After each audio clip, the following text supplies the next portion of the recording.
Hey guys, how are you all? I hope you all are doing well. Today we are going to see an amazing what-if story.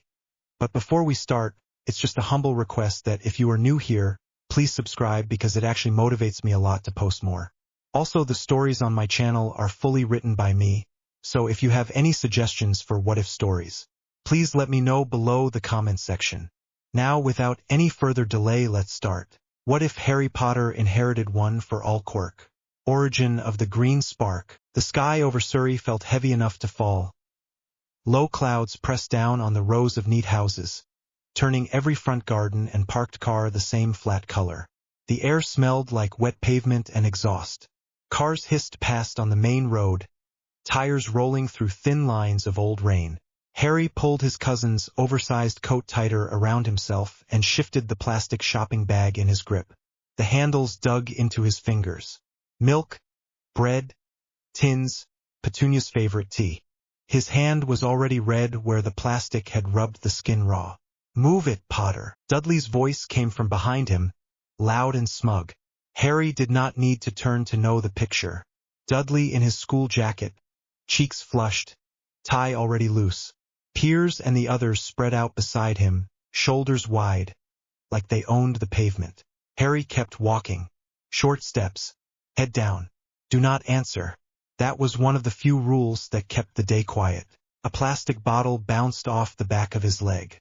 "Oi, freak," I said, "move." Harry stopped and let the bag swing against his shin. The pavement was damp but not slick. He took a slow breath through his nose. Cooking grease from a nearby takeaway, stale chips, petrol fumes. Normal smells. Safe smells. "Just let me carry the shopping home, Dudley," he said. "Aunt Petunia will shout if I drop the milk." "Nah," Piers said. "Mum said I should get more exercise. Chasing you counts." The other boys laughed. It sounded ugly in the quiet street. Harry turned this time. Dudley's gang took up the whole pavement. For boys in the same school jumper he never got. Their shoes were new. His trainers were cracked along the side and let in water. "Come on," Harry said. "You do not want to break the eggs." He tried to keep his voice light, as if this was nothing, as if he did not already know how it would end. Dudley's eyes narrowed in that way that meant he had smelled weakness or an excuse. "We can buy more eggs," Dudley said. "Dad will pay." Piers stepped closer and jabbed a finger into Harry's chest. "Say please, Potter." Harry swallowed. He could turn and run, cut down the next street and hope they did not bother. He could also see the vein in Dudley's neck, the way the other boys' hands flexed. If he ran, they would chase him and make it worse. A shout carried from around the corner. A smaller voice, high and panicked. "Stop it! Leave me alone." All the boys turned. The sound came again, sharper now. "Get off me!" Harry looked past Dudley. At the end of the street, where the main road bent toward the little park, two older boys in rough school jackets had a younger kid pinned against a low wall. The younger boy still had his backpack on. They had shoved him so hard one strap had snapped. His glasses were on the ground at their feet. Dudley's head tilted in interest. "Come on, lads. Showtime." He started toward the noise. Piers and the others followed. They were not running to help. Harry's legs moved before he decided anything. The shopping bag bit deeper into his fingers as he pushed past Dudley. "Hey!" Dudley barked. "Where do you think you are going?" Harry ignored him. His heart was up in his throat. The cold air burned as he pulled it in. The kid at the corner looked about 8, cheeks wet. One of the older boys had his fist twisted in the front of the smaller one's shirt. The other had his hand on the wooden fence, blocking any escape. Harry did not think about wands or spells. He did not think about the warning looks from teachers when he did strange things. None of that ever came when he called for it. This was only fists and pavement. "Let him go," Harry said. Both boys turned. One had a nose that had been broken before. The other had a buzz cut and a scar on his chin. Harry realized they were not much older than Dudley. 12 maybe. "Who asked you?" Scar Chin asked. "Clear off." The smaller boy tried to pull free. Broken Nose shoved him back into the wall, harder this time. "I said let him go," Harry forced out. His throat felt dry. Buzzcut stepped away from the fence. "You want to turn, Do you freak? He put his hand on Harry's shoulder and shoved. Harry stumbled back a step, then caught himself. Behind him, Dudley and his gang had reached the corner. Harry could feel their eyes on his back, waiting to see what he would do. He could walk away, pretend he had not heard, pretend that his heart was not pounding with the same sick anger he always felt when someone bigger picked on someone smaller. His legs kept moving. Forward this time. Leave him alone, Harry said. Go pick on someone your own size. Scar-Chin laughed. Like you. The first punch caught Harry across the cheek. A clean hook. There was a hot flare of pain, then a dull thud. The world tilted for a second. The shopping bag sailed out of his hand and hit the ground. Eggs cracked. Milk sloshed. He heard the thin snap of a carton. Harry staggered, but he did not fall. His head rang. He lifted his hands. They felt stupid and slow. Another hit landed in his stomach. The air rushed out of him. He doubled over. Knees wobbled. He tasted bile. Should have stayed out of it? Buzzcut said, breath close and sour. Harry straightened up again. He did not know why. Every part of his body told him to curl up on the pavement and wait for them to get bored. His ribs hurt already. His eye throbbed. His throat burned. None of that mattered as much as the sight of the smaller boy still trapped against the wall. If you touch him again, Harry said, I am going to make you stop. It sounded ridiculous even to him. He heard Dudley snicker behind him. You and what army? Scar-Chin said. The army of freaks, Pierce called. Dudley laughed louder. Harry took a step forward. His legs shook. He could feel the rough grit of the pavement through the thin soles of his trainers. Each breath scraped. They hit him again. A fist to the mouth this time. He tasted blood. Another blow caught his ear. The world fuzzed around the edges. He blinked and saw gray and black dots. He did not go down. He swung back once, wild and clumsy. His fist caught one of them on the shoulder. It hurt his hand more than the other boy. They swore and pushed him harder. A kick to his thigh. A knee to his side. Harry's body wanted to crumple. His knees almost gave. He heard someone shout his name as if from far away. Just lie down. That thought tried to push up through the fog. They will leave you. They always leave you when you stop moving. Another thought, thin but sharp, cut across it. He is crying. The younger kid was crying. Shoulders shaking. Small hands pressed flat against the bricks as if he wanted to melt into the wall. Harry's feet scraped against the pavement. He realized they were still trying to stand. He spat red onto the ground and pushed off his back foot. Everything hurt. His body still moved. Get up. He did. Stop hitting him, Harry said through swollen lips. Hit me instead. Buzzcut stared at him. What is wrong with you? I am asking myself the same thing, Harry muttered. Another punch came. He saw it at the last second and moved his head just enough that it glanced off his ear instead of his jaw. Pain flared. He grabbed the boy's wrist without thinking and yanked. For a moment they were close enough that Harry could see a faint acne scar near the other boy's eye. Let him go, Harry said again, breath hot and ragged. Broken nose let go of the smaller kid to shove Harry away. The little boy stumbled sideways and bolted, clutching his torn backpack strap. He ran past Dudley and his gang without looking at them. His footsteps slapped the pavement and faded around the bend. Harry sagged with relief. The boys who had been hitting him realized their prize was gone. You made him run, Scar-Chin snapped. This is your fault, freak. They turned on Harry together. 2 sets of fists, 1 target. He braced. There was no room to dodge. A punch crashed into his temple. Another into his stomach. His legs finally folded. The pavement met him hard. His shoulder scraped along the rough concrete. For a second he could not see anything at all. He heard Dudley say something, voice distant and annoyed. Whatever. He is already weird. Come on. Mum will go spare if we are late for dinner. Trainers thudded on the pavement as they walked away. Someone kicked the split egg carton for fun. Sticky yolk spread across the pavement. The world slowly focused again. The clouds were still heavy above him. A raindrop hit his cheek. It stung where the skin was split. Harry tried to push himself up. His arms trembled. He made it to his knees. Everything hurt. His chest heaved. He had done it, though. The little boy had escaped. That counted for something. He held onto that thin fact while his vision steadied. "Stay down, kid." The voice was unfamiliar, deep but tired. The accent felt off to Harry's ears. English words with a foreign rhythm. Harry blinked.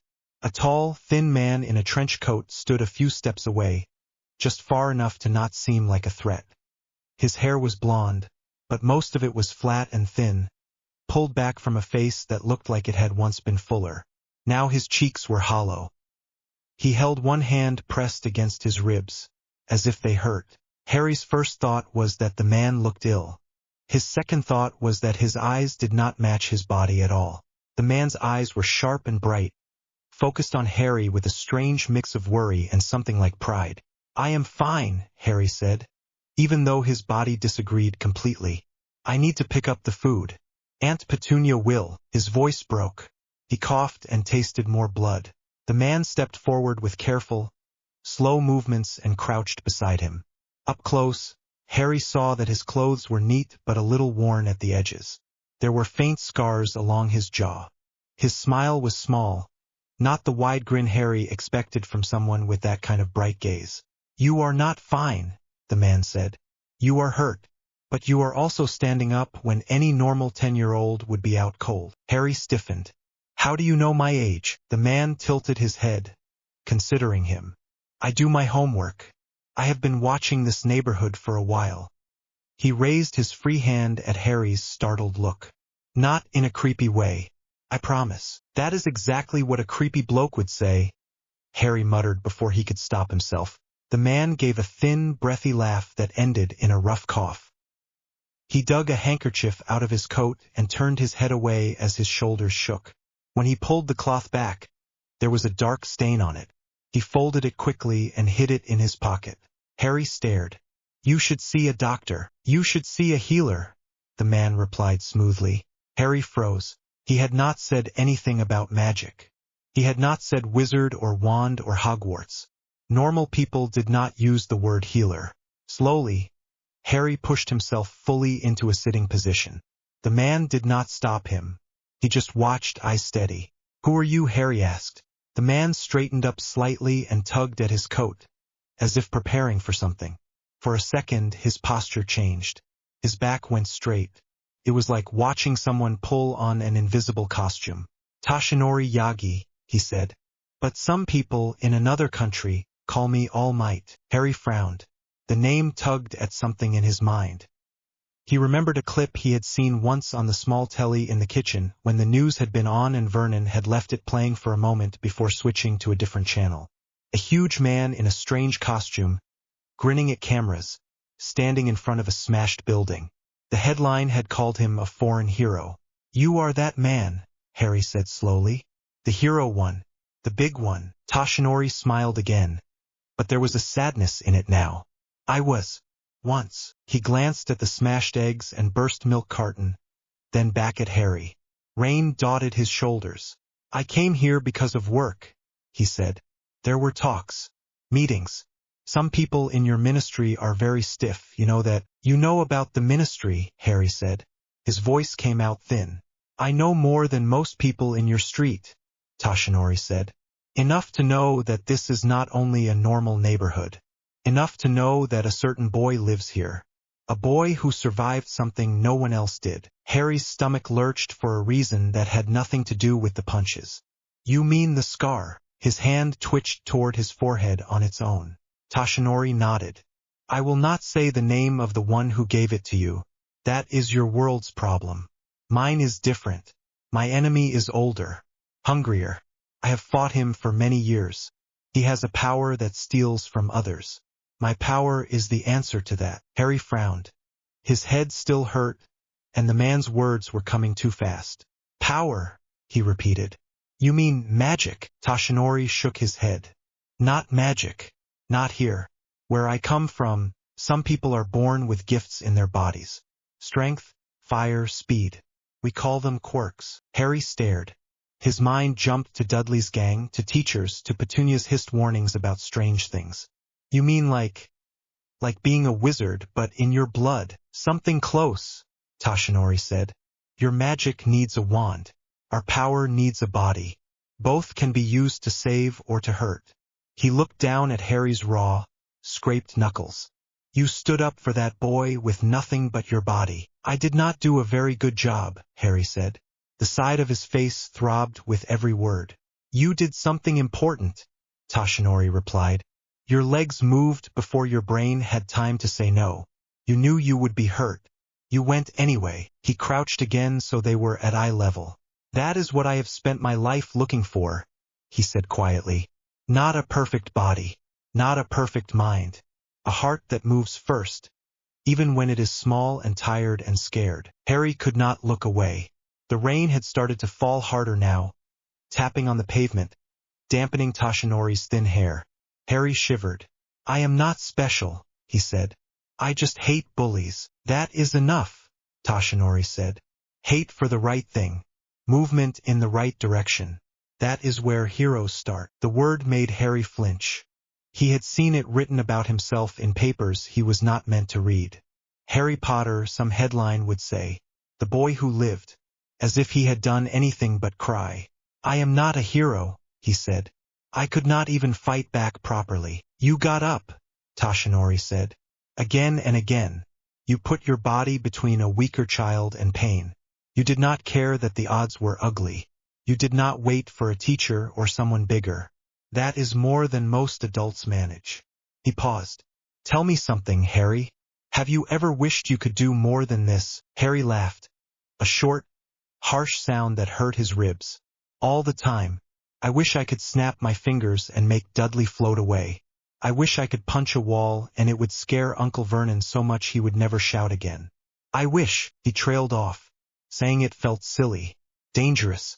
I wish I could stop bad people before they hurt other people. There it is, Tashinori murmured. He took a slow breath as if steadying himself. When he spoke again, his voice had changed. Deeper, more firm. My power was given to me, he said. I was not born with it. It was passed along. From one person to another, each time making the next stronger than the last. It is a burden as much as a gift. It breaks bones. It shortens lives. It demands that you stand up even when it would be easier to stay on the ground. Harry listened.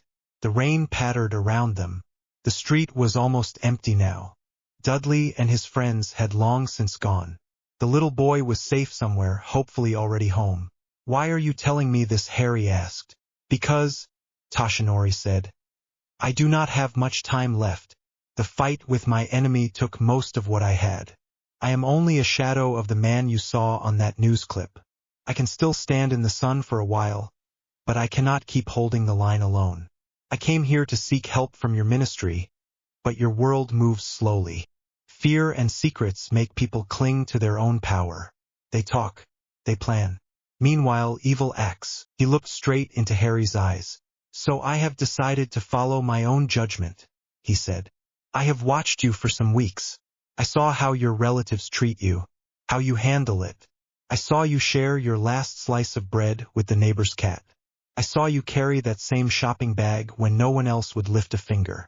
And now I have seen you walk into a fight you could not win, just to give a smaller boy a chance to run. He spread his thin hands in a small, helpless gesture. This is the kind of person my power needs, he said. Not a soldier in uniform, not a politician. A scrawny boy in a borrowed coat who refuses to stay down. Harry's mouth went dry. You want to give me your power? It is more like passing along a torch, Tashinori said. I keep a little ember. Enough to finish what I must finish. You take the rest. You will be able to do what I cannot. In your world and in mine. Harry stared at his own hands. They were small and scraped, knuckles split. The idea that these hands could hold anything as big as what Tashinori was talking about felt impossible. I am a wizard, he said weakly. Or I will be. My letter is meant to come soon. That is what everyone whispers. They say I will go to school and learn proper magic. How would this even work? Magic is a tool, Tashinori said with a small shrug. So is my power. At the core, what matters is the person holding them. Your wand will channel your magic. Your body will channel one for all. The two will learn each other. He grimaced and pressed his hand against his ribs again. Besides, I have seen some of your ministry officials throw spells. Some of them rely too much on sticks and Latin. Harry blinked. You are not meant to know that. I am not meant to do many things I do, Toshinori said. That is how change starts. Harry tried to imagine it. Himself standing in front of Dudley with enough strength to actually push back. Himself, facing the shadow that had killed his parents with more than a scar and a wand he had never seen. What if I hurt someone by accident, he asked quietly.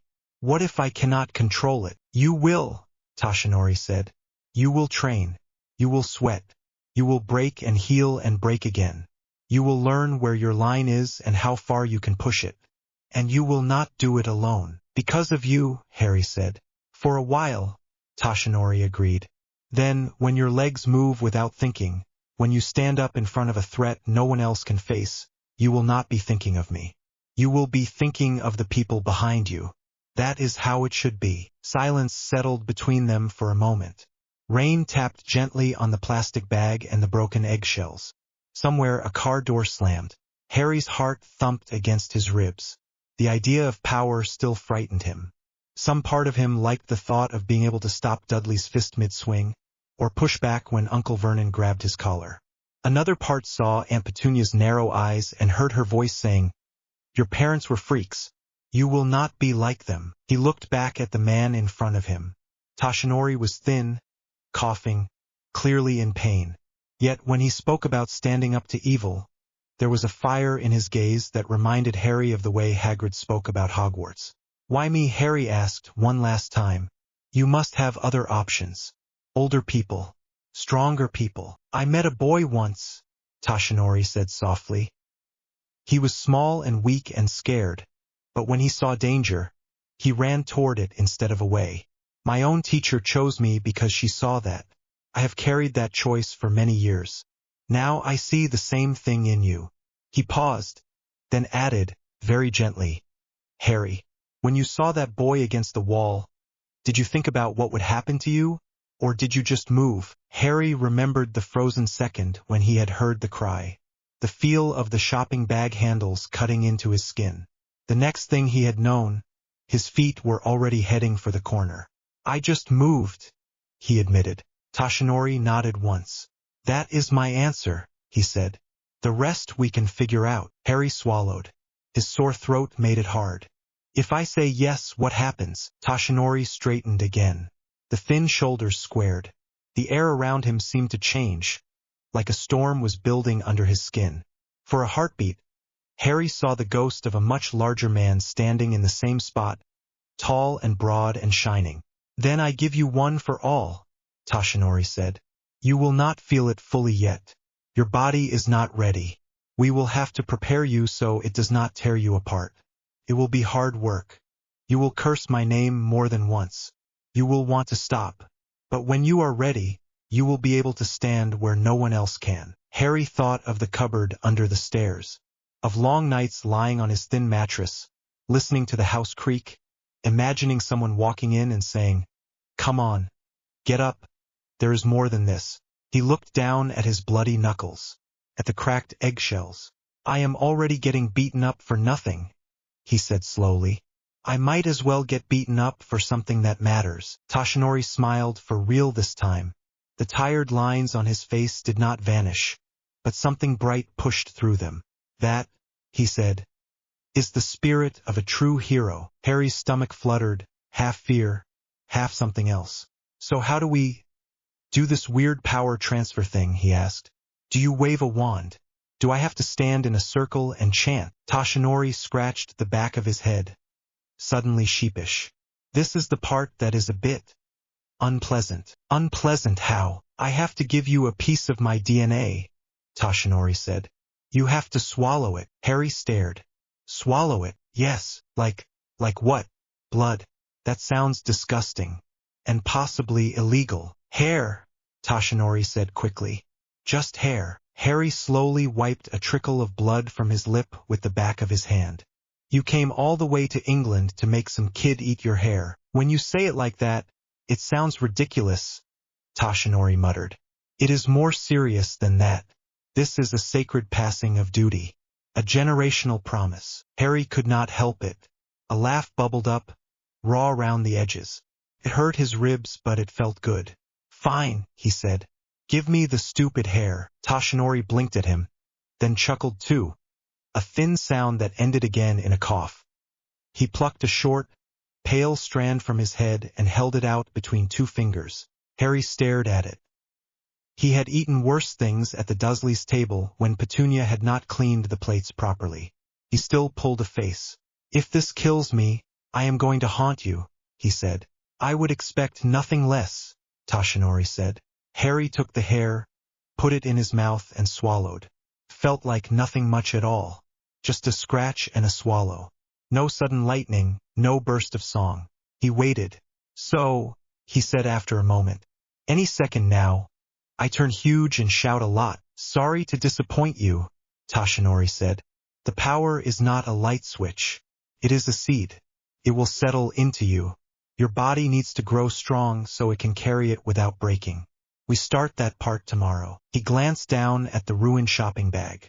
But first, we need to deal with your aunt. Harry winced. She is going to scream. Then I will help you carry new groceries, Toshinori said. Consider it my first act of support as a mentor. You are going to walk into the house on Privet Drive and meet my aunt, Harry said, almost dazed. You have no idea what you are signing up for. I have faced monsters made of living sludge, Harry, Toshinori said with a straight face. I think I can handle your aunt. Harry was not entirely sure he believed that, but the idea made him grin anyway. He tried to stand. His legs buckled. Strong hands caught his elbows. For a thin man, Toshinori was still surprisingly steady. Careful, Toshinori said.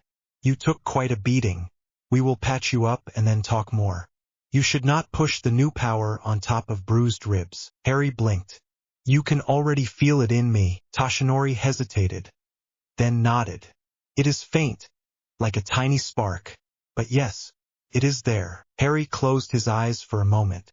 Inside his chest, past the ache and the flutter of his heart, he thought he felt something.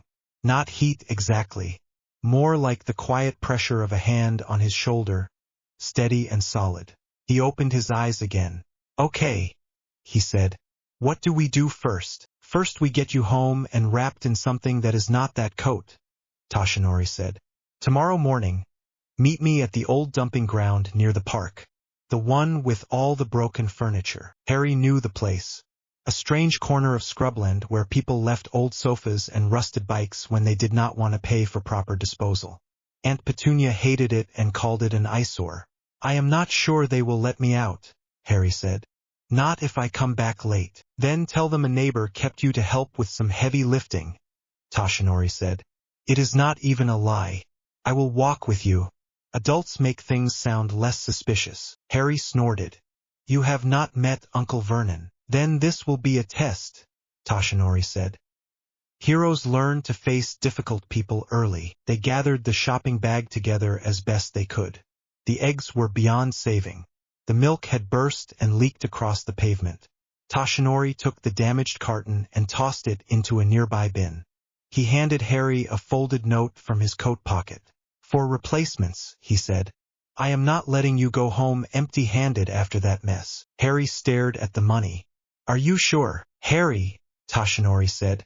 If I can entrust you with a power that can shatter mountains, I can trust you to buy milk. Harry felt his face heat, and not just from the bruises. Right, he said. Milk, bread.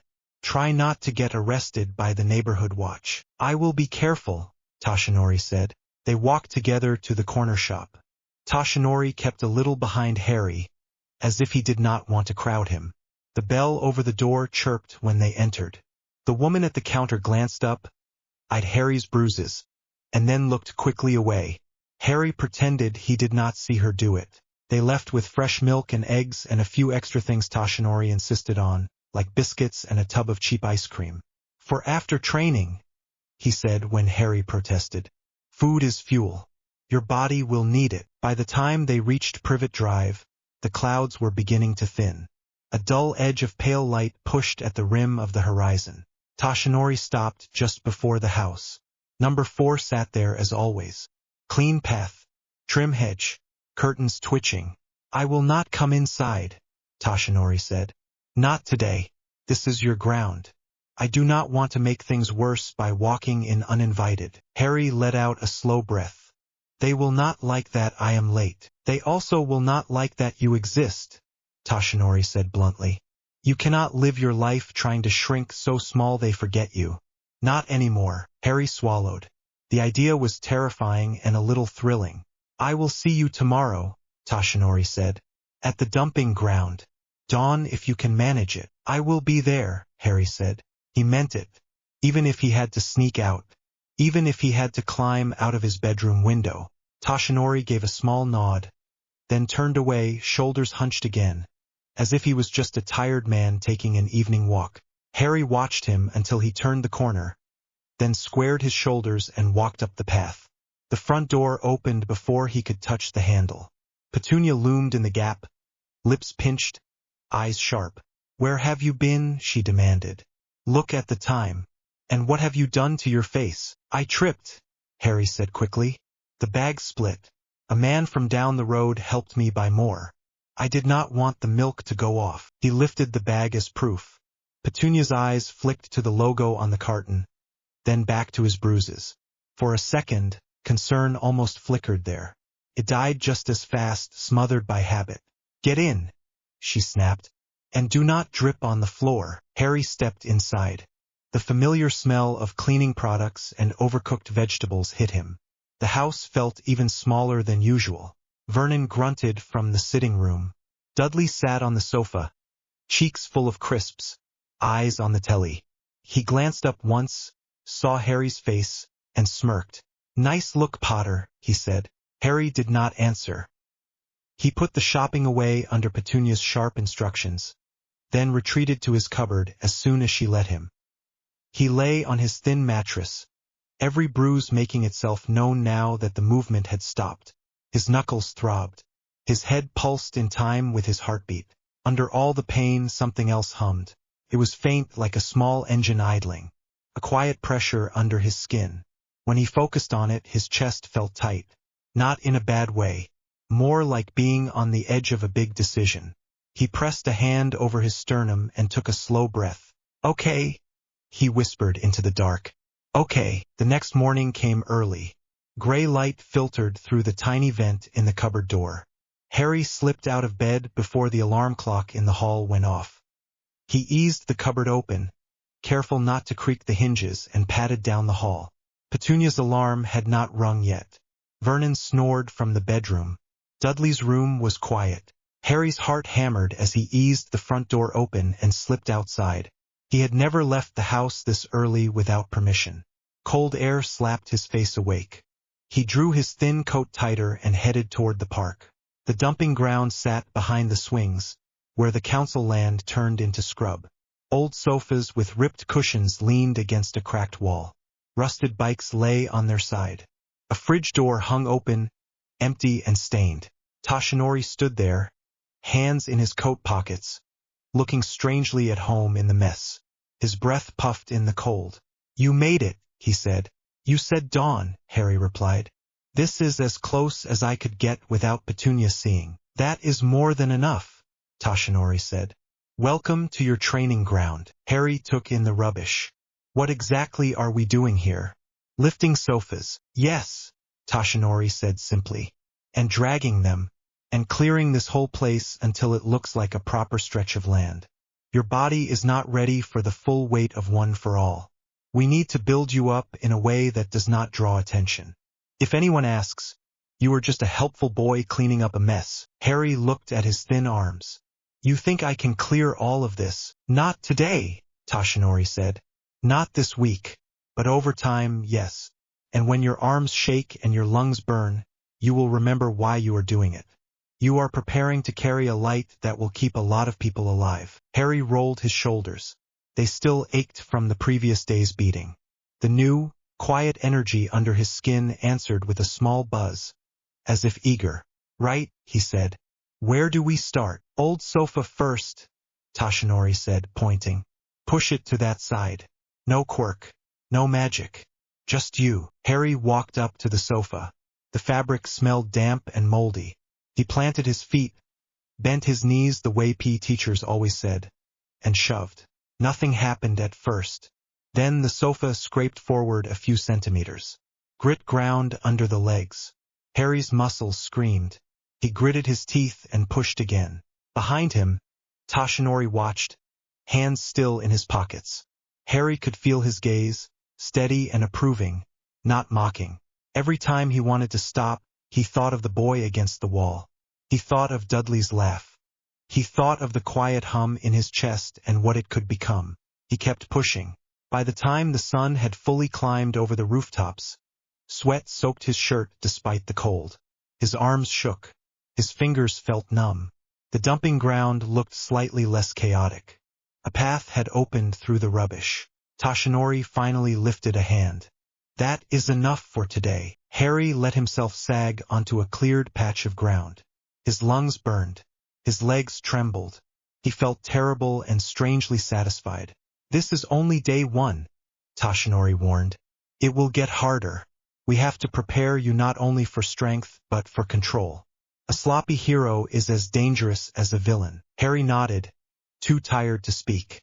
Go home now, Toshinori said. Eat whatever breakfast you can. If they give you nothing, I left you something behind that bush. Harry squinted and saw a plastic bag tucked behind a low shrub. He had not seen it before. How did you put that there without me noticing? He asked. Toshinori smiled faintly.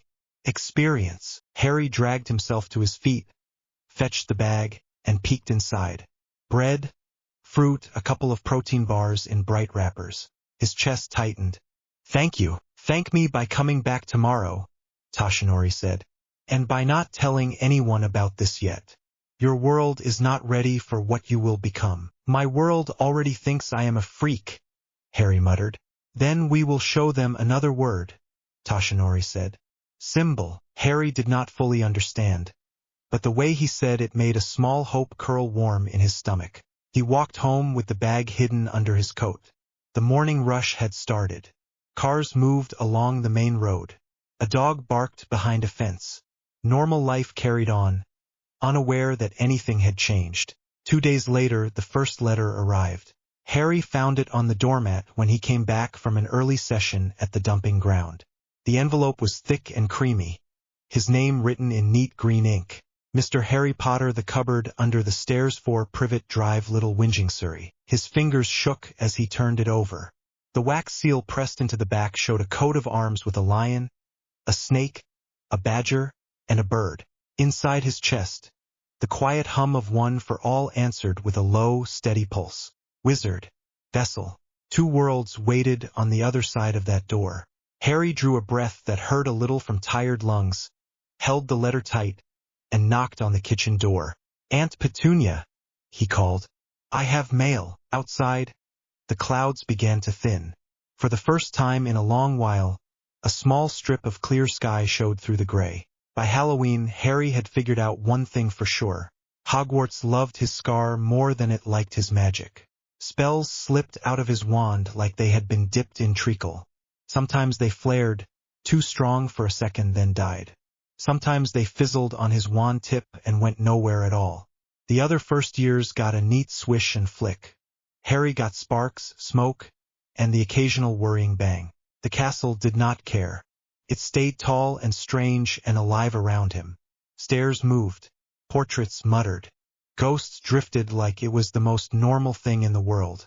Harry sat in charms, wand gripped tight, feather on the desk in front of him, and tried not to look at the way Hermione's feather was already trembling in the air. Remember, Professor Flitwick piped from his stack of books at the front. Swish and flick. Nice smooth movement.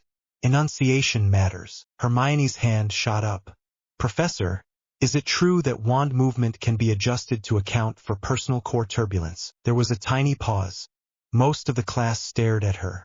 Flitwick brightened. That is a very advanced question, Miss Granger.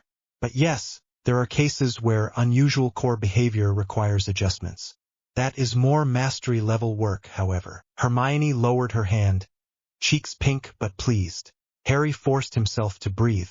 His wand felt heavy in his fingers. Under his skin, deep in his chest, One for all hummed like a low engine on idle.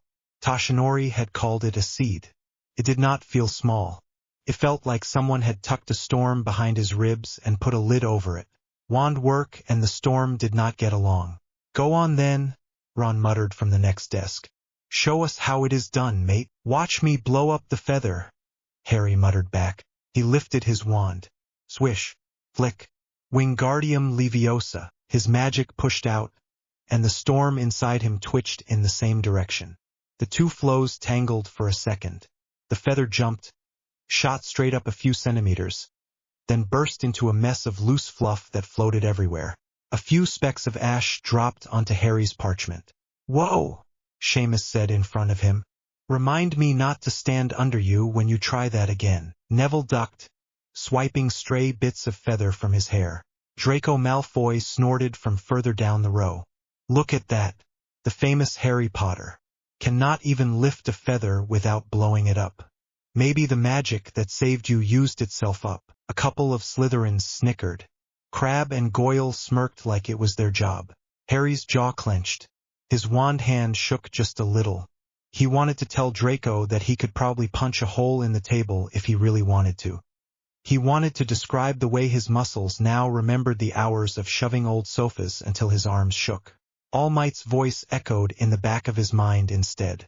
Strength without restraint is just another form of damage. He swallowed whatever sharp answer had been forming on his tongue. Hermione turned in her seat. He has only just started using a wand, she said. It is normal to have unstable results at first. You are not exactly precise yourself, Malfoy. Your last feather barely got off the desk. Draco's ears went pink. Excuse me, I was testing different wrist movements. Father said my core responds better to snap-based techniques. Results matter more than what your father said, Hermione replied. Floating is floating. Granger, Ron hissed. Leave it. Hermione did not leave it. She raised her chin, eyes flashing. Maybe if you spent less time talking about your last name and more time on actual practice, she said, you would not trip over your Latin so much. Harry could not help it. He snorted. Draco turned his glare on Harry. And you, hiding behind a muggle-born know-it-all. Is your wand scared of you too, Potter? Better than hiding behind father's money, Harry said before he could stop himself.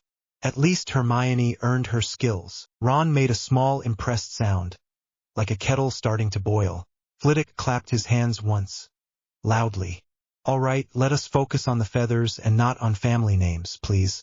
Mr. Potter, that was an interesting result. Try to relax your grip. You are choking the wand. It wants to move with you, not against you. Harry nodded and tried again. Swish, flick, breathe. He tried to keep the storm behind his ribs still. The feather twitched and then lay there like it was bored. Hermione's feather rose cleanly, hung in the air, then drifted back down under gentle control. Well done, Miss Granger, Flitwick said. 10 points to Gryffindor. Hermione tried to smile without looking too smug. It did not quite work. By the end of the lesson, Harry's feather pile looked like something that had lost a war with a pair of scissors. His wand hand ached. His magic felt like it had been pushing against a door that would not open properly. You are not bad, Ron said as they packed up. You are just, dramatic. Thanks, Harry said dryly. He caught Hermione's eye as she tucked her books into her bag. You were good, he said. The spell liked you. Hermione's cheeks pinked again. Thank you. I did read a bit ahead. There is a wonderful section on core focusing in the appendix. You might find it useful, or useless, if he keeps blowing up things, Ron muttered. Hermione's mouth compressed. At least I am trying to help. Yeah, by correcting everyone every 5 seconds, Ron shot back. No wonder people are annoyed. Hermione's face changed like he had slapped her. She shut her bag with more force than needed and turned away.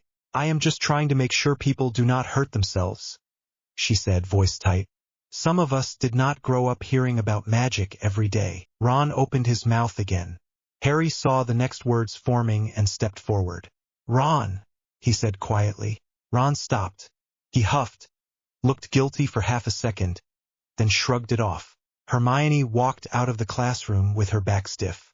Harry watched her go, something small and uncomfortable twisting in his chest. He should say something. He did not know what. Allmight's rule floated up in his memory. When you see a problem, move. Nice work, Weasley, Seamus said. I think she might cry. Ron grimaced. She will be fine. She always is. She acts like she is the only one who knows how to read. Harry stayed quiet. The rest of the morning went by in a blur of transfiguration and corridor chatter. Harry's spells in McGonagall's class refused to settle into neat shapes as well. His matchsticks turned into something that looked like they had halfway remembered being needles. McGonagall's mouth went thin in a way that said she was worried but trying not to show it. By lunchtime, Hermione was nowhere to be seen at the Gryffindor table. Probably in the library, Ron said through a mouthful of roast potatoes. She practically lives there. You should still say sorry, Harry said. Why? Because you hurt her, Harry said. She hurt my ears first, Ron replied. Besides, she will move on. People always do. Harry thought of the look on Hermione's face when she had slammed her bag shut. He doubted she would move on that fast. Pumpkins floated above them, carved faces grinning. Bats swooped under the enchanted ceiling. The smell of roasted meat and spiced pumpkin filled the air. Should have felt cozy. Harry's skin buzzed instead. Part of it was nerves. Part of it was the quiet, constant push of one for all in his chest, restless whenever he tried to sit still too long.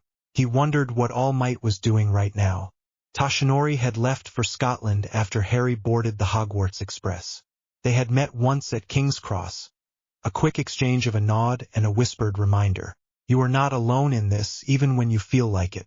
Then Tashinori had vanished into the crowd, thin and bent, but still somehow larger than life.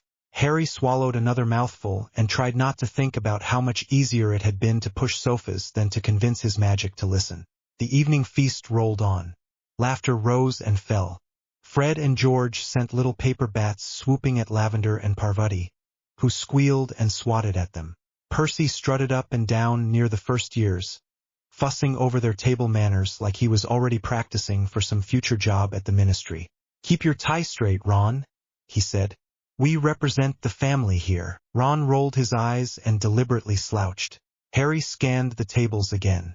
Still no Hermione. A knot of worry tightened in his gut. She is missing a whole feast, he said. No one misses this on purpose. Maybe she is reading about pumpkin carving, Seamus suggested. Neville fidgeted with his fork. She is in our dorm. Well, she was. I saw her run off after class. She looked upset. Harry set his fork down. I am going to look for her. Mate, the food, Ron said. And Dumbledore has not even given his speech yet. I will bring you a roll, Harry said. If a troll shows up, you can throw it at him. Ron snorted. Sure, like that is ever going to happen. A moment later, Quirrell burst through the doors, turban askew, face pale. Troll! He gasped into the sudden hush. Troll in the dungeons. Every eye in the hall snapped to him. Quirrell swayed, then dropped to the floor. For a heartbeat, silence pressed thick and heavy. Then the hall exploded into noise. Students shouted. Benches scraped. Someone screamed. Harry's heart slammed against his ribs. The storm in his chest flared in response to the sudden panic, like it was tasting the fear in the air. Dumbledore rose and lifted his hands. Tiny sparks burst from the tip of his wand. The noise cut off at once. Prefects, he said, voice calm but sharp. Lead your houses back to the dormitories immediately. Teachers, follow me to the dungeons. The spell on his voice made the command press straight into Harry's bones. It was the first time he had heard Dumbledore sound like that. All the soft twinkle gone, only steel left behind. Percy puffed up at once. You heard the headmaster, he said. First years, line up. No pushing. Gryffindors, this way. Students started to shuffle into rough lines. The buzz of frightened whispers rose again as soon as Dumbledore finished speaking. Harry sank back onto the bench, mind racing. Troll, Ron said faintly. In the dungeons. That is a joke, right? Like one of Fred and George's prank letters. Harry barely heard him. His eyes were on the staff table. McGonagall's face was pale. Snape moved like a shadow, already heading for the side door. Quirrell lay on the floor, shaking, hands over his head. A troll in the dungeons. Hermione was not in the hall. She had left upset, probably to find a quiet place where no one would bother her. Harry's stomach dropped. The girls' toilets, Neville whispered as if reading his mind. She likes the ones by the charms corridor. They are usually empty. Harry shot to his feet so fast his bench rocked. She does not know about the troll. Ron blinked up at him. What? She was in the bathroom, Harry said. She did not come to dinner. She will not know to stay away from the dungeons, or anywhere. Ron's face drained of color. Percy, Harry called. Hermione is missing. She is not here. Percy frowned. I am sure she is with the other girls. She has not been all day, Neville said quietly. She was crying after charms. Percy faltered, torn between his sense of duty and his script. Well, I am sure Professor McGonagall will check.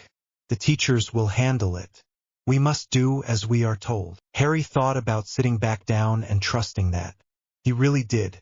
Then he pictured Hermione, alone in stone corridors, shoulders hunched, wiping her eyes with the back of her hand, probably going to wash her face in some sink and mutter study notes to herself so she would not cry.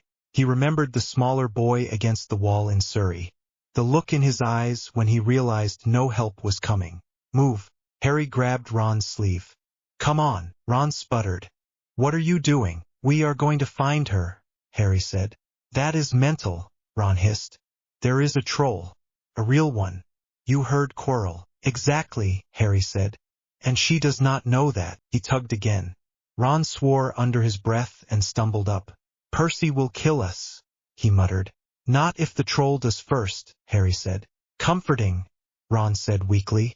They slipped out of the line as the masses of students started to shuffle toward the exit. The crush of bodies hid them for a moment. Harry ducked between older students, keeping his head low. Ron followed, shielding them with his taller frame when he could. They reached the side of the hall and slid along the wall, then darted through a small side door just before it shut. The corridor beyond was dim and cooler, the torches flickering in a draft. Brilliant, Ron said as the door closed behind them. Now we are alone in the castle with a troll and no adult supervision. 12 out of 10 plan that. Harry felt his hands shake. You can go back. Ron stared at him. And leave you to get flattened on your own. Sorry, no. Mum would bring me back to life just so she could shout at me. Then stop complaining and help me think, Harry said. If you were a troll, where would you go? Anywhere that smells like food, Ron said. So the kitchens, which are in the other direction. Harry shut his eyes for a second and tried to remember the castle map he had been building in his head. Hermione's favorite toilet was on the way to Charms. Charms was near the Ravenclaw Tower. The dungeons were below all of that. Quirrell said troll in the dungeons, Harry said. If it came in there, it might not stay down there. It might follow the smell of lots of people. The Great Hall is the only place that smells this much like food. So it will be heading up, Ron said slowly. Exactly where Hermione is, Harry said. Right, Ron said. No pressure then. They ran. The corridors felt different in the half-light. Shadows pooled at the edges. Their footsteps echoed too loud. Harry's lungs burned both from the sprint and from the way One for All responded to his rising panic, pushing more energy into his muscles even though he was not using the quirk on purpose. Twice, they had to press themselves into narrow gaps in the wall or behind statues as groups of teachers swept past. Wands out, moving in tight formation. Snape moved like a piece of night, his robes snapping behind him. McGonagall's lips were pressed together so tight they were almost white. Harry held his breath each time, heart thudding. If they got caught, they would be marched back to the dorms and Hermione would still be alone. They reached the familiar stretch near the Charms corridor. The girls' toilets Hermione liked were just around the bend. Harry slowed, chest heaving. Do you smell that? Ron sniffed. Smell what? A new scent curled through the corridor, heavy and rank, like a bin that had been forgotten in the sun, mixed with old socks and something like moldy meat. It made Harry's eyes water. That, Harry said. Ron gagged. Blimey. That is awful. The floor trembled under their feet. A slow, heavy thump echoed down the stone. Another. Each step made the torches shake. Dust trickled from the ceiling. Harry and Ron grabbed each other's sleeves at the same time. That is not good, Ron whispered. No, Harry agreed. It is not. The troll rounded the far corner a heartbeat later. It was huge. Bigger than Hagrid, shoulders almost brushing the ceiling. Gray skin hung in thick folds. Its arms were long enough that its knuckles scraped the floor. It carried a massive wooden club that looked like someone had ripped a tree out of the ground and shaved the branches off. Its small eyes blinked slowly in the torchlight. Drool dripped from its wide mouth. It stopped when it saw them. Ron made a strangled noise. Plan, Harry. Now. The storm in Harry's chest flared so hard he almost staggered. Every instinct screamed at him to move away, to get Ron and himself out of there. Bathroom, Harry gasped. Hermione, the troll grunted. It lifted its club and scratched its own back, as if thinking. Then it grunted again and lumbered toward the nearest door. The girls' toilet. Harry did not remember deciding to move. 1 second he was standing there. The next he was sprinting straight for the door, Ron swearing behind him. Harry! He skidded on the smooth stone and crashed through the toilet door just before the troll reached it. The smell hit harder inside. Hermione stood near the sinks, back to the mirror, eyes wide. Pieces of a smashed cubicle lay around her. She had obviously been trapped when the troll had pushed its way in. What is that? She shrieked when she saw Harry and Ron burst in. Troll! Ron gasped. Big ugly one. It pushed its way through the doorway a second later, splintering more stone. Hermione let out a sound between a sob and a squeak and ducked behind the furthest sink. Harry's wand was already in his hand. He raised it, fingers slippery with sweat. Do something, Ron shouted. Harry's mind went blank. The first spell that floated up was the only one he had managed to cast more than twice that week. Wingardium Leviosa. His magic shot out, tangled with the raw energy of One for All, and slammed against the troll's club. For a second, the wood jerked. The club rose a little. Then the storm inside Harry pushed too hard and the spell shattered like glass. Magic rebounded through his arm. Pain lanced up from his wrist to his shoulder. He cried out and dropped his wand. The club crashed down, splintering a sink where he had been standing a moment before. Water sprayed, soaking his shoes. Harry, Hermione screamed. Ron grabbed her arm and dragged her further back as chunks of stone flew. The troll turned its small eyes toward the sound. It lumbered closer, club scraping along the wall, leaving deep gouges. Harry scrambled to pick up his wand. His fingers slipped on the wet floor. The wand spun away, clattering near the troll's heavy foot. The smell of it filled his nose and throat. Old sweat. Rot. Something underneath that felt wrong, like the air around Dementors in the book he had once seen. He heard Toshinori's voice again, as clear as if the man stood beside him. Your wand will be the tool they expect. Your body will be the tool they do not see coming. When the first fails, you must trust the second. Harry stared up at the troll, at the way it raised its club again, aiming for the sinks where Hermione and Ron were huddled. There was no time to get the wand. No time to remember new spells. His magic kept slipping. The storm was already awake. Something in him clicked. He moved. His feet dug into the wet stone. He pushed off with everything he had. The world narrowed to the troll's massive torso and the swing of its club. Power surged up from the soles of his feet, through his legs, through his spine, into his arm. The storm roared in his chest and poured down his nerves like lightning. His skin prickled. A faint green light flickered along his arm, under his sleeve, like electric veins. For a heartbeat, the power felt like too much. His bones rang with it. His joints screamed. He did not stop. Detroit smash, he shouted, because some foolish part of him had always wanted to say it out loud, to feel the words in his own mouth instead of just hearing them in Allmight's voice. His fist drove straight into the troll's gut. The impact sounded like a thunderclap in the narrow room. Air blasted out from the point of contact in a visible shock wave, a ring that swept across the floor. Water from the broken sinks flew back in a sheet. The troll's skin rippled under the blow. His eyes bulged. The air left its lungs in a single horrible grunt. The massive body lifted off its feet. For a moment, it hung in the air in front of Harry, huge and heavy and completely helpless. Then the shock wave carried it backward. It slammed into the far wall hard enough to crack stone. The wall dented in a rough troll shape. Dust and bits of mortar rained down. The club dropped from its hand and bounced once before rolling away. The troll sagged, head lolling, then went still. Silence fell, sharp and absolute. The only sound was the hiss of spraying water from the broken pipes. Harry stood in the middle of the flooded floor, arm still outstretched, fist clenched. His ears rang. His knuckles burned. Every bone in his right arm screamed like it had just been used as a battering ram. Pain rushed in a second later, felt white-hot and jagged. His shoulder throbbed. His wrist felt wrong. He gasped. His knees wobbled. "Harry," Hermione whispered. He turned his head slowly. Hermione and Ron crouched near the last unbroken sink, staring at him. Both were soaked. Hermione's hair stuck to her cheeks. Ron's mouth hung open. "You just punched a troll into a wall," he said in a faint voice. Harry swallowed around the pain. "Yeah," he croaked. Hermione pushed herself to her feet, still staring. She stepped over shattered porcelain and water and crossed to him. Her eyes flicked from his face to his glowing arm. The faint green light was already fading, but it had been there. "That was not a spell," she said. Harry tried to flex his fingers. His arm protested. "Feels like it might have been," he managed.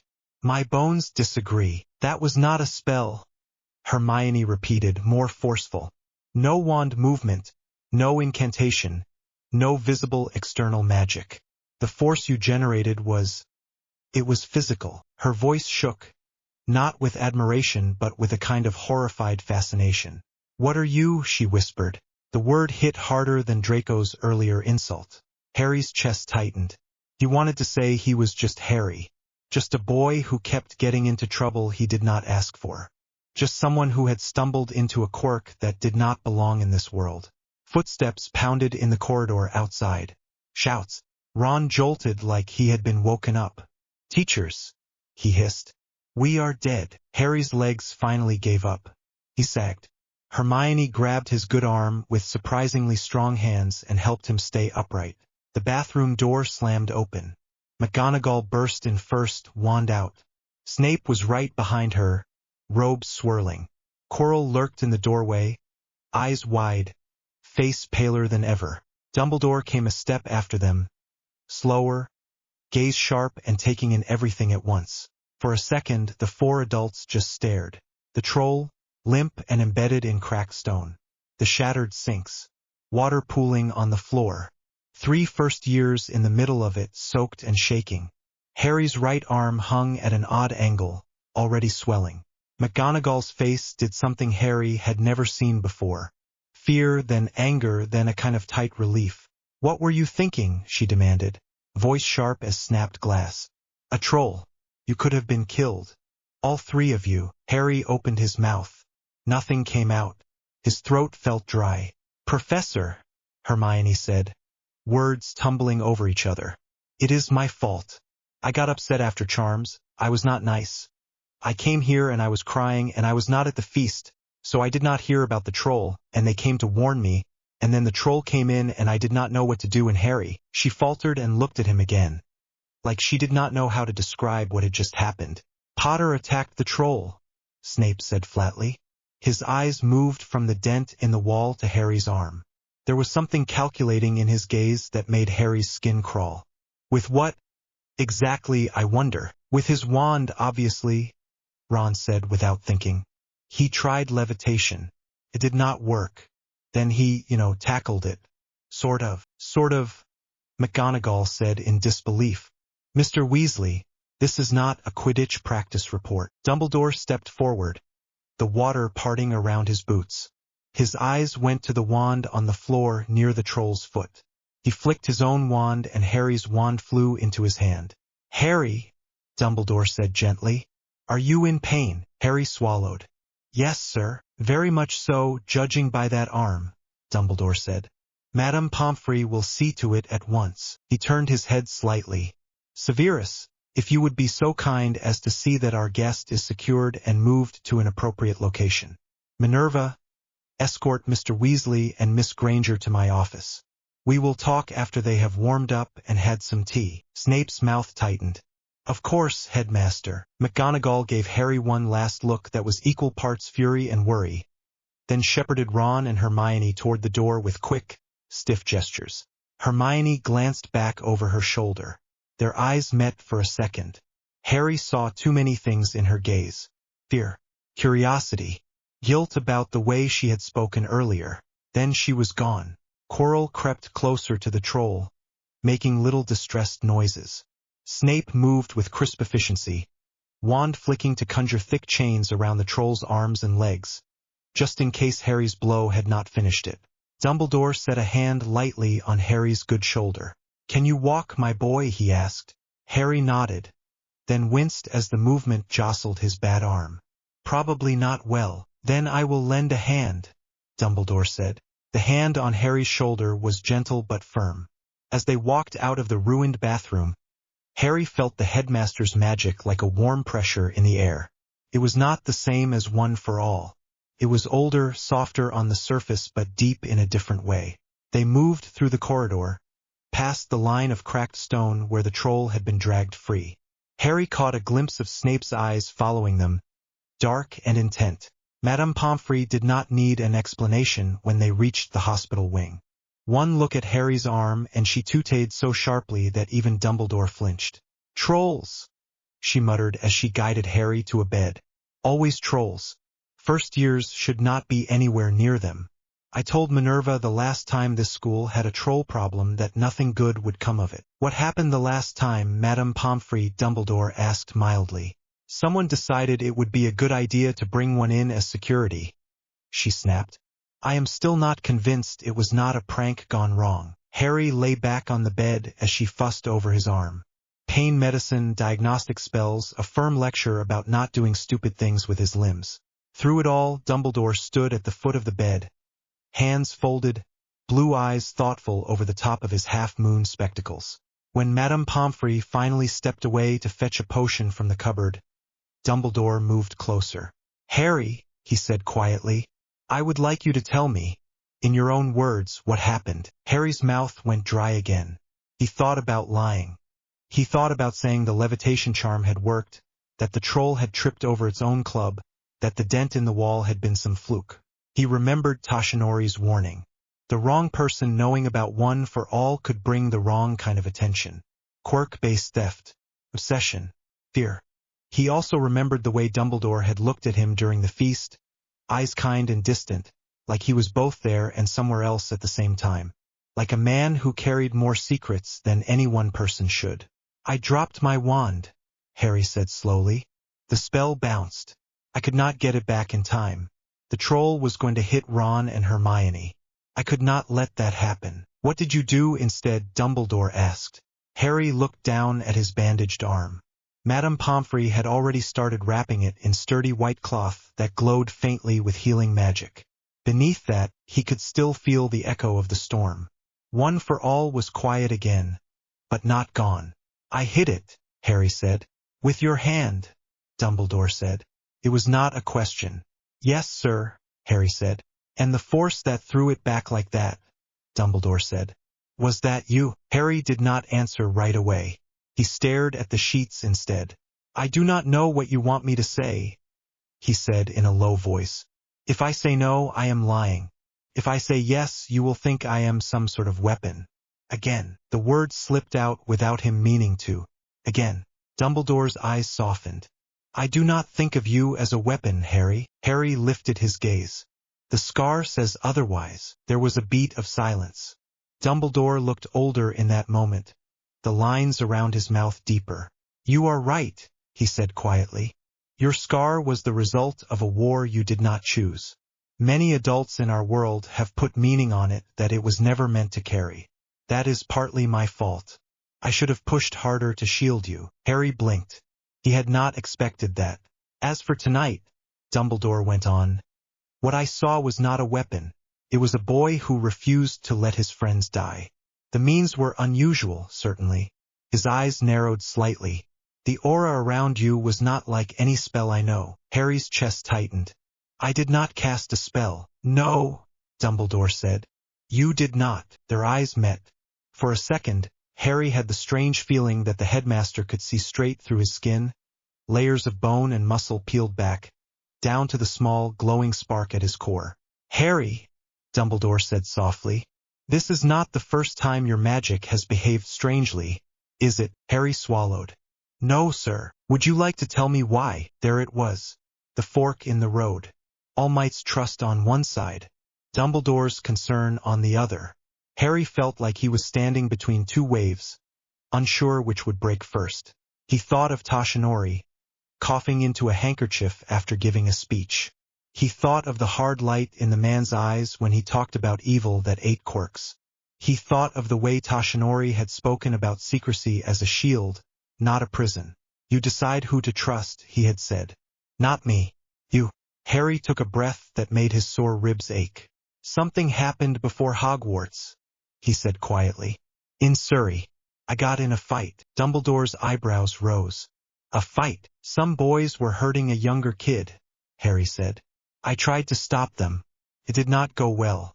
I got knocked down a lot. I see, Dumbledore said. And then, someone saw, Harry said. A man. He helped me, and he gave me something. A power that does not come from a wand. He watched Dumbledore's face carefully. Surprise flickered there. Concern. And something like recognition. A gift, Dumbledore said slowly. Some kind of Muggle artifact. It is not an object, Harry said. He lifted his good hand and pressed it lightly against his chest. It is inside me, in my body. It makes me stronger, faster, but it is wild right now. It does not like my wand much. That would explain your erratic spell work, Dumbledore murmured. I did not tell anyone, Harry said in a rush.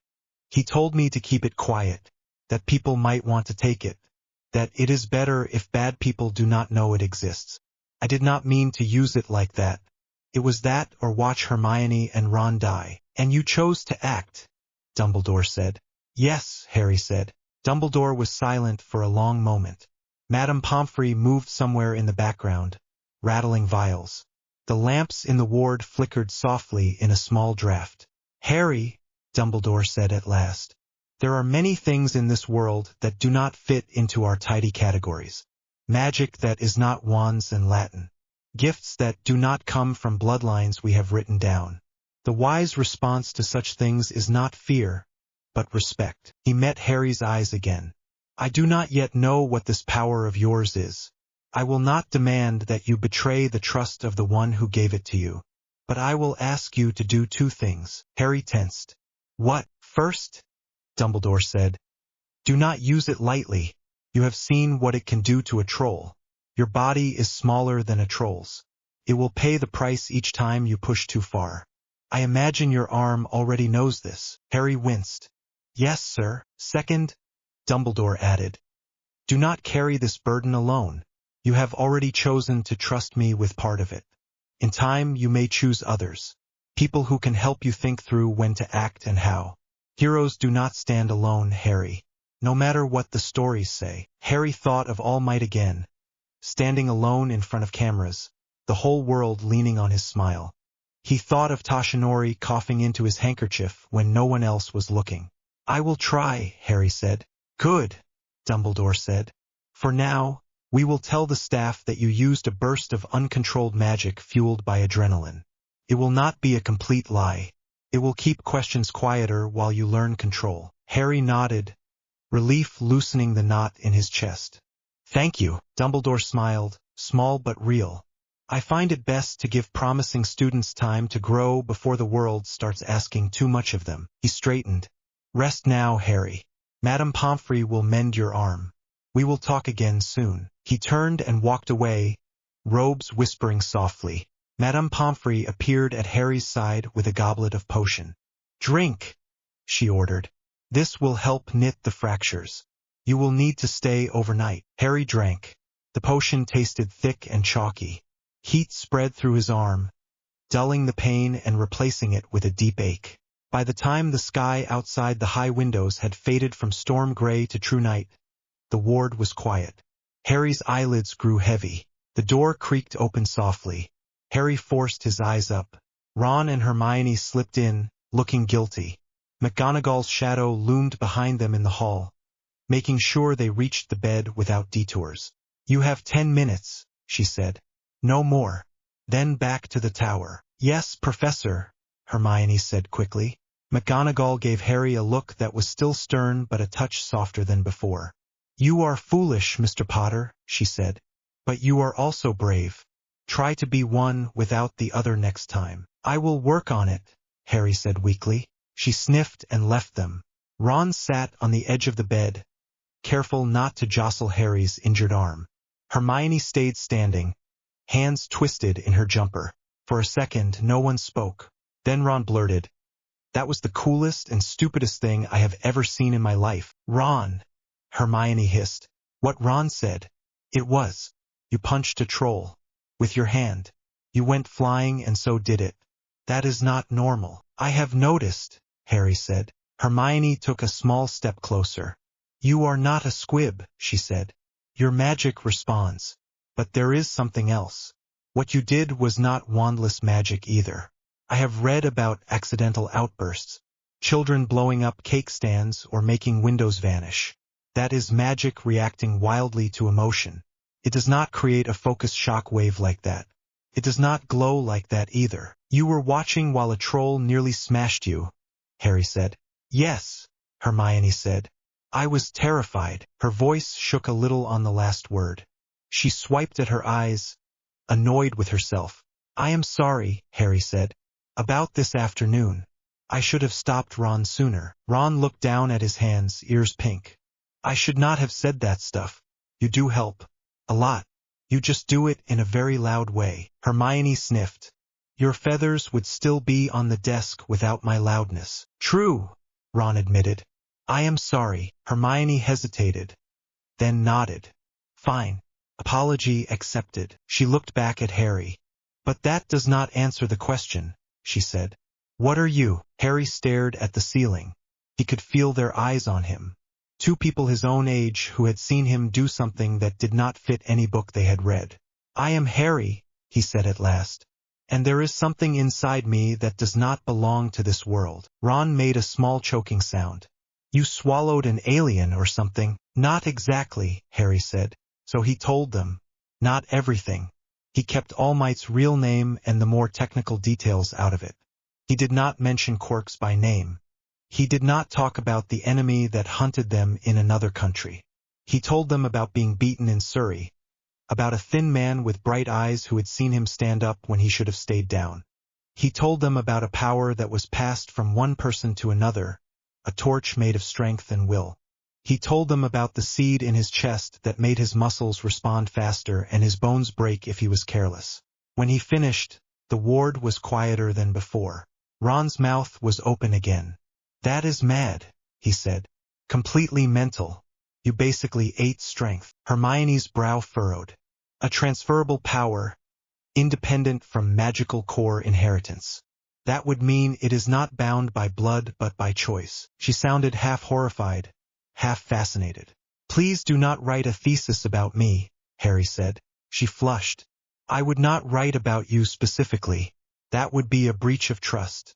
But the concept is, Harry, do you realize what some people would do to get their hands on that?" "Yes," Harry said. "So do I," Hermione said. Her voice was firm now. "You cannot tell anyone else. Not even teachers. Not until we know more." Harry blinked. "Dumbledore already knows something is off." "Yes, but he does not know everything," Hermione said. "He will not go blabbing, but other people might. Snape, the Ministry, they will not see you as a person. They will see you as a resource." Ron nodded slowly. "Dad always says the Ministry loves shiny new things until they cannot control them. Then they lock them up." Harry's stomach twisted. He had already pictured what would happen if the wrong hands tried to rip one for all out of him. "So we keep it quiet," he said. "Just us." Hermione bit her lip. "We should tell Dumbledore eventually." If this man who gave you the power has enemies that can cross worlds, we will need help. But for now, yes, just us. Ron shrugged. Fine by me. Secret Hero Club. With less punching trolls if possible. Harry managed a weak laugh. I make no promises. Hermione moved closer to the bed, fiddled with the ends of the blanket, then reached out and very gently took his uninjured hand. Her fingers were small and warm. You scared me, she said quietly. I thought you were going to die. Harry felt his face heat. Sorry. Do not be, she said. Just next time, try to find a way to not break your own arm in the process. I will work on it, he said. Ron smirked. Look at you. 10 minutes into Secret Hero Club, and you are already holding hands. Hermione yanked her hand back, cheeks flaming. Ronald. Harry wanted to sink into the mattress. It is not like that, he muttered. Ron grinned. Not yet. Hermione threw a pillow at him. Harry had to admit, seeing Ron flail as the pillow bounced off his head was worth the extra ache in his ribs. McGonagall appeared in the doorway, arms folded. Time, she said. Ron and Hermione sobered at once. We will come back tomorrow, Hermione said. If Madame Pomfrey lets us. She will not, Ron said. We will sneak. Do not, McGonagall warned. Yes, Professor, Ron said, completely unconvincing. They slipped out. Harry lay back and let his eyes close. The medicine pulled him down into sleep. In the dark behind his eyelids, the storm stirred. For a moment he saw shapes in it. Silhouettes of people standing in a line, faint and shifting. One stepped forward, broad shoulders unmistakable even in shadow. Allmight's voice drifted through the hum. That was reckless, young man. Worked though, Harry muttered inside his own head. There was a quiet chuckle. It did. But remember, a hero who breaks himself every time he saves someone will not last long enough to save everyone who needs him. We will need to teach you control. Right, Harry thought. Please tell me control involves fewer broken bones. No promises. Harry would have rolled his eyes if he had been awake. The silhouettes shifted. New presences watched him from the edges of his awareness. Not threatening, curious. Some felt warm. One felt sharp, like the turn of a blade. One of them whispered. The word echoed through the storm, through his bones, through the fresh ache in his arm. Harry did not know what it meant yet. He knew only that he had taken a step he could never undo. He had dropped his wand in front of a troll and trusted his own body instead. Somewhere beneath the castle, in damp dungeons and secret rooms, dark plans moved. Quirrell nursed a throbbing headache and whispered to the thing in the back of his mind about strange, green light. Snape replayed the sight of Potter's punch over and over, trying to decide if this new variable was a threat or a tool. In a small office at the top of the castle, Dumbledore stared at two pieces on a worn chessboard. One stood for a boy with a scar. The other, newly added, was a simple pawn with a bright green dot painted on its side. Category error, he murmured to himself.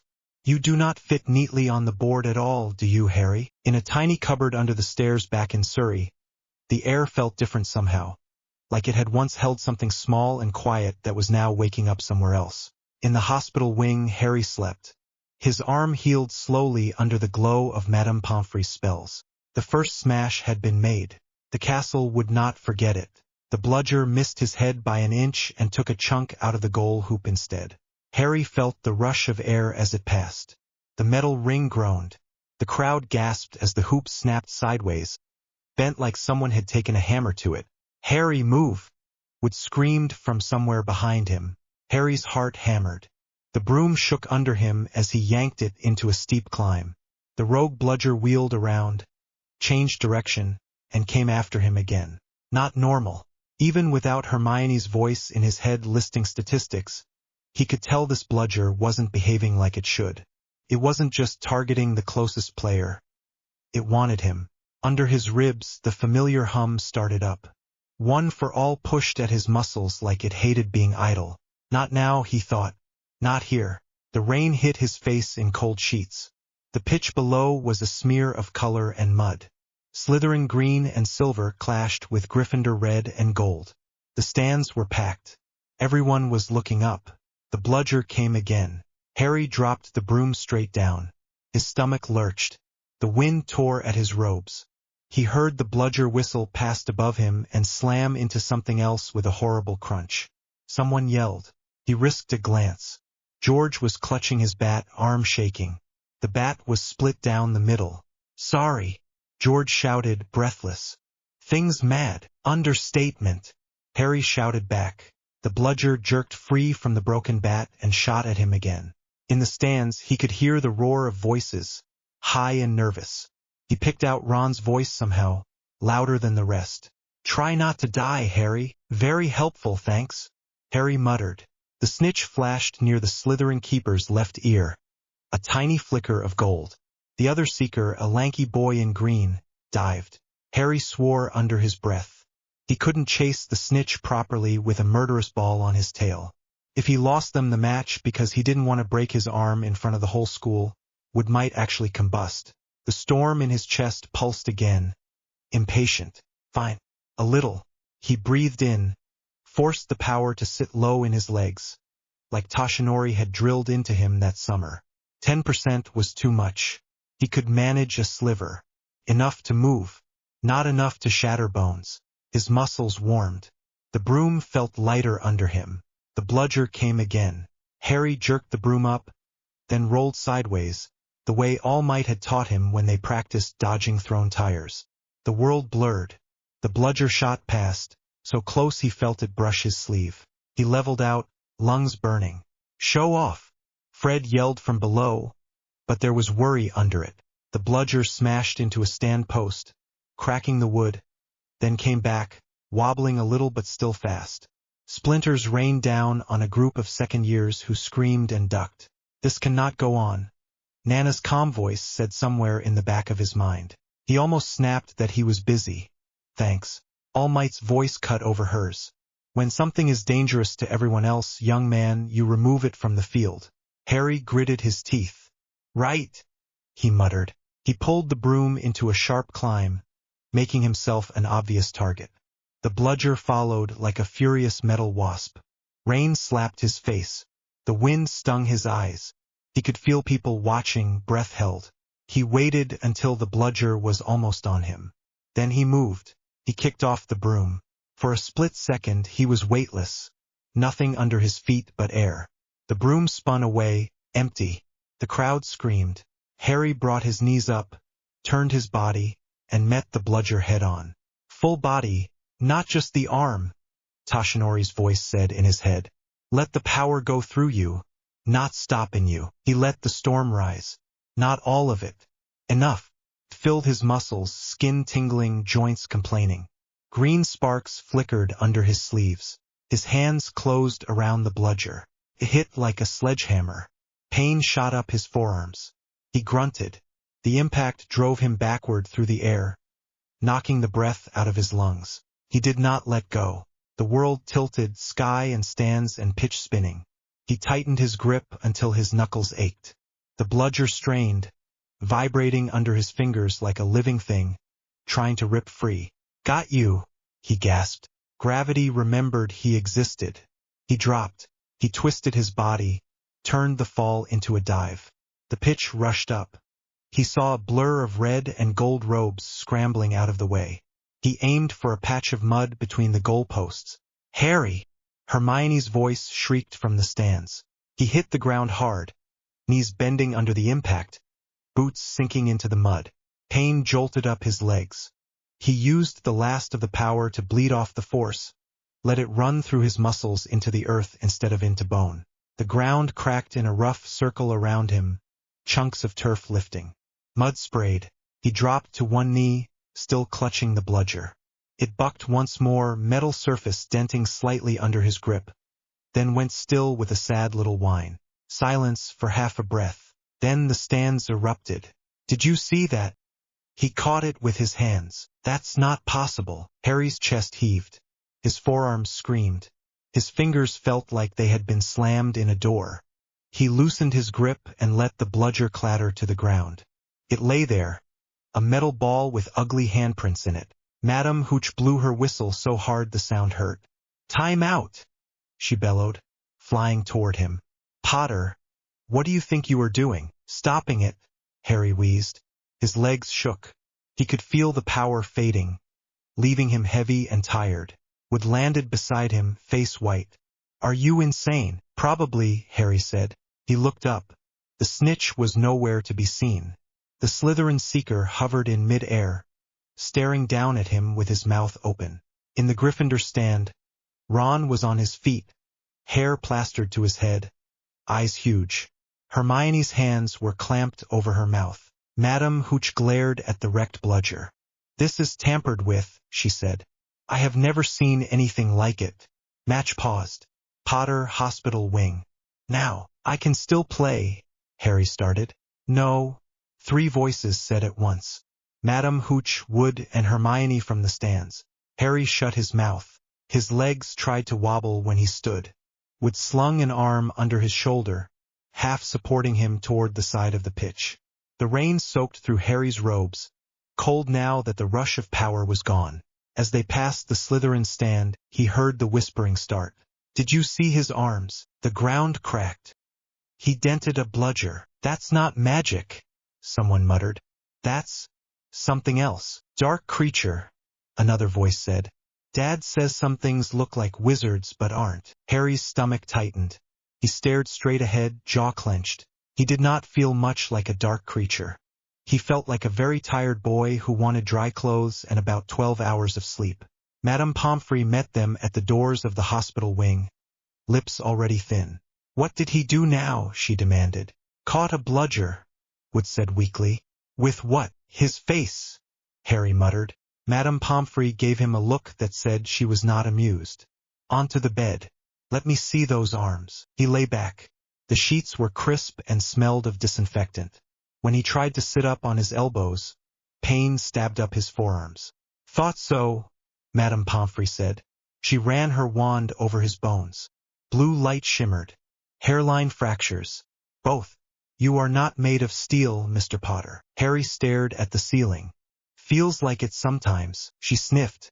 "Well, you are not. Drink this." The potion she pushed into his hand tasted like chalk and burnt sugar. Heat spread through his arms, dulling the worst of the pain. The door banged open. Ron and Hermione rushed in, dripping water everywhere. "Honestly," Madame Pomfrey said, "you two are going to wear grooves in my floor." "We had to check on him," Hermione said. "He jumped off his broom." "It was awesome," Ron said at the same time. Then he caught Madame Pomfrey's glare. Very dangerous. Bad. Terrible idea." Harry managed a small smile. "We win. The match is still going," Ron said. "Would put Katie on Seeker." Hermione's eyes were sharp and worried. "What were you thinking?" "The bludger was going for me," Harry said. "If I kept dodging, it might hit someone else. Or smash the stands. Or your face." Hermione flushed. "That is not the point. You did whatever that was. In front of everyone." Ron flopped onto the bed next to Harry's feet. "Mate, you dented it." Harry looked at his hands. The skin was red and scraped. Already the ache was easing. Madame Pomfrey's potion worked fast, but he knew some of that was one for all too. His body healed quicker now, pushed harder, broke louder. "Everyone saw," Hermione said. "They already talk about the troll. Now this. People are saying things, like what Harry asked, even though he had heard it on the way in." Ron looked uncomfortable. "You know, that you are not, right?" "Someone said dark creature," Hermione muttered. "Which is ridiculous. Quirrell used to say that in class about things with too many teeth. You have exactly the correct number of teeth." "Thank you," Harry said. "You know what I mean," she said, frustrated. "They think you are dangerous." "I am," Harry said softly. "They are not wrong." Hermione opened her mouth, then closed it again. She stepped closer to the bed. Her hair was a frizzy damp cloud around her face. Raindrops clung to her lashes. "Dangerous to bludgers, maybe," Ron said. "And trolls. And walls," Hermione added. Harry let out a short breath that could almost be a laugh. "I did not mean to dent the floor," Madame Pomfrey huffed. "This castle has been through worse. Try not to add to the list." She moved off to fuss with another bed. Ron leaned back on his hands. You should have seen Malfoy's face. He looked like he'd swallowed a niffler.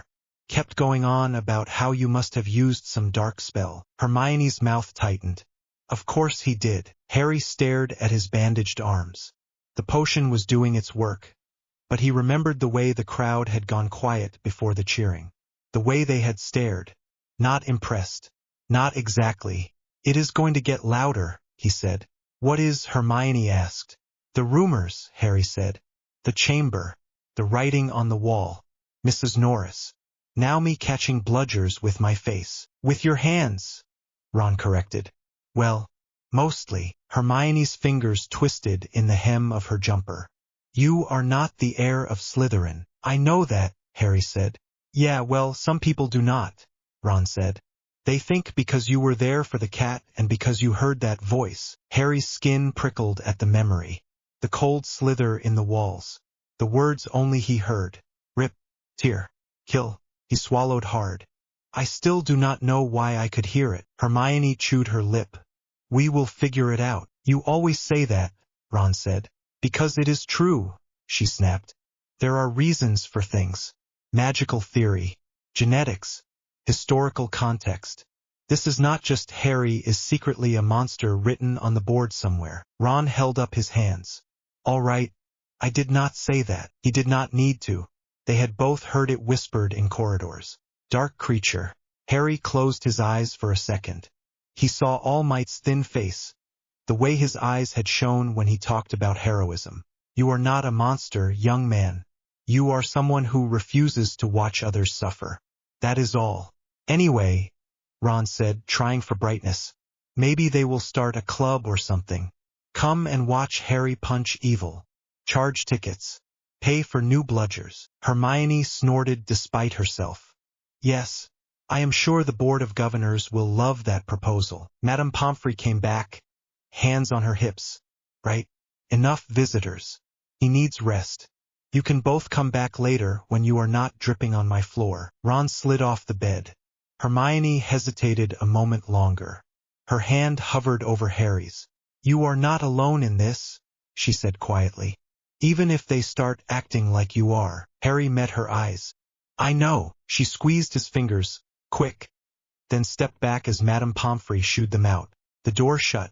The hospital wing felt strangely quiet. The rain muted behind stone.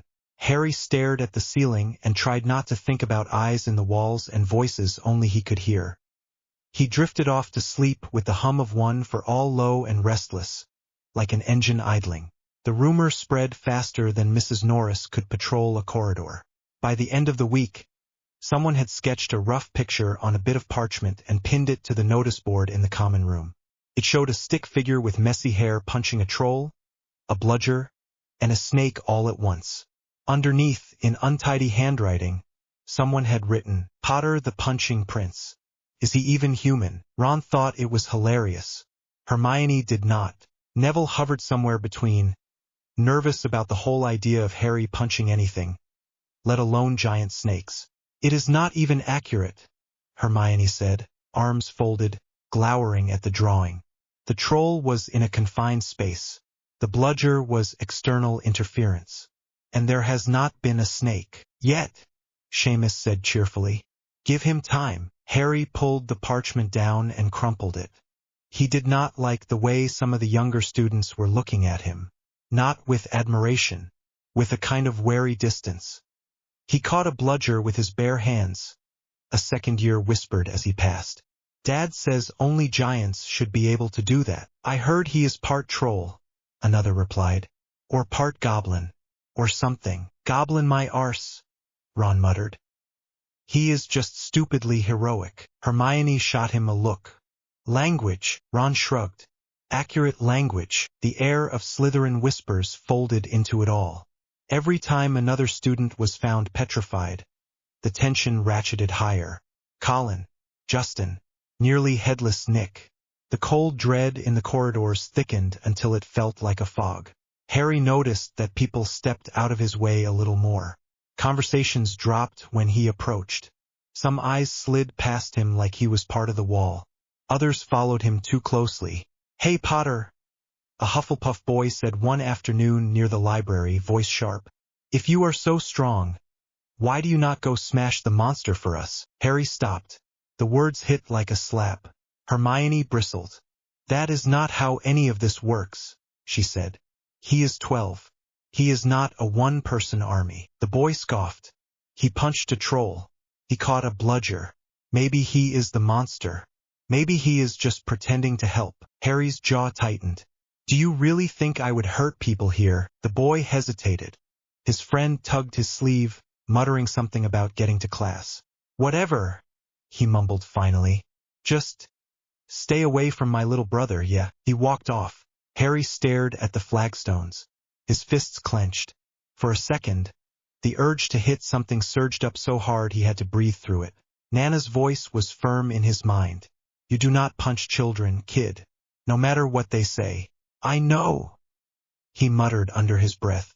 Hermione put a hand on his arm. They are scared, she said softly. People try to make sense of things that hurt them. They pick someone to blame. It is unfair, but it is not. It does not make them right. Feels like being a walking target, Harry said. Welcome to Hogwarts, Ron said, trying for a joke. Where everyone is dramatic and nothing is your fault but somehow still is. Harry huffed out a small laugh. It did not reach his eyes. He was tired of feeling like his own skin did not fit. Magic pulling one way, quirk the other. Everyone else got to just be wizards. He was something else and no one had a word for it yet. That was when the notice went up about the dueling club. If there is one thing this school does not need, Hermione said, it is Lockhart teaching people how to hit each other. The great hall had been cleared of tables and chairs. Candles floated high above, flickering. A long, narrow platform stood in the middle, draped in purple cloth. Lockhart himself stood on it, robes of violent shade of lilac, hair gleaming. He beamed at the gathered students like they were all here just to see him. At least it is not Snape, Ron said. He would teach curses that make your eyeballs itch. I heard that, Mr. Weasley, Snape said from behind them. Ron jumped. Sorry, Professor, he muttered. Snape swept past, black robes whispering. He went up onto the platform to stand beside Lockhart, arms folded, expression sour. It was like someone had paired peacocks with storm clouds. Harry, Ron, and Hermione squeezed into a space near the front. The crowd buzzed around them. Bet Malfoy signs up just so he can hex you legally, Ron muttered. He hexes me illegally already, Harry said. This will probably just make him show off. Hermione nudged him. Remember the rules, she said quietly. No obvious one for all. You can't just tackle him into the wall. I know that, Harry said. He did know. Tashinori's last letter had been clear. Control. Less smashing, more thinking. Hogwarts is not a sports arena, young man. It is a school full of children and some very nosy adults. Lockhart clapped his hands. The sound echoed magically through the hall. Gather round, he called. Come here and watch me demonstrate proper dueling form. No worries, you are in safe hands. I, Gilderoy Lockhart, 3-time winner of the We Know, someone muttered. Lockhart continued as if he had not heard. Am here to teach you how to defend yourselves should you ever be so unfortunate as to meet the same kind of dark creatures I have. Harry and Ron exchanged a look. Hermione rolled her eyes. Severus, my good fellow, Lockhart said. Would you assist me in a short demonstration? Snape's smile was thin and dangerous. With pleasure, he said. Harry had to admit the duel between them was actually useful. Snape's spells were sharp and quick, his movements economical. Lockhart flailed and barely blocked half of them. More show than anything else. The students winced every time a curse missed Lockhart by inches. Some part of Harry's brain catalogued Snape's angles, the way he moved his shoulders, how he shifted his weight. Physical habits, or reflexes. Allmight would have approved of that level of awareness. Finally, Lockhart called a halt before Snape could do permanent damage. He turned to the crowd, slightly winded but still smiling. And that, he said, is what a proper duel looks like. Now we shall pair you up so you can practice. Harry's stomach sank. He had a bad feeling about this. Potter, Snape said, voice smooth. Weasley, Let us not have you together. You would just trip over each other. Potter, you can go with. He let his gaze slide across the hall. Malfoy, he decided. Of course. Draco Malfoy smirked as he stepped up onto the platform opposite Harry. He twirled his wand between his fingers like he was doing a trick. Crabbe and Goyle loomed at the edge of the crowd, grinning. Try not to break the floor this time, Potter, Malfoy drawled. Or me. I know you like using your fists. Harry held his own wand tighter. Afraid I might mess up your hair. A few Gryffindors snickered. Malfoy's eyes narrowed. Wands only, Snape said. His voice cut across the noise. No physical contact.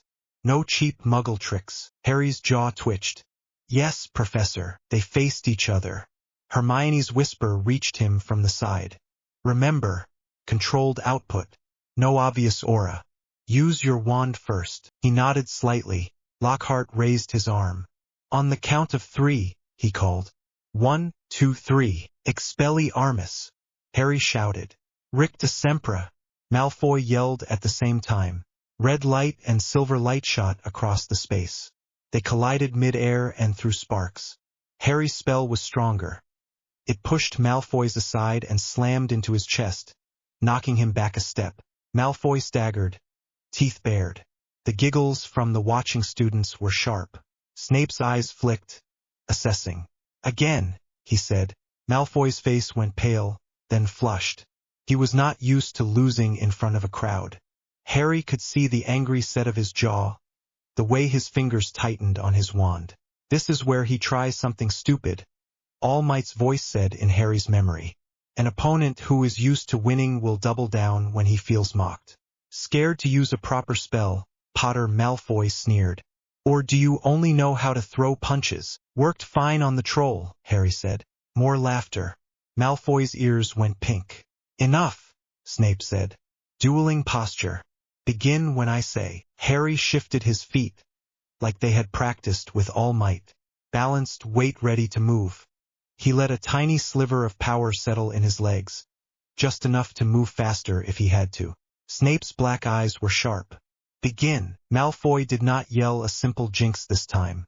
His mouth moved around longer syllables. The wand angle was different. Harry did not recognize the spell, but he recognized intention. The way Malfoy's wrist flicked reminded him of Snape's conjuration earlier. Snake, Nana said in his head. One for all surged. Harry did not wait to see what came out of the wand. He moved. He dashed forward, power pushing into his muscles. The world narrowed to Malfoy's wand hand. The distance between them vanished in a blink. The gasp from the crowd was loud. Harry's left hand grabbed Malfoy's wrist and wrenched it up. Green sparks ran under his skin, faint in the candlelight. The spell shot into the air instead of at him. A spray of black smoke burst near the ceiling. Nothing solid formed. Malfoy swore, shocked. Get off me, you freak! Harry's momentum carried them both sideways. He twisted, careful. He could have slammed Malfoy into the floor. He did not. He used just enough strength to pull the other boy off balance and send him down in an undignified sprawl. Malfoy hit the stage on his back, breath leaving him in a hoof. Harry let go at once and stepped back, hands up, wand still in his right hand. The hall went dead quiet. Did you see how fast he moved? Someone whispered. He grabbed his wand. Another said, horrified. No one moves like that. Physical contact, Snape said. His voice was calm, but his eyes were not. They were dark and narrowed. Mr. Potter, I believe I said none of that. Harry's chest heaved. His heart thudded against his ribs. He was trying to conjure something, he said. I reacted, like a common brawler, Snape said. This is a school of magic, not some muggle boxing ring. Lockhart fluttered forward. Well, that was certainly enthusiastic, he said. Shows good reflexes, though. Ha ha, no one laughed with him. Malfoy scrambled up, face twisted. He grabbed me, he snapped. He could have broken my arm. Did you see his hands? He dented a bludger last week. He is not normal. Harry flinched. Perhaps, Snape said smoothly. You should practice more useful spells, Mr. Malfoy. so you do not need to rely on theatrics yourself. Malfoy looked like he had been slapped. He shut his mouth. Snape flicked his wand. As an example of what not to do, we will proceed differently. I will conjure something. You will both display proper magical control. He pointed his wand at the floor between Harry and Malfoy. Serpensortia, he said. A long, thick snake burst from the wand tip and hit the stage with a thump. It lifted its head, tongue flickering. Its body coiled, scales glossy in the candlelight. Several students screamed. Brilliant, Ron muttered from the crowd. Because what this school really needed was more snakes. The snake turned its head. Its eyes locked on a terrified-looking Hufflepuff girl near the edge of the platform. It started to slither toward her. She stumbled back, tripped, and fell. Do something, someone yelled. Harry did not think. He stepped between the snake and the girl. The snake reared, hissing. He hissed back. The sound slid out of his mouth before he could stop it. Low and sibilant, a string of sounds that did not belong to English. Stop. Leave her alone. The snake froze. His head tilted. It flicked its tongue, tasting the air. Then it slowly lowered itself back to the floor. The Hufflepuff girl stared up at Harry, eyes huge. The hall was silent again. But it was a different kind of silence now. Thick, uneasy. Harry, Ron said weakly. What did you just say? Harry blinked. His mouth felt odd. I told it to go away, he said. In snake, someone said. It is Parseltongue, another whispered. The language of snakes. Salazar Slytherin could speak it. Voldemort can speak it, a Ravenclaw girl murmured. Mum said so. He is the heir. A boy hissed. The snake looked between Harry and the cowering girl once more, then turned and slid away across the stage. It vanished under the edge of the platform. Snape flicked his wand. The snake disappeared. His face was unreadable. Lockhart clapped his hands a bit too loudly. Well, that was instructive, he said. Maybe a bit too advanced for our first meeting. Let us call it for today, shall we? The crowd began to break apart into tight groups, people muttering. He spoke to it, just like you know who, and he punched a troll, dark creature. Harry felt their eyes on him like physical pressure. He swallowed hard. The slight buzz of power in his legs felt suddenly wrong, like it was echoing their fear back at him.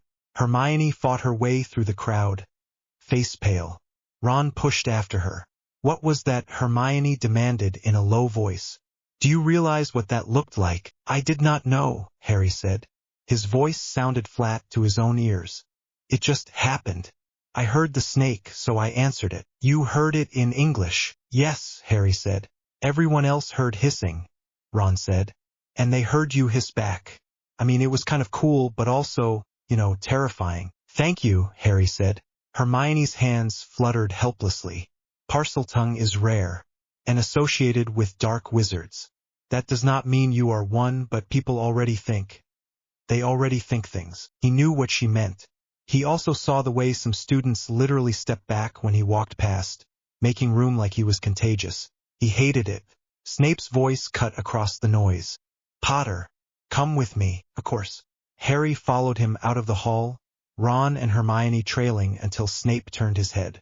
Alone, Snape said. Mr. Weasley, Miss Granger, back to your dormitory. Hermione opened her mouth, then closed it again at the look on Snape's face. We will wait in the common room, she said quietly to Harry.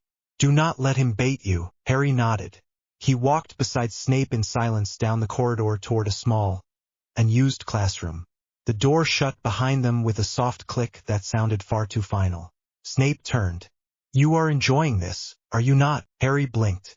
Enjoying what? The attention, Snape said. The whispers. The fear. It is quite something to be the center of every rumor. Harry felt his jaw tighten. They think I am the heir of Slytherin. They think I am some kind of monster. I do not enjoy that. Snape stepped closer. His eyes were dark and sharp. Then perhaps you should stop behaving like one. Harry's fists clenched. I did not choose to speak snake. I did not choose one for... He cut himself off quickly. Snape's gaze sharpened. One for what? Harry swallowed. Nothing. I mean, I did not choose any of this. Trolls, bludgers, snakes. I just try to make sure people do not die. Snape watched him for a long moment. Harry felt like he was being weighed, measured, dismantled. At last Snape spoke again. The headmaster is already aware that you saved Miss Granger from a troll in a manner inconsistent with normal magic. Harry's stomach flipped. He informed the staff that you experienced a search, Snape went on. An uncontrolled burst of power. I have seen uncontrolled magic, Potter. That was not it. Harry said nothing. Snape's mouth twisted. You speak Parseltongue. You move with the speed of a trained duelist twice your age. You dent enchanted iron with your bare hands. You react to threats like one of those ridiculous Japanese heroes in the newspapers. Harry's heart stuttered. Snape leaned in slightly. What are you hiding? Harry met his eyes. Legitimacy prickled at the edge of his thoughts. A light brush.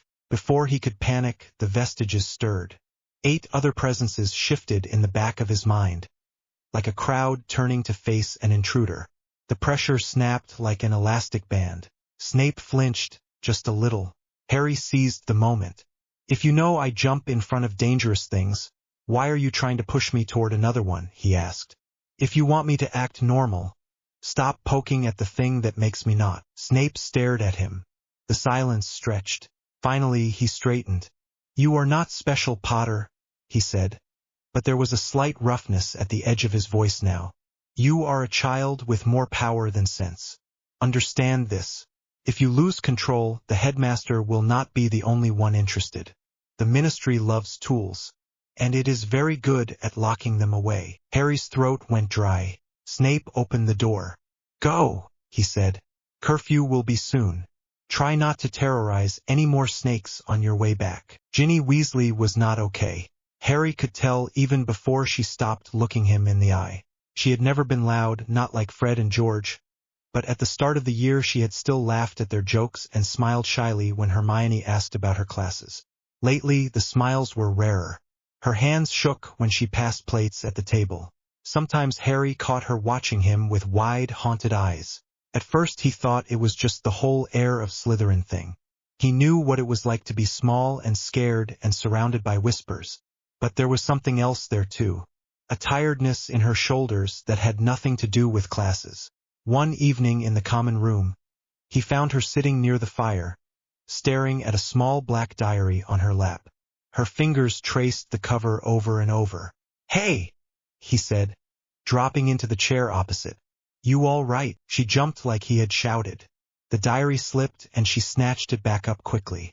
I am fine, she said. Her voice was too high. Just homework. Hermione looked up from her arithmancy book nearby. You look exhausted, she said gently. Are you sleeping at all? Ginny's cheeks went pink. I am fine, she repeated. Really? Just second year. It is a lot. Fred called her over a moment later to help with something. She practically fled.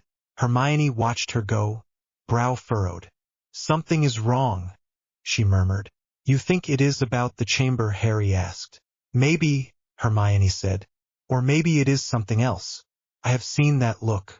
It is like when you came back from detentions with Umbridge in my... Never mind. She cut herself off, flushing. Alternate timelines. Ignore me. Harry raised an eyebrow at her weird comment but let it go. He looked at the diary in Ginny's hands and felt a faint prickle under his skin. One for All did not have danger sense yet, but his gut did. Then Hermione was found petrified. The world snapped into a colder shape. They stood outside the hospital wing, Ron rigid beside him. Madame Pomfrey would not let them in. She said Hermione would not know they were there anyway. Harry stared at the closed door. His chest hurt. She was the one always saying we would figure it out, Ron said. His voice was flat. And now she is... like that. Harry swallowed. We will still figure it out. Without her. Harry looked at his friend. Ron's eyes were red. We have to, he said. For her. They did not have time to spiral. Events piled fast after that. The note in Hermione's stiff hand. Pipes. Basilisks. Moaning myrtle. When Ginny went missing and the message appeared on the wall. Her skeleton will lie in the chamber forever. Something inside Harry snapped into place. Enough waiting. Enough being the thing everyone was afraid of while the real monster slithered through the walls. He was not going to watch another person he cared about die. So when McGonagall told the school to return to their dormitories and wait while the staff went to deal with it, Harry did not. He went to find Lockhart. "You are leaving," Ron said, voice incredulous. "Now. When my sister is..." Lockhart's office looked like his bookshelves had thrown up. Half-empty spaces gaped where his most famous works had been. The trunks on the floor were open, clothes thrown in. "I must admit, I was misinformed," Lockhart babbled as he tried to wrestle a pile of silly hats into a suitcase. "I had no idea the danger here was so immediate." Harry stepped between him and the door. "You said you knew where the chamber was." "Figures of speech," Lockhart said, eyes darting. "Hyperbole. Part of the craft, my boy. Now, if you will excuse me." Ron slammed the door shut behind them. "No chance," he said. "You are coming with us." Lockhart went pale. "With you. To the chamber," Harry said. "You are the defense teacher. Defend something." Lockhart opened his mouth to protest again. Harry grabbed his wand. One for all lent strength to his grip. He did not hurt the man. He did not need to. Lockhart sagged when he realized resistance was useless. 10 minutes later, they stood in Moaning Myrtle's bathroom, staring at a sink. "Are you sure about this?" Ron asked. "No," Harry said. "But we do not have a better idea," he hissed in Parseltongue. Pipes shifted. The sink slid aside, revealing a black, gaping hole. Ron swallowed. "Ladies first," he told Lockhart. Lockhart squeaked. Harry did not give himself time to think. He sat down on the edge and slid in. The pipe swallowed him. Cold stone rushed past. He hurtled downward, bounced off the sides, finally spat out onto a wet tunnel. He groaned and pushed himself up on sore hands. Ron landed beside him a moment later, less gracefully. "Never doing that again," Ron gasped. Lockhart's landing was even worse. There was screaming, and flailing, and slime. Harry barely listened. The tunnel stretched ahead, dark and damp, smelling of mold and something else. Something reptilian. His heart sped up. His palms felt clammy. They moved forward. Lockhart tried once to bolt back the way they had come. Ron shoved him at one point. "I knew you were trouble from the moment you dented that bludger," Lockhart muttered. "You are welcome," Harry said. A cave-in separated him from Ron and Lockhart not long after. Lockhart's foolish attempt at a memory charm backfired, collapsing part of the tunnel. Harry shouted through the rock. "Ron, I am okay." Ron yelled back, voice muffled. "I will try to move these, but it might take ages. Get help if you can," Harry called. "I will find Ginny." Harry, wait. He could not. He went on alone. The chamber itself was huge. Stone pillars lined the sides, carved with coiled serpents. The air was cold and heavy. Water pooled on the floor. Ginny lay small and still near the base of a giant statue. Her hair was a bright splash of red against the stone. Harry's breath caught. "Ginny!" He ran to her and dropped to his knees. Her skin was cold. Her chest did not rise. "Please," he whispered. "Not again." He shook her shoulder lightly. No response. "She will not wake," a calm voice said. Harry spun. Tom Riddle stood a few meters away, school uniform neat, dark hair falling into his eyes. He was solid and not solid at the same time, edges blurred. Vestige, Harry thought wildly. Then he realized the feeling was different. Wrong. Riddle smiled. "Hello, Harry." Harry's skin crawled. "Who are you?" "Tom Riddle," he said. "Ginny poured her heart out to me all year. It was very touching. And very useful." Harry's eyes flicked to the diary lying near Ginny's hand. Its pages were blank. "You are in the diary," Harry said. Riddle inclined his head. "A memory. Preserved self. Strong enough to borrow a little life from anyone foolish enough to trust me." Harry's stomach turned. "You used her. She wanted to be special," Riddle said. "Not just the little sister of famous brothers. I gave her someone who listened. In return, she gave me access. To secrets. To students. To the chamber." He tilted his head, studying Harry. And then she wrote about you. Lucky me, Harry said bitterly. She wrote about a boy who punched a troll, Riddle said, sounding amused. About a boy whose strength did not match his size. A boy who caught bludgers with his bare hands. She was frightened of you, and fascinated. Harry swallowed. His heart pounded. And then I saw it myself, Riddle went on. Through her eyes, through her memories, the way you moved today, faster than a child should, stronger than most grown men. You are not just a wizard, are you, Harry? Is this the part where you tell me I am a monster too? Harry asked. His voice came out harsher than he intended. Riddle laughed softly. Oh no, you are something far more interesting. A category error. Magic and something else. I think my future self would be very keen to study you. Harry's skin crawled. Voldemort, he set his jaw. Your future self can keep dreaming. I am getting Ginny out of here. Riddle's smile thinned. You are very brave. Or very foolish. He pulled out his wand, or the image of one. It did not look quite solid, but the magic around it felt real enough. Let us test which. The statue's mouth opened. The sound that followed stabbed straight through Harry's skull. A drawn-out, echoing hiss, like stone scraping on bone. Harry clamped his eyes shut on instinct and threw himself behind the nearest pillar. The basilisk hit the floor several meters away with a bone-shaking thud. He could feel it as much as hear it. The heavy drag of scales over stone. The creak of enormous weight. The stink of rotting meat and old damp. His heart pounded so hard it hurt. Sweat broke out on his back. Do not look at its eyes, he thought. Do not look. Speak to it. Riddle's voice echoed. Tell it to spare you. You are Parselmouth. It will listen. Harry breathed hard. The pillar stone was cold against his back. I am not on your side. He risked a peek around the edge, keeping his gaze low. He saw massive coils, pale belly, the flash of long, deadly fangs. He kept his eyes away from the head. The basilisk's hiss filled the chamber. Kill him, Riddle said. The snake surged forward. Harry broke into a run. He kept the pillar between himself and its head as long as he could. Stone shattered as the basilisk's body slammed into it.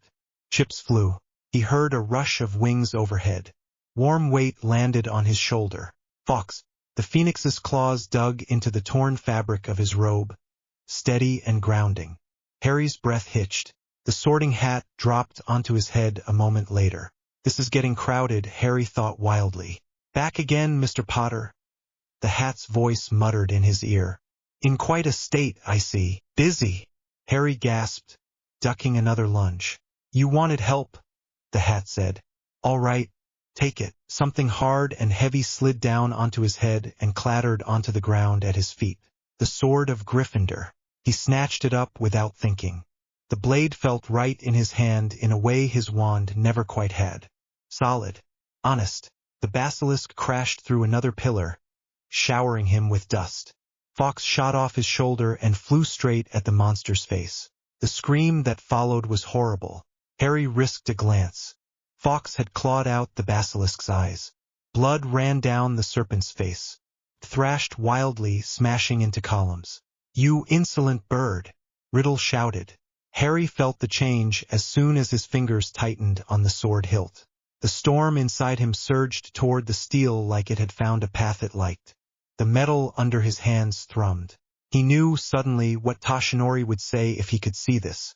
Your body is the vessel, young man. Tools only make the flow easier. Harry set his feet. He lifted the sword. Green lines of light flickered along the blade, running from hilt to tip. The basilisk struck blindly, guided by sound and heat now that sight was gone. His head swung toward him. His jaws opened. Harry could not out-magic it. Spells would slide off those scales. He had seen enough in defense class about magical creatures to know that, so he did not use a spell. He used everything else. He pulled one for all up from the soles of his feet, through his legs, through his back, into his arms. It hurt. His muscles screamed. His bones felt like they might crack. Fox song filled the chamber, fierce and bright. Harry roared, more in pain than anything, and swung. One for all, he shouted. Gryffindor Caliba. The sword cut through the air. The power running through it did not stop at the edge of the metal. It extended out in an invisible arc. The air in front of the blade compressed, then ripped. The shockwave slammed into the basilisk's neck. For a second, nothing happened. Then skin, muscle, and bone parted in a single horrible line. The basilisk's head slid away from its body. Both crashed to the floor with earth-shaking thuds. Blood pooled, thick and dark, stinking. Harry stood there, sword outstretched. His arms shook violently. His ears rang. His lungs dragged in air like they had forgotten how. He did not have long to enjoy it. One of the basilisk's fangs, huge and slick with venom, had been thrown by the force of the impact. It arced toward him like a thrown spear. He barely had time to see it. Pain exploded in his arm as the fang drove through his forearm into the stone. He screamed. Fire roared up his veins. His legs buckled. The sword clanged out of his hand and skittered away. Venom seared through his blood like liquid lightning. Not the controlled, trained crackle of one for all. Wild. Corrosive. He gasped. The chamber spun. Nana's voice shouted something. He could not make out the words. Other voices rose behind hers. The vestiges all at once. A chorus of alarm. Not like this, he croaked. He slumped to the floor, pinned by his own arm, face inches from basilisk blood. Pity, Riddle said. His voice seemed to come from far away. I had hoped to see my future self dissect you. Still, I suppose killing you is the next best thing. Harry's vision blurred. So this is how it ends, he muttered. Bit stupid. Something warm splashed onto his arm. A tear. Fawkes cried again, louder this time. The sound pierced through the fog. Harry felt the warm liquid seep into the wound. The burning changed. It did not stop. It shifted. The pain twisted inward, sharp, then deeper, digging into bone, then into something beyond that. The quirk factor in his body flared in response, that strange extra layer Allmight had talked about. Not quite magic. Not quite flesh. Both. The venom hit it like acid. The quirk hit back. For a moment, Harry felt like he was on fire from the inside out. Every muscle spasmed. His back arched. He cried out again, wordless. The vestiges crowded close, their presence a ring around the core of him. He felt them push, shield, contain. Nana's voice was sharp. Hold. The burning peaked, then broke. He collapsed, panting, sweat cold on his skin. The fang fell out of his arm and clattered to the floor. Clean. The wound was gone. Not even a scar, but something lingered. A faint tingling under his skin. A new hardness in his bones. Riddle's expression twisted. Phoenix tears, he snarled. And something else. What are you, Potter? Harry dragged himself upright. His body still shook, but the worst of the pain had passed. He picked up the sword again, fingers numb. Your problem, he said. He stalked toward the diary. Riddle moved to block him, but his edges flickered. He was already fading. You think you have won, Riddle said. This is only the beginning. My future self. Harry stabbed the diary. Ink exploded out of it like blood. Riddle screamed. The sound was high and ragged and wrong. His form twisted, imploded, and vanished. Silence crashed down. Harry stood there, chest heaving, sword stuck in a ruined book. His arm throbbed with a phantom ache. His whole body felt like it had run 5 marathons and then jumped in front of a train. Harry, the small, hoarse whisper pulled him around. Ginny, she stirred. Color crept back into her cheeks. Her eyes fluttered open, dazed. Ginny, he said, dropping the sword and scrambling to her side. Hey, you are okay. You are okay. Her lip trembled. Tears welled up. I am sorry, she choked. I am so sorry, Harry. I did not mean. I did not want. I tried to stop. But he made me. He wanted to tell her it was all right. That it was not her fault. That he understood what it was like to have something inside you that could hurt people. The words tangled. He settled for pulling her into a rough, one-armed hug. You are safe now, he said. We will sort out the rest later. Ginny shook against him. Mum is going to kill me. Let me worry about that. Ron's voice called from the entrance. Harry looked up. Ron squeezed through the last gap in the rocks, face streaked with grime, eyes wide at the sight of the dead basilisk. "Blimey," he breathed. "You killed it." "Not alone," Harry said, glancing at Fawkes. The phoenix sat nearby, feathers a bit ruffled, eyes bright. Ron moved closer, careful not to step in anything he did not want on his shoes. "Is Ginny all right?" "I think so," Harry said. Ginny pulled back a little, wiping her nose on her sleeve. "Ron," she whispered. "I am so sorry." Ron swallowed hard. "We can talk about it later," he said roughly. "Right now I am just glad you are breathing." He looked at Harry. "You look like death." "Feel worse," Harry said. Fawkes trilled. Warmth wrapped around them. The phoenix grabbed Harry's shoulder with his talons again. The world blurred. They appeared in Dumbledore's office in a rush of heat and light. Harry's knees buckled. He ended up on the floor, Ginny half in his lap, Ron landing in a heap beside them. Dumbledore rose from behind his desk, eyes taking in everything at once. Ginny's tears, Harry's sweat-soaked shirt, the bits of basilisk blood and dust. "Ah," he said quietly. "I see." The explanations took a long time. Ginny sobbed through hers, clutching at the diary until Dumbledore gently pried it from her fingers to examine the hole in it. Arthur and Molly arrived partway through, faces white with shock and worry. Harry watched them hug their daughter like they might never let go. His chest ached, but in a different way now. He gave the bare bones of his side. He did not mention names.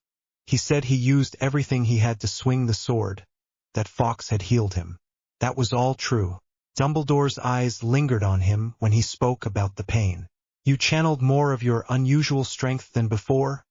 Dumbledore said later, when the Weasleys had gone and Ron had dragged Ginny off to the hospital wing to rest. Into the sword. Harry sat in one of the chairs in front of the desk, shoulders slumped. His muscles still twitched occasionally, leftover sparks firing. "Yes," he said, "and the basilisk venom." Dumbledore went on. "You should be dead." "I got lucky," Harry said. "Phoenix tears are powerful," Dumbledore said. "But there was more at work here. Your body has changed again." Harry picked at a loose thread on his sleeve. "Feels like it." "Do you feel different?" Dumbledore asked.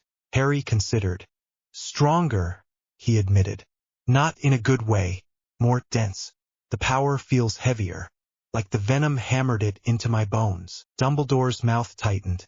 "We will need to monitor that." "Great," Harry muttered. "Add that to the list." Dumbledore's eyes softened. "Harry, you saved a life today. More than one, I suspect. You have the right to feel tired." "I am tired of being the freak," Harry said quietly. The word hung between them. Dumbledore folded his hands. "There will always be those who fear what they do not understand. Some will call you monster. Some will call you hero. Neither word changes who you are." Harry snorted. "Which is what, exactly?" "A boy who keeps choosing to stand between others and danger," Dumbledore said simply, "at great cost to himself." Harry looked away. His throat felt tight. Dumbledore stood. "Go get some rest, Harry. Tomorrow we will celebrate the end of a very dark year. Tonight, let your bones recover." Harry pushed himself up. His legs shook. He paused at the door. "Headmaster," he said.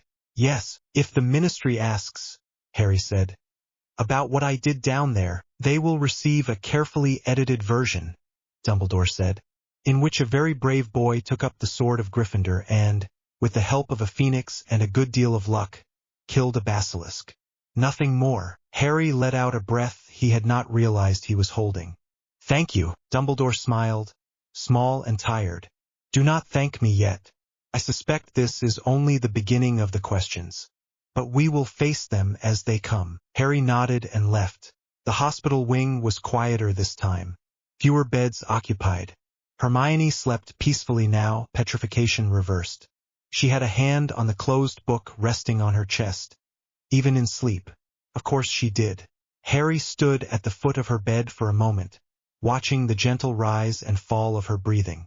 Relief washed through him so strong it made his knees weak. Ron sat in the chair between Hermione's bed and Ginny's. Ginny dozed, exhausted. Ron jumped up when he saw Harry. "You look less dead," he said. "Thanks," Harry said. You look like you have not moved in hours. Did not want to, Ron said. Hermione woke up for a bit. Yelled at me for not bringing her more notes. Harry smiled. Sounds like her. She will want the whole story, Ron said. Diagrams, footwork, basilisk scale analysis. She can yell at me about my form later, Harry said. He stepped closer to Hermione's bed. Her eyes fluttered open. Hey, he said softly. Harry, she murmured, voice croaky. You look awful. Nice to see you too, he said. She tried to sit up. Her arms trembled. He moved quickly, putting a hand behind her shoulders to help. Careful, he said. You were stone, remember? Hard to forget, she muttered. She blinked slowly, taking him in. You did it, did you not? The chamber, he nodded. Basilisk is dead. Ginny is safe. Riddle is very much not. Her eyes widened. Riddle, a memory in a diary. I thought as much. Of course you did, Ron said. Hermione's gaze dropped to his hands. You are shaking, she said. Harry realized he was. His fingers trembled against the blankets. The phantom burn of venom still seemed to flicker under his skin. It has been a long day, he said. Did you use it? She asked quietly. Your power. Yes, he said. No point lying. I pushed it through the sword. It worked. Too well, maybe. Worry creased her forehead. How bad was it? Bad, he admitted. But I am still here. Her hand lifted slowly. She rested it lightly over his. Her fingers were warm despite the chill in his own. You have to stop doing this, she said. Throwing your whole self at every problem until you break. If I had not, Ginny would be dead, he said. I know, she said. Her voice wobbled. I know. That is the problem. They looked at each other for a long moment. Ron shifted awkwardly in the background, clearly feeling like he was intruding and not wanting to move anyway. Hermione swallowed. Thank you, she said, for saving her, for saving everyone. Again, Harry shrugged, because he did not know what to do with the weight of that. I had help. She hesitated. Then she leaned forward and pressed a quick, soft kiss to his cheek.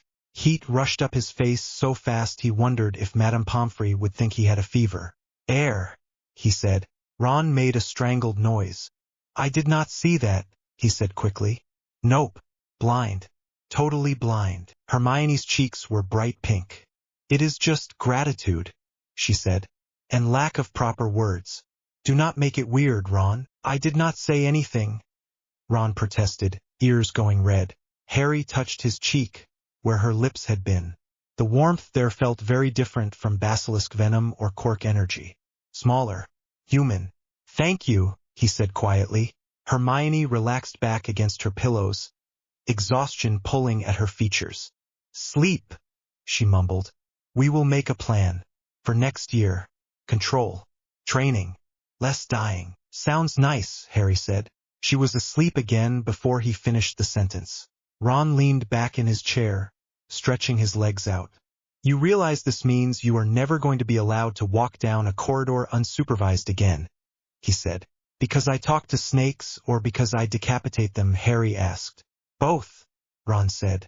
Mum is going to have kittens. Harry huffed out a laugh. It turned into a yawn halfway. Madame Pomfrey appeared, hands on hips. Enough gossip, she said. All of you. Sleep.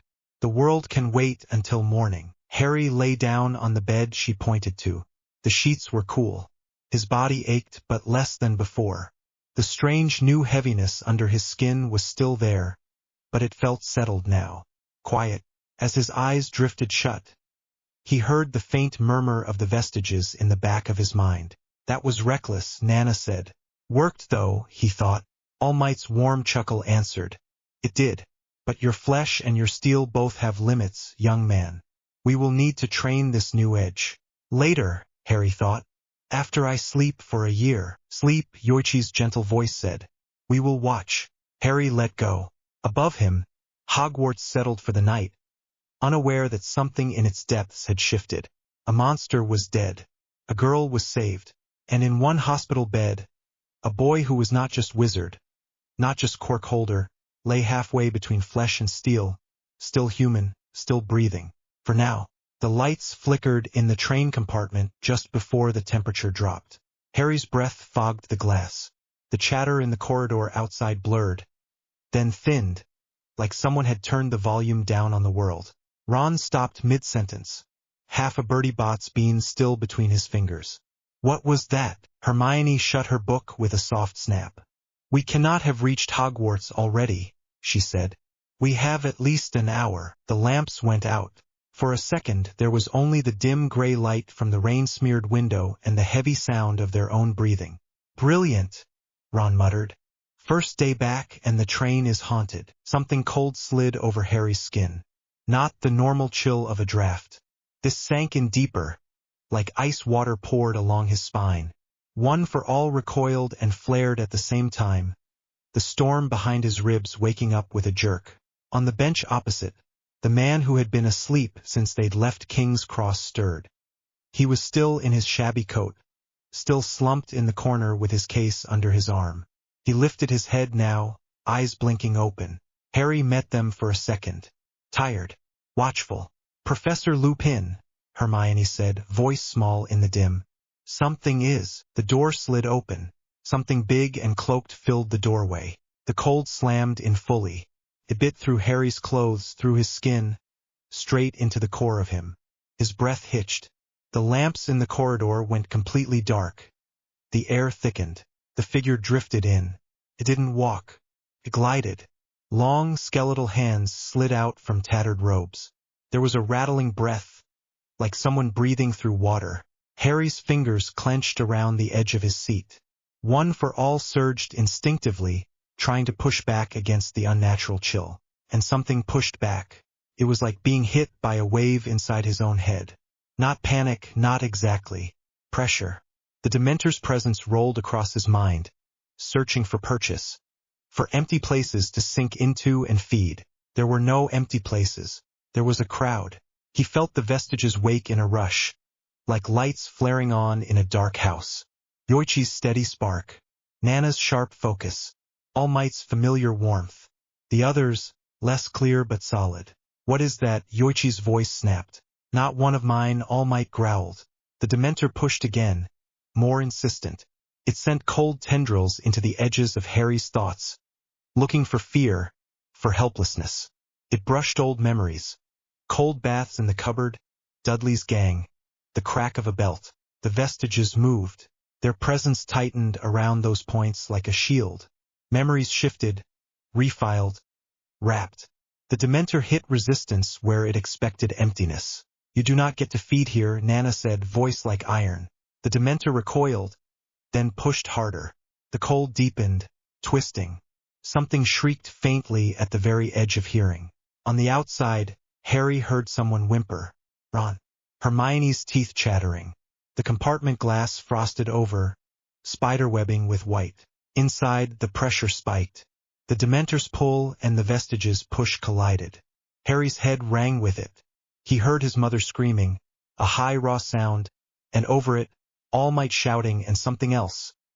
The echo of Nana laughing, sharp and fearless. Too much. Sensory overload, Allmight said sharply, somewhere distant.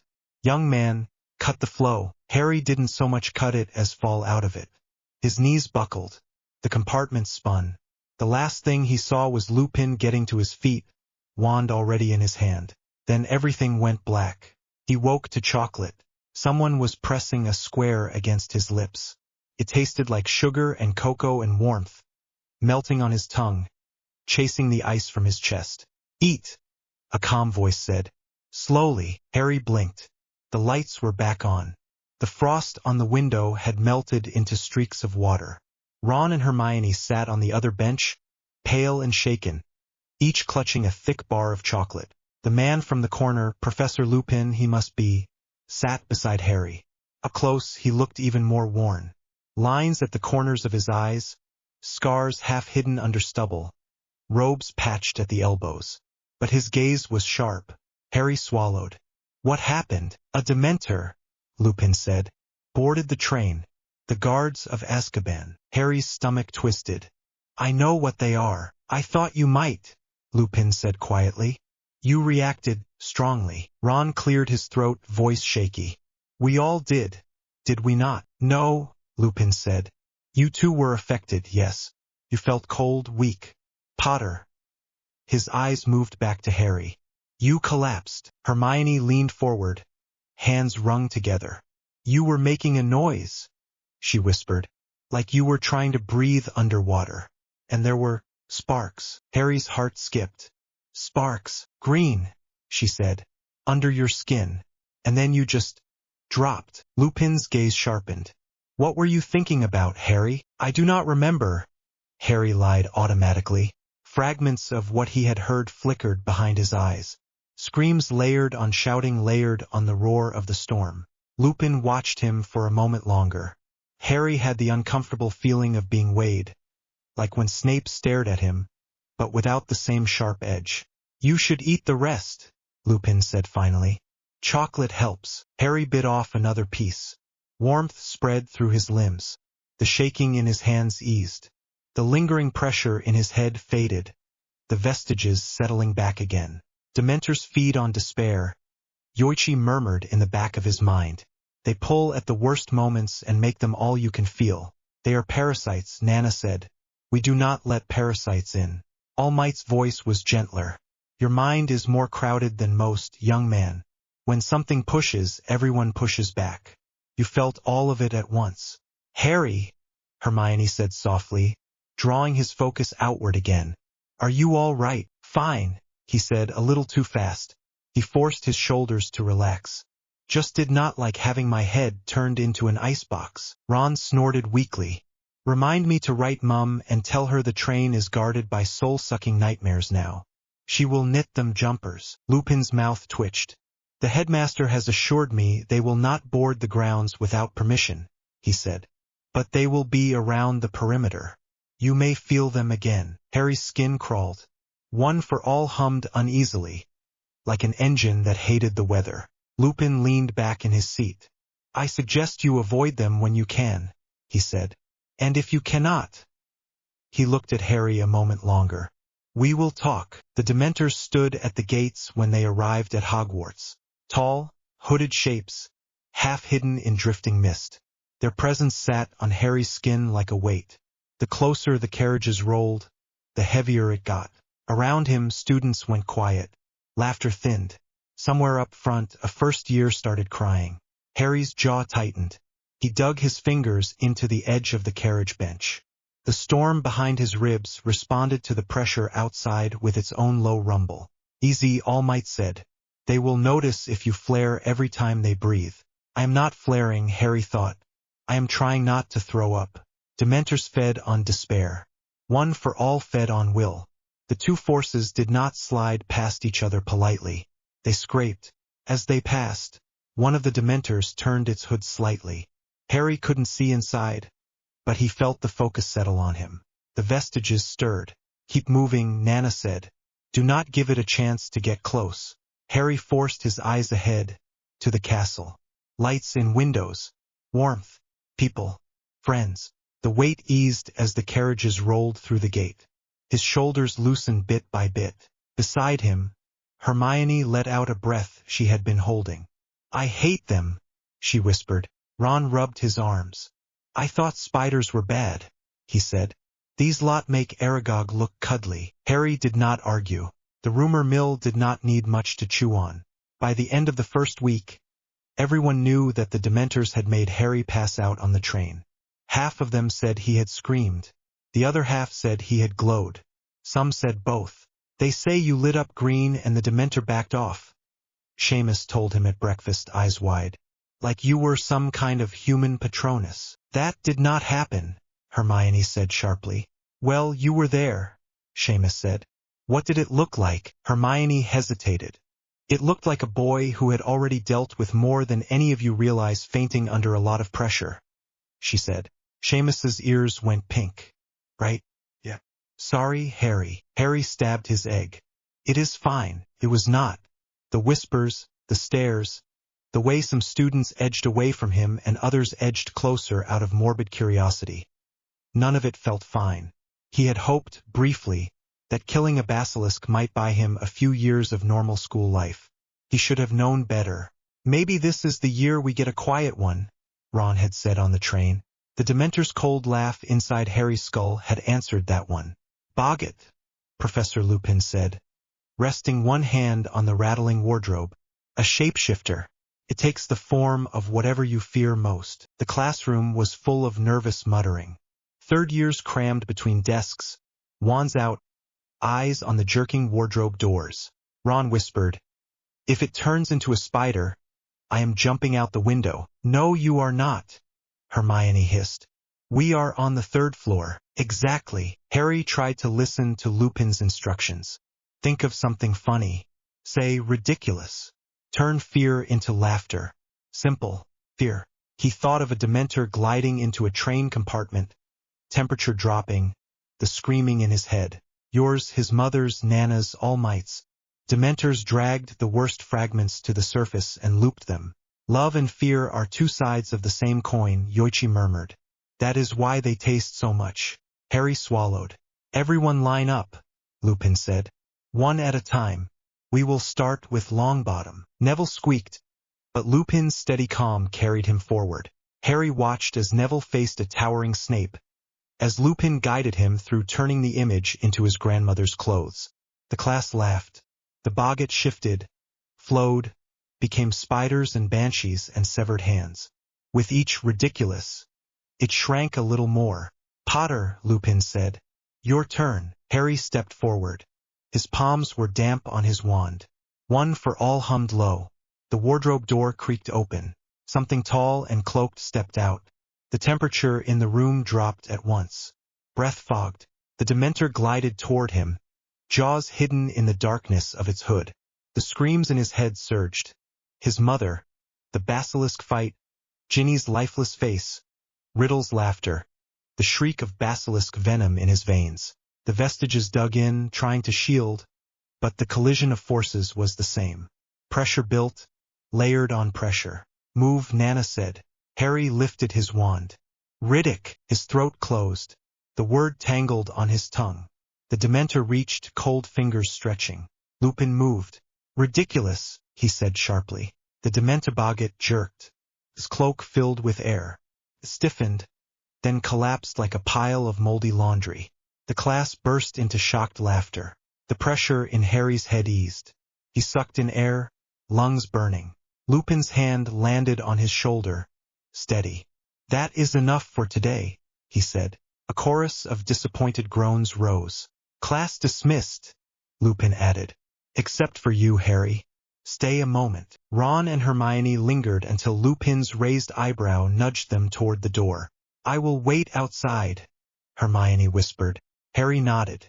When the door shut, the room felt bigger, colder. Lupin dragged a chair over and sat opposite him. You fear Dementors, he said. It wasn't a question. They are not exactly friendly, Harry said. So does everyone else in this school, Lupin said. But you react differently. Harry stared at his hands. I hear things, he said eventually. Screaming. Not just mine. It is like someone is playing all the worst bits at once. For everyone. Everyone, Lupin repeated quietly. Harry almost bit his tongue. He had not meant to say that last part. He decided it was too late to pull back now. It is crowded in here, he said, tapping his temple. They push, something else pushes back. I am in the middle. Lupin's eyes sharpened. Someone. Harry hesitated. Something, he said. It protects me. Lupin sat back, thinking. Dementors drag up despair, he said slowly. Things you regret. Things you cannot let go of. If there is more than one set of those in your head, that would be overwhelming. That is one word for it, Harry muttered. Lupin's mouth twitched. I would like to teach you a spell, he said. A way to push them back. Properly. It is advanced. Even many grown wizards cannot manage it. But given your circumstances, Patronus, Harry said. He had read about it in one of Hermione's books. A guardian of light. Exactly, Lupin said. We will work in my office in the evenings. Quietly. The headmaster has already given permission. I do not want Dementors anywhere near your mind if I can help it. Harry let out a breath he had not realized he was holding. I would like that, he said. Good, Lupin said. He stood, the movement creaking slightly. Go on then. Miss Granger is probably pacing a hole outside my door. They started 2 nights later. Lupin's office smelled of tea and old parchment. A Grindilo floated sulkily in a tank in the corner. The moon outside the narrow window was thin. All right, Lupin said. The Patronus is not about aggression. It is about protection. You call up your happiest memory. You let it fill you, and you push it out with the incantation. Expecto Patronum. Harry gripped his wand. Happy memory. He had some. Leaving the Dursleys each year. Hagrid telling him he was a wizard. Flying for the first time. Sitting by the fire with Ron and Hermione. Laughing about something stupid. Training with Allmight. He landed on that one and held it. The day he had managed to move a broken fridge 20 feet in one push. Allmight grinning at him. Telling him he had the heart of a hero even if his arms still shook after. Got one? Lupin asked. Yes, Harry said. Good. On my mark, I will conjure a small Dementor, just enough to give you something to push against. Remember the memory, then the spell. Harry nodded. Lupin raised his wand. A thin, wraith-like figure formed, more suggestion than full Dementor, but the room still cooled a little. The pressure, smaller but familiar, brushed his mind. Harry grabbed his memory, the fridge, Allmight's approval, the ache in his muscles and the pride beneath it. He tried to let the warmth of that moment fill his chest. Expecto Patronum, he said. His magic surged. One for all surged with it. The two tangled. For a second, he felt the warmth push back against the cold. A faint puff of silver mist dribbled from his wand. Then the other presences in his mind shifted. The memory brushed Yoichi's loneliness, Nana's last stand, Allmight's battle scars. The Dementor ripple tugged at those two, turning them sour. The warmth shattered. Harry flinched. The mist evaporated. The shadow in the corner hissed, pressing a little closer. Enough, Lupin said quickly. He flicked his wand. The shadow dissipated. The temperature in the room climbed back toward normal. Harry's hands shook. I had it, he said. For a second. You did, Lupin said. He handed him chocolate. You also have more weight behind your memories than most. That makes it harder to keep them clean. Harry ate the chocolate mechanically. Inside, the vestiges murmured. Happiness is not simple for us, Yoichi said. We carry our own ghosts, Nana added. They echo when you pull at yours. So what do I do? Harry asked out loud without thinking. Lupin raised an eyebrow. You listen, he said. And you try again. This time, instead of focusing on the feeling itself, focus on why. Why did that moment matter to you? Harry frowned. Because I knew I was not useless, he thought. Because I was helping someone. Because I was finally doing something that felt right. Lupin seemed to read some of that on his face. The Patronus is a shield, he said. It is not just light. It is your will to protect, made visible. That is harder to drag away than a simple happy thought. Protective intent, Yoichi echoed. That we understand. Nana's presence felt almost amused. Kid, if there is one thing you are good at, it is throwing yourself between bad things and people you like. Use that. Harry tightened his grip on his wand. Again, he said. Lupin smiled faintly. Again. It did not come easy. Over the next weeks, between classes and homework and watching the Marauders map with Ron to track a certain escaped convict, Harry trudged up to Lupin's office again and again. Each time, they conjured a shadow of a Dementor. Each time, Harry tried to hold a memory steady. The warmth would build, then fracture under the strain of too many minds. If you strain like that, you are going to burst a blood vessel, Ron remarked one evening after Harry slumped down at the Gryffindor table, sweat dampening his fringe. Hermione pushed a plate toward him. He is making progress, she said. I can tell. Harry wasn't sure. The mist the spell produced was thicker now, clinging a little around his wand tip, but it was still a far cry from a proper Patronus. You are trying to do something most adults cannot, Hermione added softer. And you are doing it with a disadvantage. Gee, that helps, Harry said. She nudged his shoulder. You know what I mean. He did. He also knew that every time a Dementor drifted near the pitch during practice, his muscles tensed, ready to flare one for all whether he wanted to or not. Dementors and this power did not mix. He had to find a way to make them. The Quidditch match against Hufflepuff started in driving rain and ended in a thunderstorm. "Eyes on the snitch, Potter," Wood shouted over the roar. "Ignore the weather." Harry spat water out of his mouth and pushed his firebolt higher. The wind tried to rip the broom from his hands. His glasses were fogged and streaked. Even with Hermione's impervious charm, under the roar of wind and rain, something else crept in. A chill. A silence where sound should be. No. He gripped the broom tighter. One for all stirred. Ready. The storm behind his ribs hated this cold. Lightning flashed. For a second the stands lit up. He saw dark shapes at the edges of the pitch. Cloaks. Dementors. They were not supposed to be this close. His heart hammered. His magic tried to rise. His quirk tried to rise. The vestiges braced. The temperature dropped. His breath fogged inside his mouth. Screams brushed his ears. His mother again. The basilisk. Ginny. The diary. Riddle's smirk. No. He refused to fall off the broom like a stunned pigeon. Not this time. He pulled power into his legs. Just a sliver. Enough to lock his muscles. He set his grip, leaning forward, using the extra strength to counter the drag of the cold. The broom bucked as a gust hit. The snitch glimmered ahead, flitting near a goal post. He went after it. The Dementors glided closer, drawn to the cluster of excited cheering, drawn to him. The pressure in his skull spiked. He heard Yoichi shouting something, Nana swearing, Allmight telling him to focus. The screams layered over it all. He fixed his eyes on the snitch. He did not dare glance down. A shape moved in the air to his right. He didn't look fully, but he saw enough. A tall, hooded figure reaching. His vision tunneled. The sound of wind went thin. He reached out. Fingers brushed the snitch's wing, and then the world dropped. The broom lurched. For a second he thought he had blacked out. Then he realized his fingers weren't on wood anymore. They were on air. He was falling. The roar of wind returned, louder than before. The ground spun up toward him.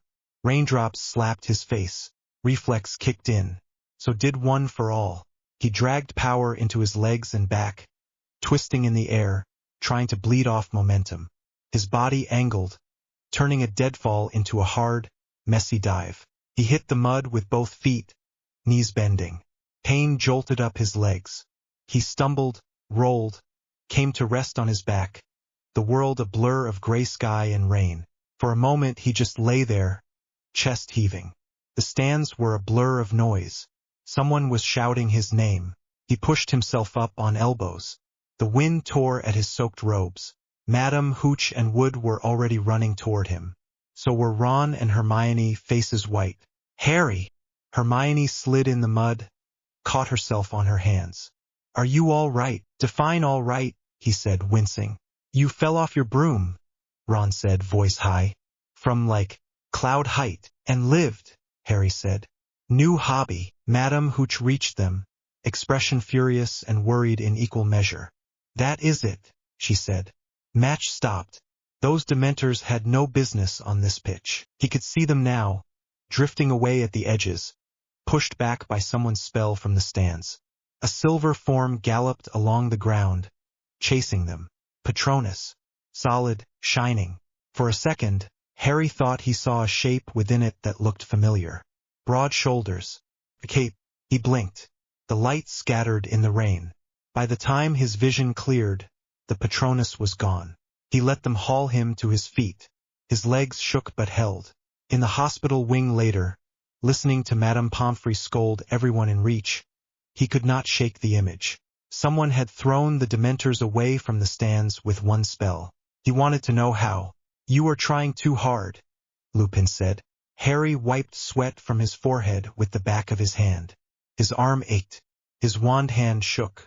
The faint curtain of silver mist that hung around him flickered and died again. "Tell that to the Dementors," he said. They were in Lupin's office again. The Grindylow watched them from its tank, webbed fingers splayed on the glass. The little Dementor shadow Lupin conjured had vanished at his last finite. but the memory of its presence lingered like a bad smell. Lupin settled against his desk. "You are trying to force the magic and the other thing out at the same time," he said. "They are not built the same way." "The other thing," Harry repeated. Lupin gave him a wry look. "You are not the only one who notices strange things, Harry," he said. "The headmaster told me enough to know you carry more than one kind of power. I do not need the details to see how it tangles." Harry stared at the floor. "It is hard to separate them," he admitted. "They like to move together." Allmight chuckled faintly in his head. "We are enthusiastic," he said. Yoichi snorted.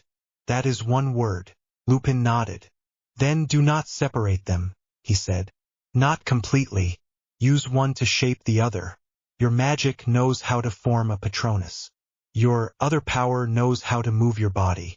Let them meet halfway." Harry frowned. "How?" "Stop thinking of it as a spell," Lupin said. "Think of it as a punch." Harry blinked. Lupin's mouth quirked. "You throw your whole self into it when you hit something, do you not?" he said. "I saw the reports about the troll. The bludger. You commit.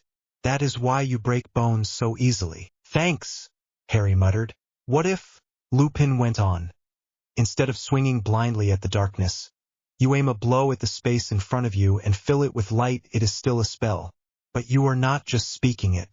You are driving it." Nana hummed. "I like him," she said. Yoichi sounded thoughtful. "A focused strike of intent, not just emotion." Harry rolled his shoulders. "So I punch the air and think about protecting people, and say the words and hope I do not explode. Preferably in a controlled setting," Lupin said dryly. "We will try again. No Dementor this time. Just the spell. Remember why. Not just what makes you happy. What you refuse to lose." Faces flickered in Harry's mind.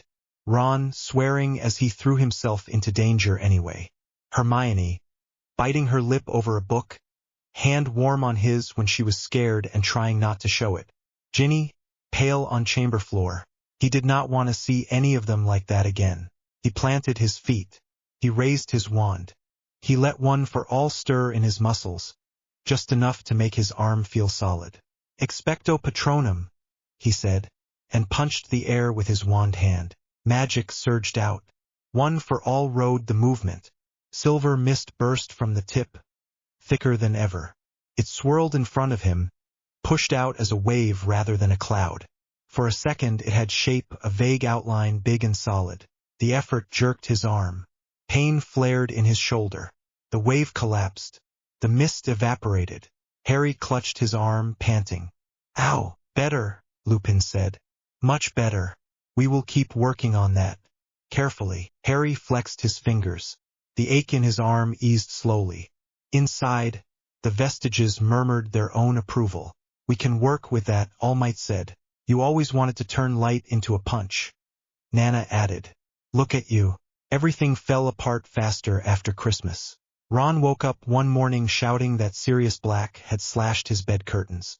The Gryffindor common room buzzed for days. Guards doubled. Portraits whispered.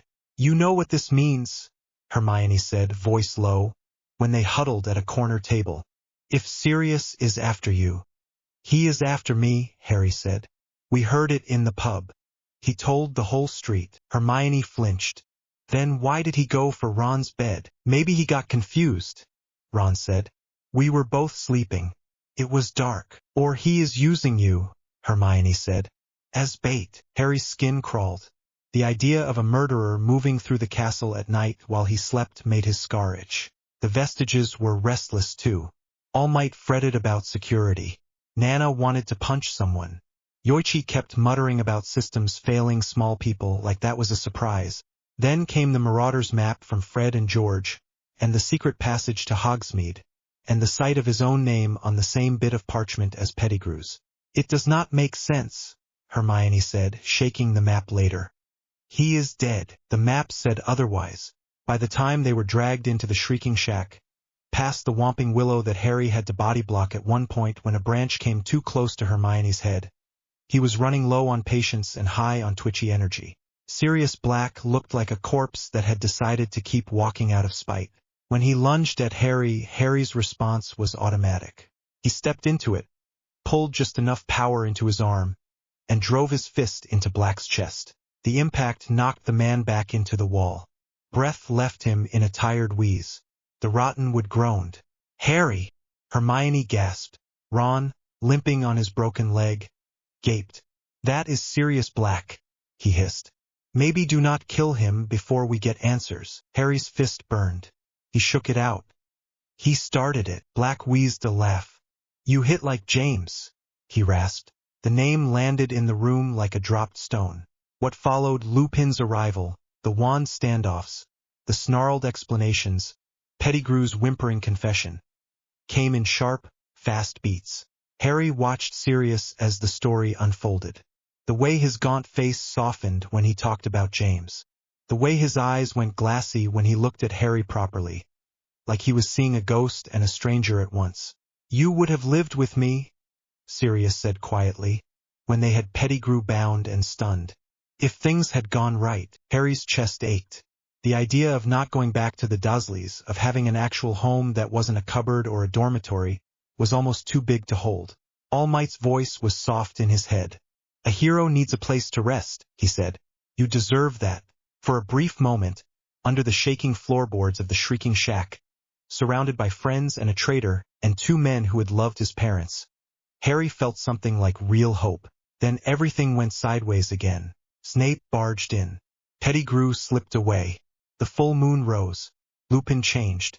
Harry's bones still hurt from catching a charging werewolf side long enough for Sirius in dog form to tackle him away. They were all raw, cut, exhausted when they finally staggered out to the lake with an unconscious Sirius. They did not have much left when the Dementors came. Harry saw them first. Dark shapes gliding between the trees, drawn to the cluster of humans like sharks to blood in the water. His wand hand trembled. The air chilled. The screams started up at the edges of his hearing again. He had nothing left, physically. His muscles shook. One for all felt like an overused muscle, sore and sluggish. Sirius lay on the ground, breath ragged. Hermione knelt beside him, wand up, shoulders tight. Ron leaned unsteadily on a rock, pale and grim. "We have to run," Hermione gasped. "They will follow," Harry said. Dementors closed in. He stepped forward. "Automatically." "As always, protective intent," Yoichi said. "You are allowed to be scared," Nana added. "You are not allowed to give up." Harry lifted his wand. "Expecto Patronum," he shouted. Nothing happened. He tried again, dragging up the image of Sirius's offer, of not going back to Privet Drive, of lying in a bed that was his, in a house that did not lock him in. The Dementor's pull twisted it. Sirius becoming a corpse, Aunt Petunia's voice telling him it was too good for him, Vernon shouting, Dudley laughing. His chest clenched. The warmth shattered. Thin silver mist puffed out of his wand and vanished. They came closer. The cold deepened. Frost formed on the grass. Harry's breath turned white. His lungs hurt. "Harry!" Hermione screamed. He heard himself make a noise. Wordless, desperate. Blackness crept in from the edges of his vision. Through it he saw something across the lake. A figure, standing tall, outlined in bright silver light. It raised its arm and punched the air. A wave of light erupted from it, sweeping across the water. It crashed into the ring of Dementors, blasting them back. Cloaks flew. Dark shapes scattered. Shrieking. The pressure in his head snapped. The cold receded in a rush. Harry slumped, world tilting. The last thing he thought before the dark took him was, Dad. It was not his dad. Hermione's whispering, an hour later, was urgent and insistent. "It was you." They crouched by the edge of the trees, time-turner chains still faintly warm around their necks.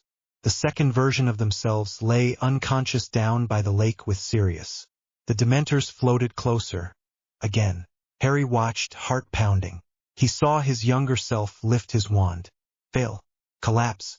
He looked across the lake to where he remembered the figure. "Any minute now," he muttered. "He will come." "Who?" Hermione asked. "My dad," Harry said. "He did it. I saw him." Hermione's hand dug into his arm. "Harry," she said, "think about it. No one else knew we were there. No one else knew exactly when the Dementors would attack. We went back. We are the someone. He wanted to argue. He wanted to cling to the idea that his father had somehow come back just to save him. But as the minutes ticked by and no one else appeared at the opposite bank, reality pressed in. The only person who knew exactly where and when he had been was himself. The storm inside his chest hummed quietly, like an engine waiting for the signal. The vestiges watched. Looks empty across the way, Nana said. You saw what you wanted, Yoichi added gently. Not what was there. Harry swallowed. Fear coiled in his stomach. The memory of collapsing under the Dementors was still raw. You can do it, Hermione whispered. Her fingers were still clenched on his sleeve. You have to. If you do not, then we die, he finished silently. Sirius dies. Hermione dies.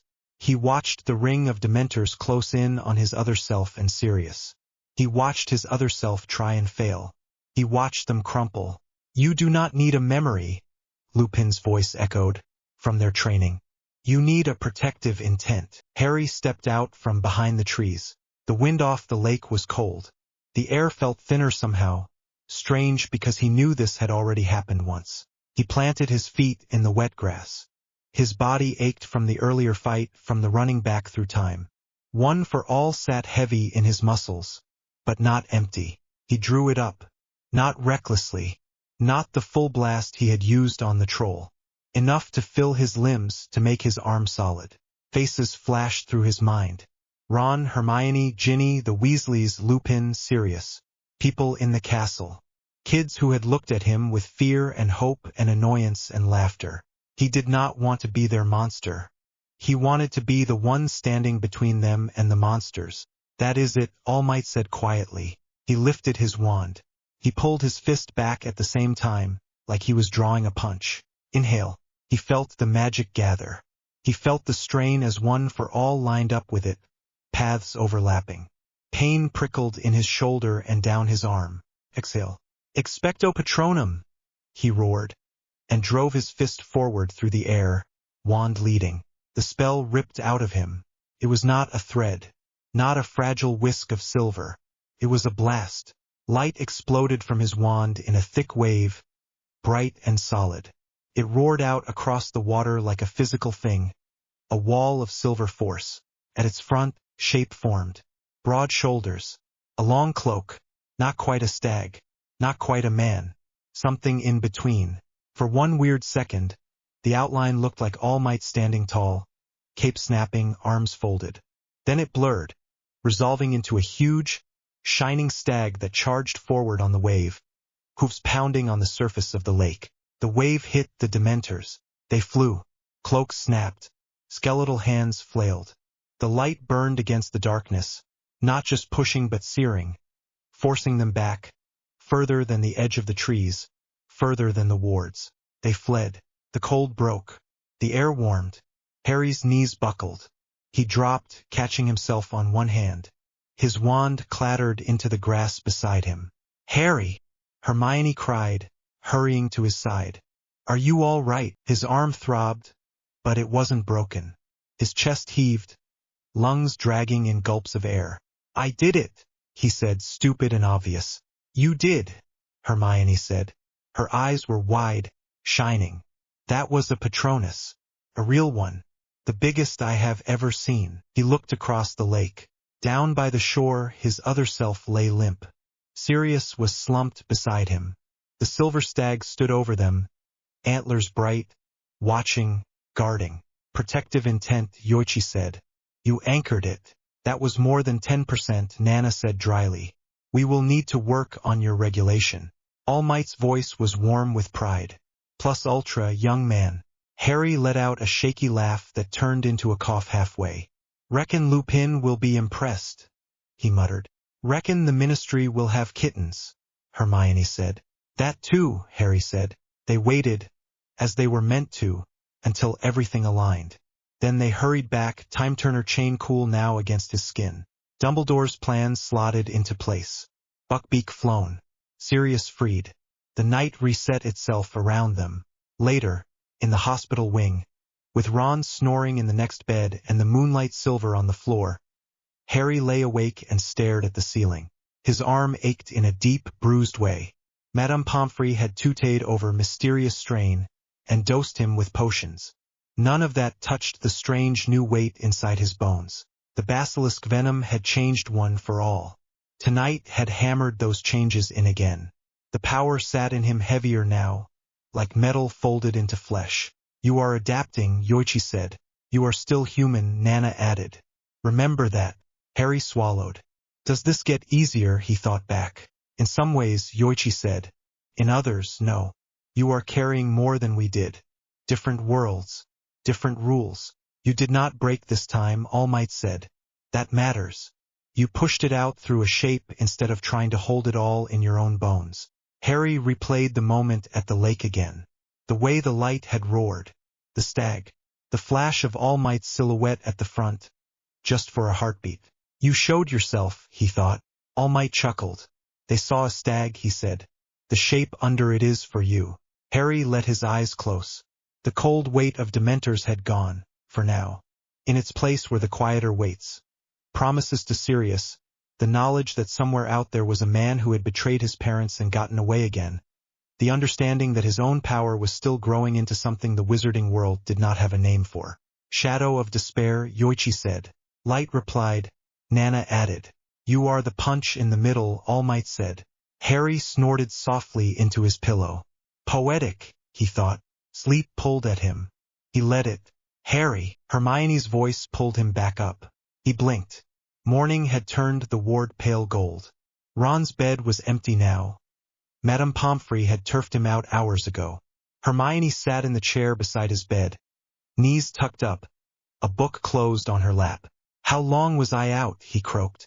Not long, she said. Couple of hours. They let me in after Dumbledore finished shouting at Fudge. Harry rubbed his eyes. That must have been fun. Hermione's mouth twitched. Apparently you are too young to conjure a Patronus of that magnitude, she said, mimicking Fudge's pompous tone. Dumbledore suggested he come and tell you you did not actually do it. Harry snorted. He did not. He did, Hermione said more seriously. They are worried. About what it means. About you. Of course they were. That is becoming a theme, Harry said. Hermione bit her lip. Dumbledore told them as little as possible. He said you are unusually resilient, and that your Patronus reflects that. But Fudge is not stupid. Not completely. He saw the way the Dementors flew. Harry stared at the blanket. Do you think I should have held back? No, Hermione said at once. Ginny. Sirius. Those students on the stands at the Quidditch match. You did what you had to. She reached over and took his hand. Her fingers were warm around his. I hate that they look at you and see a weapon, she said quietly. I hate that they call you hybrid threat or dark creature or whatever the rumor is this week. You are a person. You are my best friend. Harry's throat tightened. He squeezed her hand back. You did not have to say that last bit, he said. I did, she said. Because you keep forgetting it. He managed a weak smile. Remind me again next time I try to punch a ghost. I will, she said. She hesitated, then leaned forward and pressed a quick kiss to his mouth. It was small and awkward, noses bumping a bit. Her cheeks flushed bright after. Air, he said. That was also protective intent, she muttered. Sort of. And gratitude. And, oh, forget it. He reached up with his free hand and caught her wrist gently before she could pull too far back. I did not mind, he said, ears burning.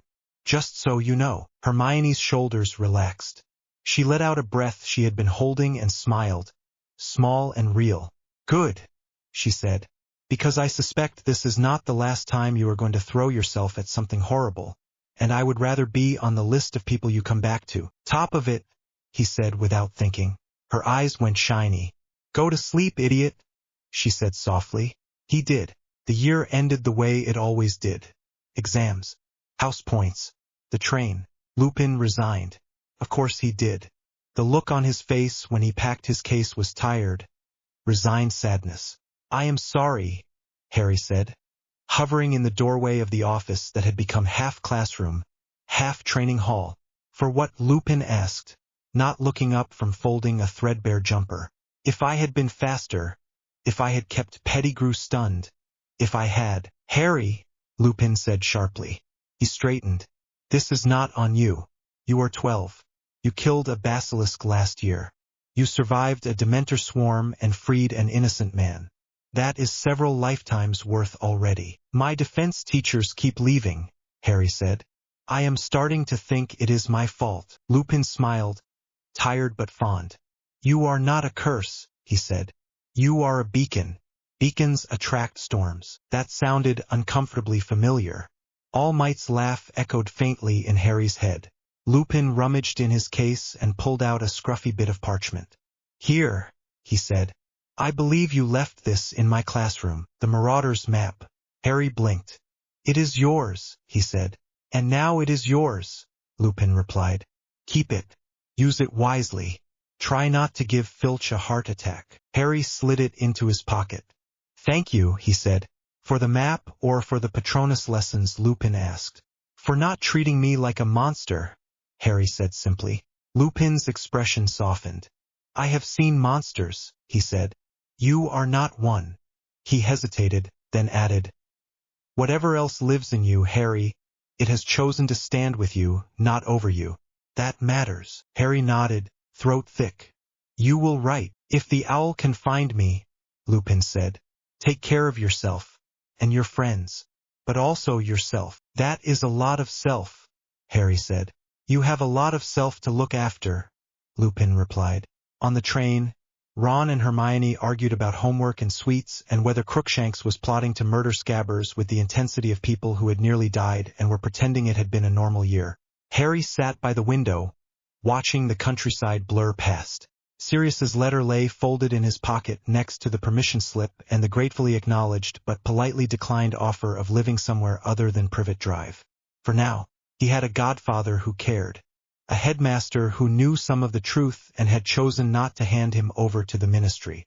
Friends who held his hand in hospital wings. He also had a power in his bones that made Dementors flinch and politicians nervous. The shadow of despair had been pushed back for now, but it was still there, at the edges of his mind. So was the light. The vestiges murmured quietly. A low, constant presence. A strange family built out of borrowed power and stubborn will. You realize third year was supposed to be the calm one, Ron said, flopping into the seat opposite him. No Dark Lords. No basilisks. Technically, no Dark Lord this time, Hermione said. Just his old best mate. And his soul-eating fan club, Ron added. Harry huffed out a breath that might, with effort, be called a laugh. Next year is going to be worse. Is it not? Hermione and Ron exchanged a look. Probably, Hermione said. Definitely, Ron said. Harry looked out at the tracks stretching ahead. Good, he said quietly. At least we will be ready. The Beauxbatons carriage blotted out the stars for a moment as it came in. Harry stood on the front steps with the rest of Gryffindor and squinted up at the sky. The horses were huge and pale, breath steaming in the cold air. The carriage shuddered as it landed. Students gasped. Someone near the back clapped. Ron leaned in close. Reckon they all drink that stuff Hagrid likes. Ron, Hermione muttered. Please do not shout about brandy when the headmistress is right there. Harry gave a short laugh. Felt thin. His hands were stuffed into his pockets. One for all thrummed quietly under his skin. A steady background noise he could not turn off even on calm evenings like this. Calm. That was what this year was supposed to be, at least on paper. No basilisk. No Dementors. No possessed professors yet. Just school and a silly old tournament that Dumbledore had called an honor. Harry watched Madame Maxime climb down from the carriage, massive and elegant, students following her in blue. He heard whispers start up at once. Look, it is Harry Potter. That is the one who punched the troll, and the basilisk, and the Dementors. Do not be thick, you cannot punch Dementors. Tell that to what he did at the lake. The words slid over his skin.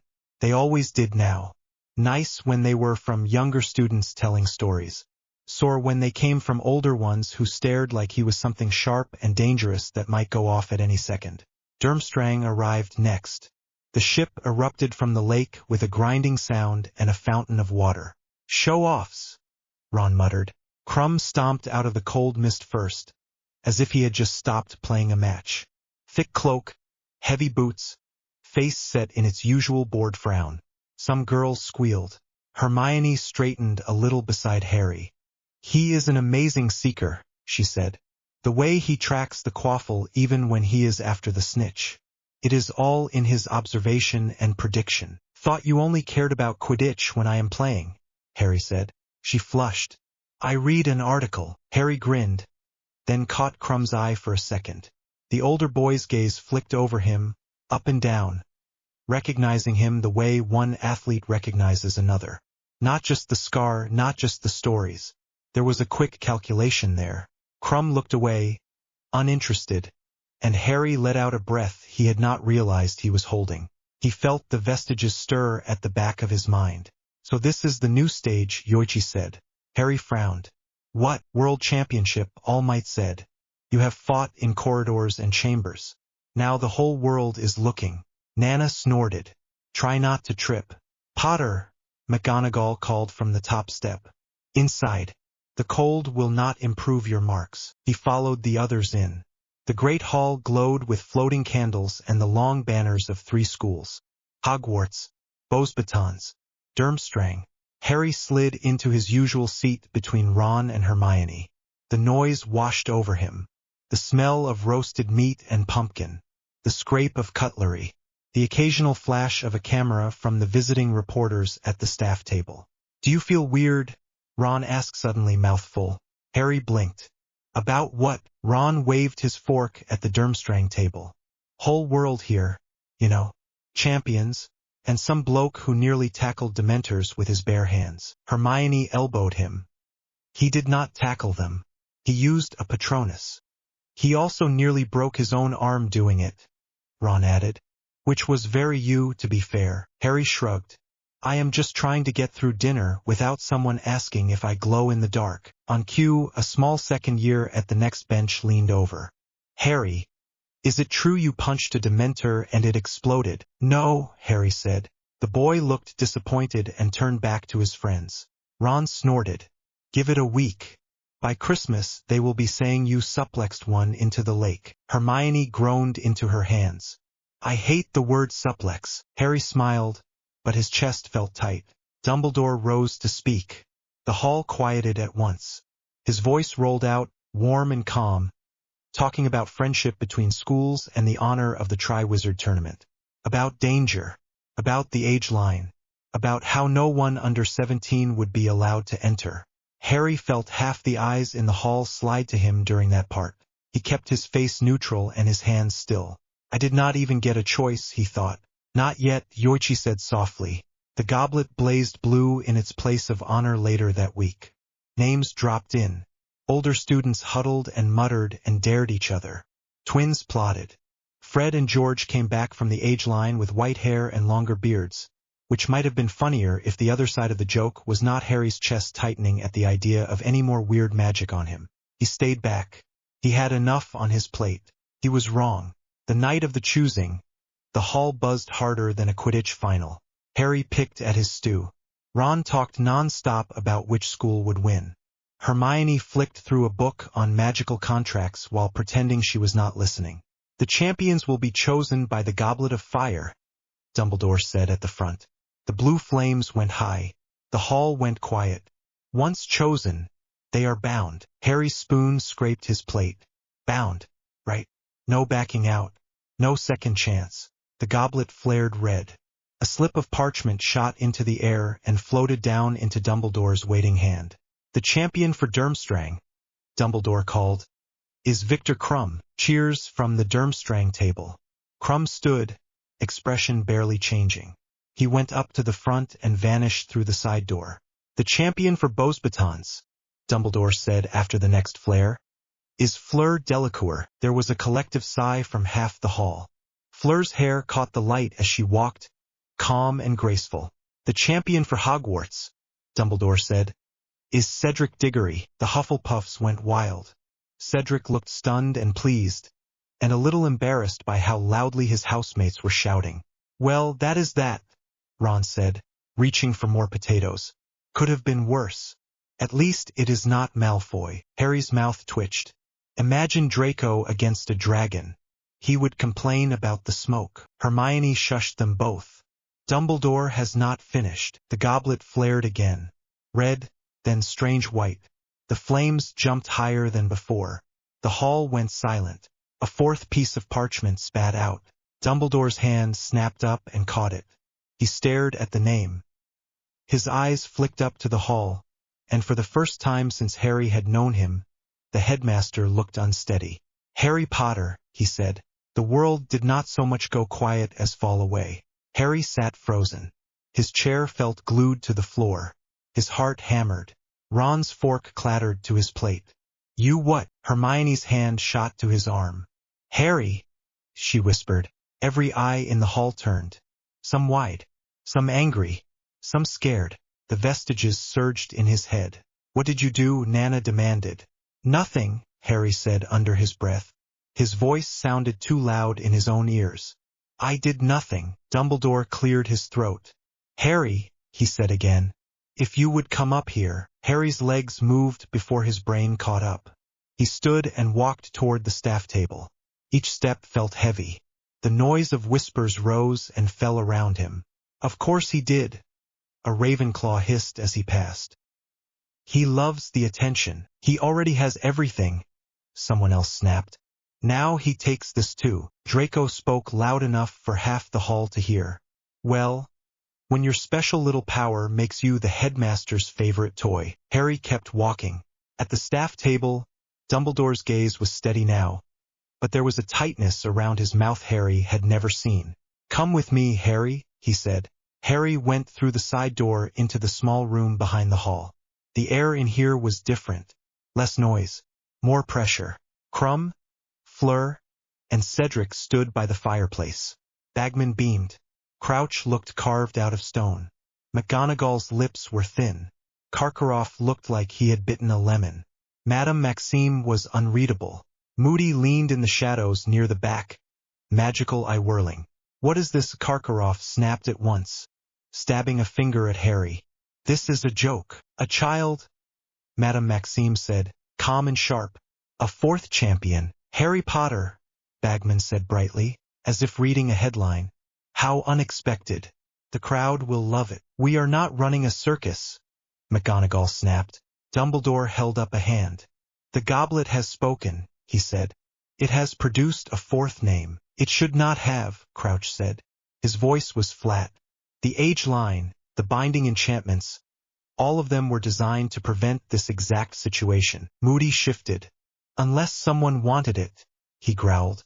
Someone with enough skill to twist the enchantments. All eyes moved to Harry. He swallowed. I did not put my name in, he said. I did not ask anyone to do it for me. That is convenient, Karkaroff sneered. The boy with the strange power who fights trolls and dragons with his fists now also gets into our tournament. There are no dragons yet, Fleur said mildly, but her eyes did not leave Harry. Are there? Harry, Dumbledore said quietly. Did you approach the goblet at any point? No, Harry said. I stayed at my table. I did not want to enter. Sir, you know that.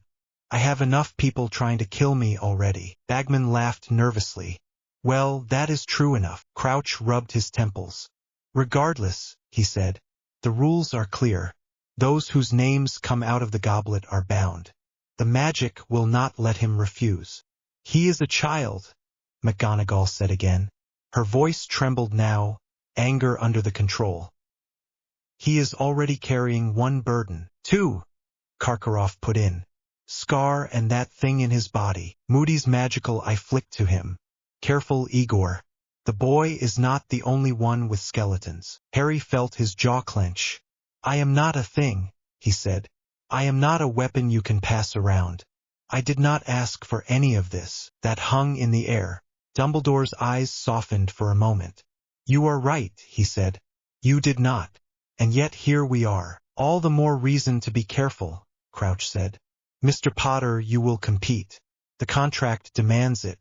We will take extra precautions. Yes, Karkaroff muttered. Lock the dragon puncher in the castle and hope he does not break the walls. Enough, Dumbledore said. We will discuss security later. For now, the champions will return to their houses. The feast is over. The rest of the school must be informed. They filed out. Cedric gave Harry an apologetic look before he slipped past. Fleur's gaze was sharp, curious more than hostile. Krum did not look at him at all. Moody limped toward the door and then paused beside Harry. Come to my office tomorrow, he said low. We should talk about survival. His normal eye was steady. The magical one spun. Harry nodded numbly and walked back into the hall. Ron was waiting at the bottom of the staircase when Harry came in. Students swarmed around them, talking, jeering, asking questions. Some clapped him on the shoulder. Others glared. Harry ignored them and kept moving. Ron stepped in front of him. His face was red. You could have told me, Ron said. I did not put my name in, Harry said. I told them that. Ron laughed, short and ugly. Right, he said. Sure. The goblet just loves you so much it spat you out for fun. Ron, Hermione said from behind him. He said he did not do it. Ron rounded on her. You always take his side, he snapped. Every single time. You would believe him if he told you he could fly without a broom. Harry's teeth ground together. I do not even like Quidditch that much, he said. That is the point, is it not? Ron shot back. You do not need a broom. You do not need a wand. You just walk in, punch things, and everything works out. Of course the goblet picked you. You are the shiny hero. Ron, Hermione said quietly. Ron was breathing hard now. Do you have any idea what it feels like? He demanded. Standing next to you while you glow and break bones and everyone stares. I am just the useless friend. The one who throws chess pieces and jokes. You already have everything. Now you get this as well. Harry took a step back. He felt like Ron had hit him in the chest. I never asked for this, Harry said. Any of it. The scar, the power, the tournament. I would give it back if I could. Ron barked a bitter laugh. Sure you would, he said. You love it. He jabbed a finger at Harry's chest. You do not even need a wand, you freak. The word landed with a crack. Hermione sucked in a breath. Ron, she said, shocked. The crowd around them went quiet. Harry froze. One for all flickered. The vestiges went very still. Say that again, Nana said. Do not, Yoichi warned. Harry's hands clenched at his sides. He wanted to hit something. Not Ron. The floor, the wall, the stupid goblet. Anything. The power in his bones wanted out. He made himself breathe. I thought you knew me better than that, he said, voice low. I thought you were my friend. He turned and walked away before he could do something he would regret. Hermione called his name. Ron did not. The next days were worse. Gryffindor split down the middle. Half the house treated Harry like a champion. They patted his back, asked for details, tried to sit with him at meals. The other half muttered nasty comments as he passed. Slytherins had badges. I support Cedric Diggory, the badges said, until you tapped them. Then they twisted and read Potter stinks. Malfoy walked past Harry in the corridor, tapping his badge repeatedly, smirking as it changed back and forth. Jealousy is not a good look on you, Harry said. Arrogance is not a good look on you, Malfoy replied. Oh wait, that is just your face. He made a fist and his badge changed again. Hermione snatched one from a passing student and glared at it. This is crude, she said. The charm is simple. I could break it. Do not waste your energy, Harry said. Let them have their badges. He said it like it did not bother him. It did. He caught himself grabbing his wand more often, even though he knew that if something happened his first instinct now was to throw a punch. He avoided Ron in the common room. Ron avoided him just as hard. At night, he lay awake in his four-poster and stared at the hangings. The quiet of the dorm felt heavier than any noise. Allmight's voice came through in the dark. This is what comes with standing out, he said. People cheer or throw stones. Often both. I do not want either, Harry thought. I want to just be. Go to class. Do homework. Fight the occasional troll, fine. Not this. Nana sighed. Kid, you attracted a world-ending prophecy and a stockpile quirk before you were out of primary school. Normal missed its chance. He let out a weak laugh that hurt a little. Yoichi was quieter. Envy cuts deep, he said. Especially when the source is someone who loves you and feels left behind. He called me a freak, Harry thought. The word still stung. You are not, Yoichi said. You are different. There is a difference. He will see it when he is not drowning in his own fear. He should talk to me then, Harry thought. Not shout. Sometimes people punch the wrong thing, Nana said. I am the thing in front of him, Harry thought. Silence sat with him for a little while. The hum of his magic and his quirk settled. A low, steady sound. He fell asleep eventually, tense and tired. Moody's office smelled of dust and something sharp. The walls were covered in strange instruments that whirred and clicked. A dark detector buzzed softly. Sit, Moody said, jabbing his wand toward a chair. Harry sat. The professor's normal eye looked tired. The magical one spun, settling briefly on Harry's scar. Then his chest. Then his hands, as if it knew exactly where One for All rested. You did not put your name in the goblet, Moody said. It was not a question. No, Harry said. Moody grunted. Law of patterns, he said. You barely survive one life-ending event a year. You do not go looking for extra. Tell that to the goblet, Harry muttered. Moody's mouth twitched. You have power, he said. That is clear. You also have people who want to use it. Death Eaters. Ministry idiots. Foreign heads of schools. They see you as a symbol. Symbol of hope. Symbol of threat. Either way they poke. Harry looked down at his hands. He could see faint scars along his knuckles where he had misjudged his own strength in training. I do not want to be anyone's symbol, he said. Tough, Moody said. You do not get to choose that part. You do get to choose what kind of symbol you are. Helpless pawn or champion who refuses to do what they expect. Pretty sure the tournament expects me to die in some horrible way, Harry said. Moody barked a laugh. You have a sense of humor. Good. You will need it. He leaned forward. First task, he said quietly. They will not tell you what it is. That is a joke. You cannot prepare if you do not know. They will tell you just before it kills you. I think that is stupid. Harry frowned. What is it then? Moody's magical eye spun toward the window, then back. I cannot tell you, he said. Would be unfair. Harry stared. Moody grunted. Dragons, he said. There. That is all you get.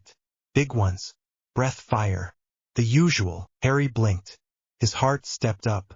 Dragons. Big lizards with wings, Moody said dryly. You will want to think about how to get past one alive. Play to your strengths. My strengths involve breaking my own bones, Harry said.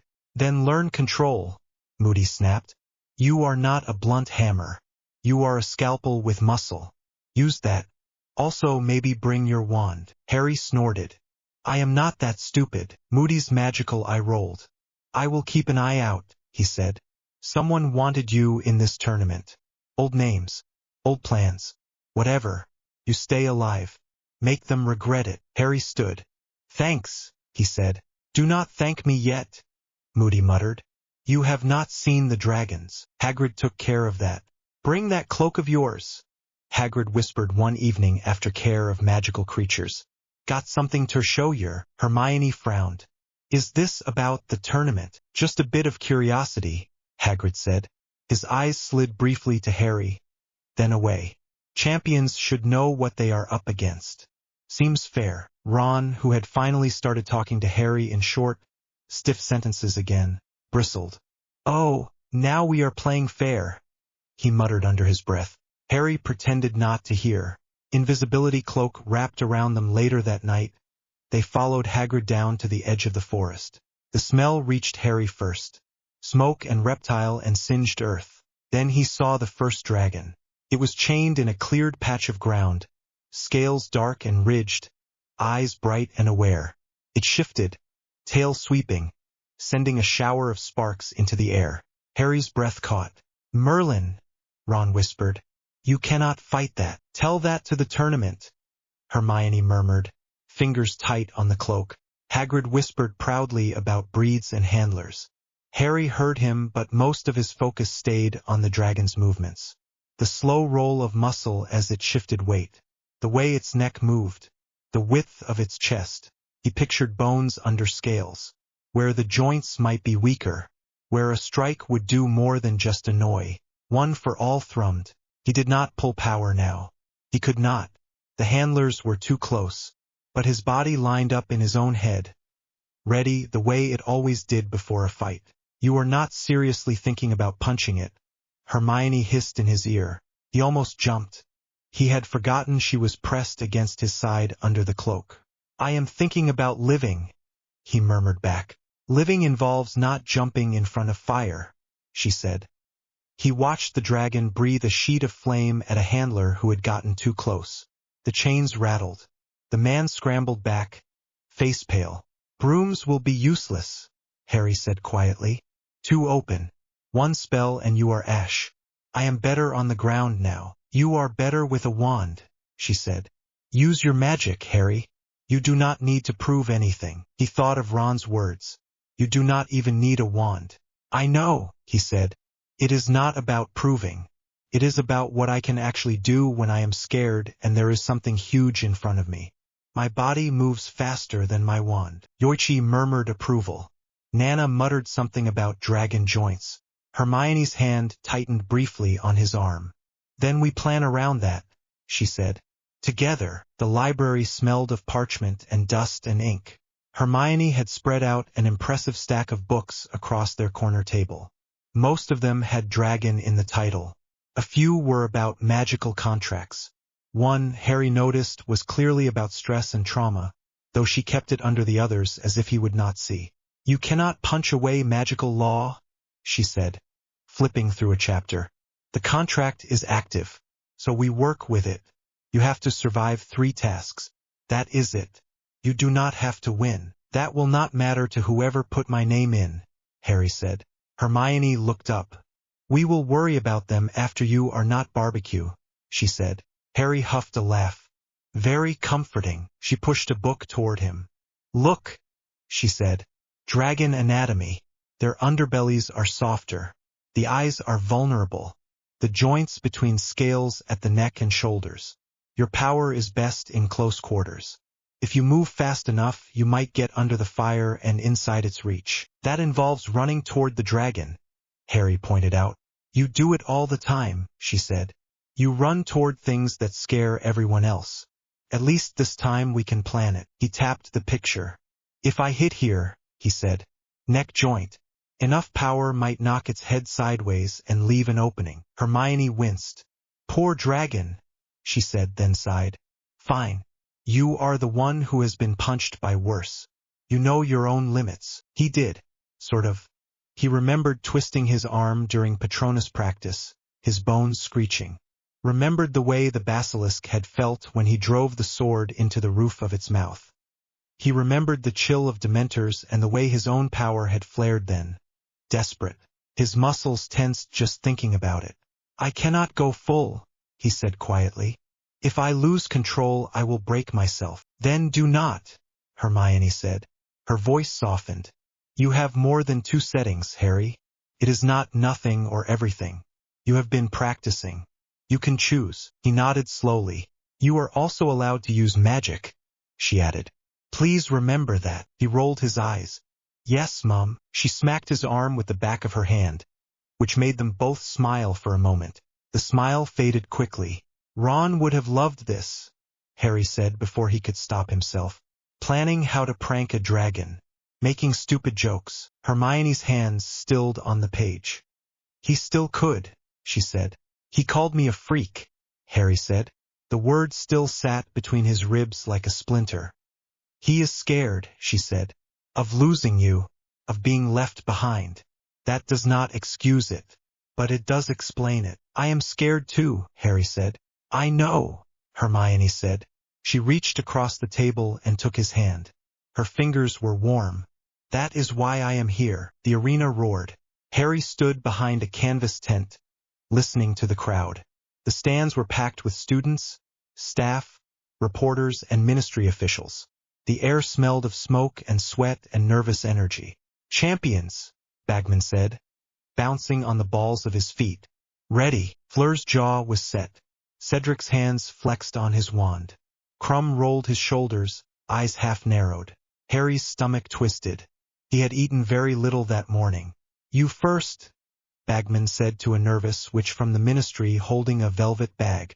Pick your dragon. They each drew a little model. Harry's miniature unfolded its wings and breathed a tiny ball of fire. Hungarian horntail. Harry's skin went cold. Of course. Remember, Bagman said, you are to retrieve the golden egg. 1 egg, 3 dragons for champions. Easy. He laughed at his own joke. No one else did. One by one, the others went in. Fleur's match took longer than Harry had expected. He heard the crowd gasp and cheer more than once. Cedric's turn had a sharp spike of noise followed by a long murmur. Crumb's pass ended with a roar that might have been from the dragon or the stands. Potter, Bagman said finally. You are up. Harry stepped out into the arena. The sunlight hit his eyes. The stands rose around him, ring after ring of faces. Banners flapped. Flags waved. He saw Hagrid's huge shape in the staff section. McGonagall, tense and pale. Dumbledore, hands folded. Fudge, stiff and pinched. Rita Skeeter, notebook ready. He saw Ron, halfway up in the Gryffindor section, arms folded tight, jaw clenched. Hermione next to him, hands clamped around the rail, eyes fixed on the arena. At the edge of his vision, Moody's magical eye spun. The horntail was already there. It loomed in the center of the arena, chained to rock, tail spiked and lashing. Its eyes fixed on Harry as soon as he stepped out. The golden egg lay glittering on a high nest behind it. Harry's heart pounded. His hands were damp. The dragon hissed, smoke curling from its nostrils. The ground under his feet trembled when it shifted. You can still run, a small voice in his head whispered. Another voice, louder and older, answered. You do not run from this. Harry drew his wand. He held it in his left hand. His right he kept loose, fingers slightly curled. The dragon inhaled. Heat washed over the arena even before the fire came.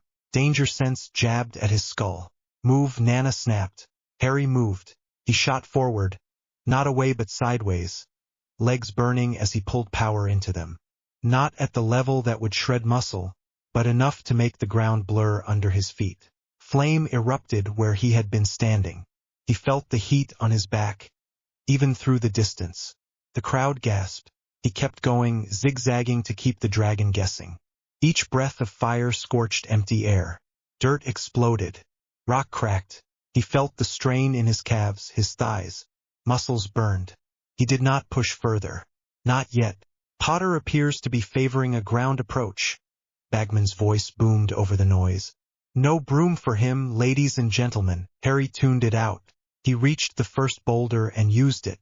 One for all flared in his right leg as he kicked off. He shot upward, grabbing the edge of the rock, swinging himself around. The dragon twisted, trying to follow. It spat another mouthful of fire.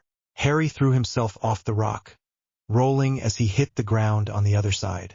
Fire washed over the stone behind him. Heat slammed into his back. He gritted his teeth. The crowd roared. He was closer now.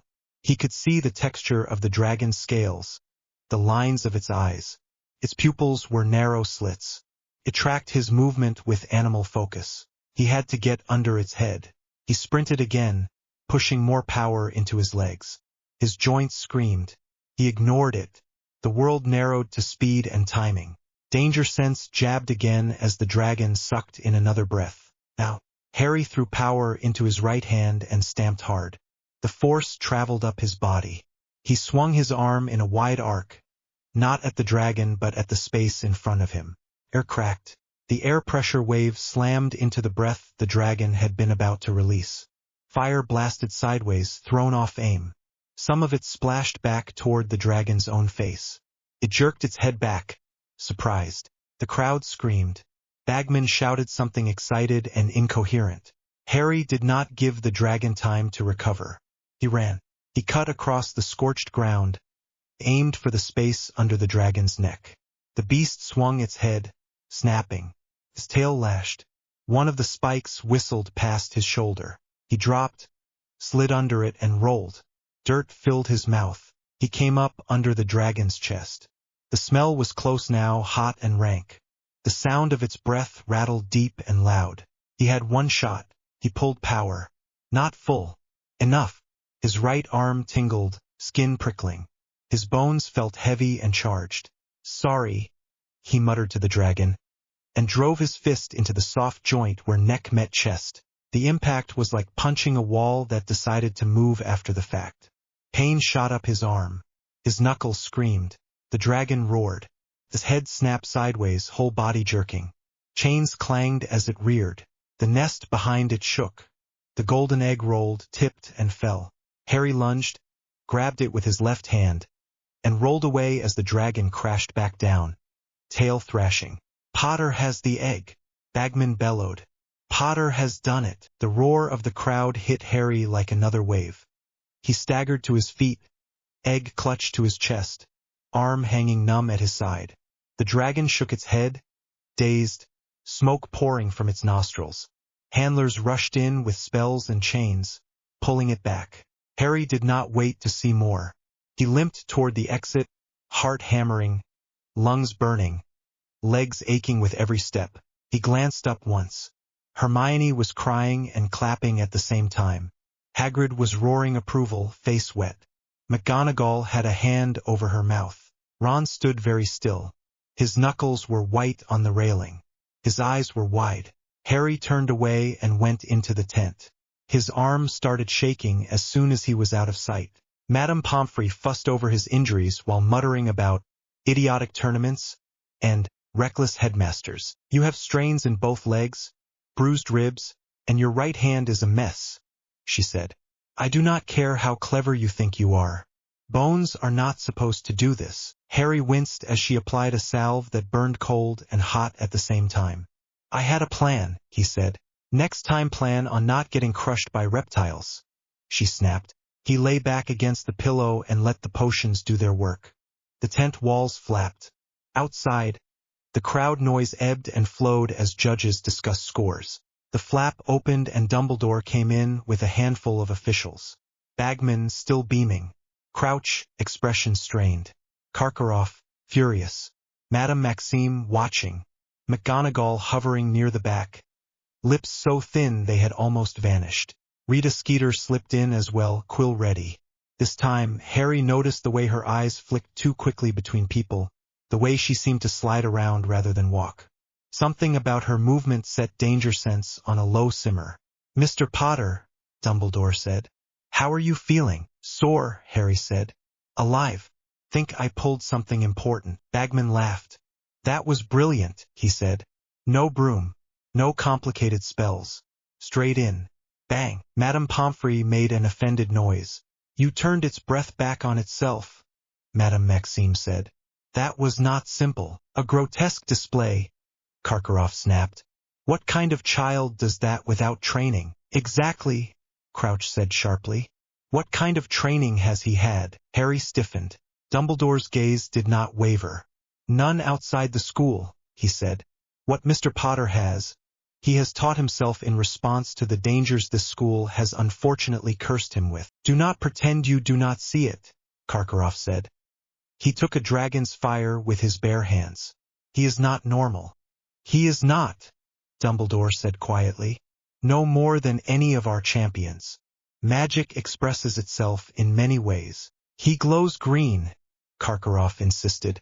He breaks stone. The ministry should test him. For potions, for illegal enchantments, for anything that explains this. Fudge, who had been hovering at the back, stepped in suddenly. Now, there is no need for accusations, he said with forced cheer. Harry Potter is an exceptional young man. Exceptional young men make for good front pages. Rita's quill scribbled faster. Harry's stomach sank. Madame Pomfrey folded her arms. He is a boy, she said. A boy who has been stabbed, hexed, poisoned, chased by dementors, and now sent under a dragon. I am surprised his heart still works. If you want him tested, you can fight me first. Karkaroff shut his mouth at that. Hermione appeared in the opening of the tent, breathless. hair a mess. Can I come in? She asked, looking at Madame Pomfrey rather than the officials. The nurse softened a fraction. 2 minutes, she said. Do not excite him. Hermione slipped past the adults and came to the bed. Her eyes ran over him, counting bruises. You are an idiot, she said softly. Nice to see you too, Harry said. Her hand shook as she reached down and squeezed his fingers. You could have died, she whispered.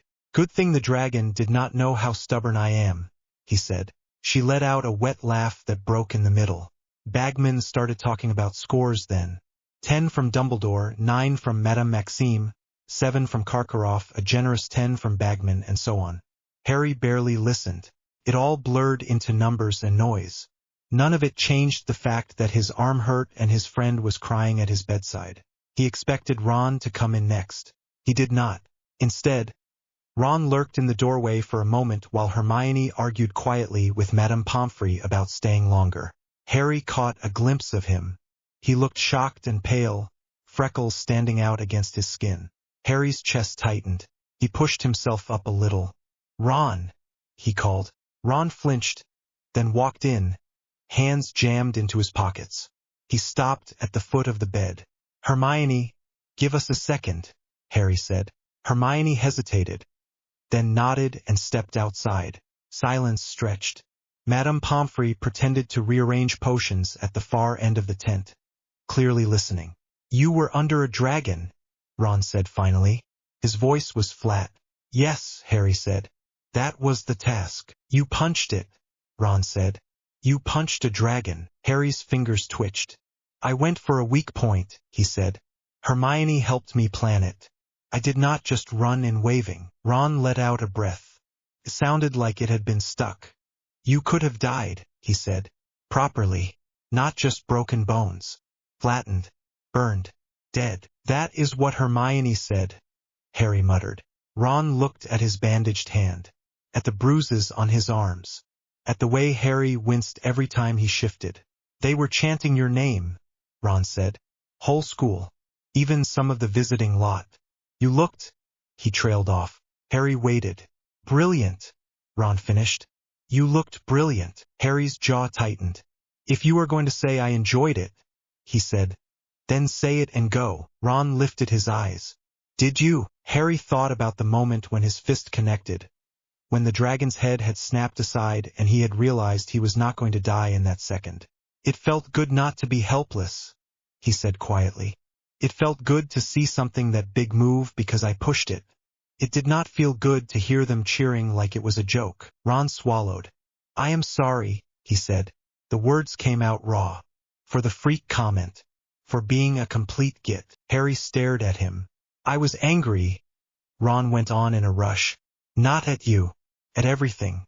At you as well, because you were there and shiny and the goblet likes you and I am just... He shrugged helplessly. Me, you are my best friend, Harry said. The words were simple, practical truth. That is not nothing, Ron snorted. You say that like it is a job. In this school it is, Harry said. They both huffed weak laughs. Ron shifted on his feet. I still do not like it, he said. This whole thing. The way they look at you now. Like a weapon. Like a mascot. Both at once. Me either, Harry said. Ron nodded. Right. Then we are both allowed to hate it together. Hermione peeked back in. Are you two talking or sulking? Bit of both, Ron said. Mostly talking, Harry said. She let out a breath of relief and came back to the bed, scolding them both for making Madame Pomfrey wait. The three of them sat there until the nurse chased them out. For a while the weight in Harry's chest eased. The burden did not go away. It had just shifted, shared a little. Rita's article came out 2 days later. Harry Potter, Golden Boy? The headline blared. Dragon Puncher or Dark Experiment? Harry dropped the paper onto the table in disgust. The article talked about his unnatural strength and unnerving glow. It hinted about experiments performed on the boy who lived and secret training with foreign heroes. Hermione's face went red with anger. She twisted everything you said, she snapped. Everything. I did not say half of that, Harry said. I mentioned homework. She turned it into a tragic monologue. Ron made a face. She called your eyes haunted. They are, Harry said. Sometimes I see your socks. Ron kicked him under the table. The hall buzzed around them. Some students looked impressed. Others looked worried. A few eyed Harry as if he might suddenly throw them through a wall. Fudge's owls arrived later that day, letters full of concern and quiet questions. Dumbledore answered them with calm, patient replies. Harry did not get to read those, but he saw the way the headmaster's mouth tightened every time a ministry seal showed up. The label from the article stuck. Golden Boy. He heard it in whispers, in jokes, in outright glares. He started training on his own again, not to show off but because he needed control. He took to running the grounds at dawn, legs burning, breath fogging in the cold air, trying to learn the fine edge between enough power and too much. Hermione timed his runs and took notes in a little book. Ron dragged himself out a few mornings as well, complaining loudly while he jogged. You know you are a bad influence, Ron wheezed one morning as he staggered after Harry along the lake shore. Normal fourth years sleep at this hour. Normal fourth years do not have dragons thrown at them, Harry said. Point, Ron puffed. Hermione jogged along beside them, counting under her breath, hair flying. Keep breathing, she said. In through the nose, out through the mouth. I hate you both, Ron said. He did not. Not right then. The Yule Ball was supposed to be a reward. McGonagall announced it with that particular tight tone that meant she was pretending not to care about teenagers dancing while secretly worrying about every shoe that would step on every toe. Champions are required to attend, she told them, and to open the ball with a dance. Harry's stomach dropped. Dance? He repeated. Yes, McGonagall said. Surely your extra training does not preclude basic social skills, Mr. Potter. Depends, Harry said weakly. Is falling on my face a skill? She pinched the bridge of her nose. Miss Granger, she said. Make sure he practices. Hermione preened slightly. Of course, Professor. Later, in the common room, Ron flopped into a chair. I am never going, he announced. I will be ill. I will have dragon flu. You cannot get dragon flu from watching a tournament, Hermione said. Watch me, Ron said. Harry stared at the fire. Who are you asking? Ron pulled a face. Dunno, he said. Maybe someone who will not laugh when I stand on their foot. Harry swallowed. Right? Hermione watched him. You have to ask someone, she said. You are a champion. I did not choose that, Harry said. You did not choose to be born either, she said. You still exist. The ball is happening. You might as well have a good evening while you are forced to be on display. He grimaced. When you say it like that, it sounds delightful. She gave him a look. You know what I mean. He did. He tried Cho first. In a corridor, heart-pounding, words stuck. She listened kindly and then told him she was already going with Cedric. Harry managed a smile and a no worries that did not sound as miserable as he felt. He stood there for a bit after she left, head knocking lightly against the wall. Hermione found him there, arms full of books. You asked, she said. Yes, he said. She said no. Well, she said she was already going with Cedric. So half and half. Hermione hesitated. You can ask someone else, she said. I know, he said. He looked at her. I could ask you. She blinked. We are friends, she said slowly. I know, he said again. I also know I feel less like I am going to throw up when you are next to me. And you already time my runs and make me eat. Might as well ruin your feet too. She stared at him for a long second. Her cheeks warmed. I will have to get a dress, she said. That sounded like a yes, he said. She rolled her eyes, but she was smiling. Yes, she said. I will go with you. Good, he said, and his chest felt lighter than it had in weeks. Later, when Ron heard, he made a strangled noise. I was going to ask you, he told Hermione. Eventually. You did not, she replied. Harry did. Ron glared at Harry for a full minute, then sighed. Fine, he said. You two can have each other. I will go with someone who does not drag me into dragon fights. He ended up asking Padma Patil, Ginny went with Neville after Harry fumbled a conversation so badly that Ginny took pity on him and told him she had someone else in mind. On the night of the ball, the castle looked almost gentle. Snow drifted past the windows. The great hall glowed with fairy lights. The air smelled of evergreen and food. Harry tugged at his dress robes and tried not to think about the entire school watching his feet. Hermione came down the girls' staircase and his brain stalled for a second. Her dress was a deep blue that set off her eyes. She had tamed her hair into a lighter, curling cloud around her face. She walked carefully, clearly aware of every step. Ron blinked. "Blimey," he said. Hermione flushed. "Is that good?" "You look nice," Harry said, honest and a little stunned. "Very nice." Her shoulders relaxed. "You do too," she said. "You look like you cleaned up by accident." "Accurate," he said. They went down to the hall together. The music rose. McGonagall lined the champions up. Harry tried to remember the steps she had drilled into him. Left foot, right foot, do not step on Hermione, do not trip over your own robe. The first dance was awkward. His hand shook a little on her back. Her fingers in his other hand were tense. They counted under their breath at first. After a minute they relaxed. "See," she said quietly. "You can do things that are not punching." "Do not tell the dragon," he said. She laughed, the sound soft and close. They spun past other couples. Cedric and Cho looked like they had stepped out of an advert. Fleur floated across the floor with a boy who kept staring at her as if he had forgotten how to breathe. Krum danced with a concentrated scowl. Hermione's earlier interest in his Quidditch skills turned into a quiet, academic admiration from a safe distance. Ron tripped over Padma's dress for the third time and mouthed help at Harry when they passed. Harry was too busy trying not to trip himself.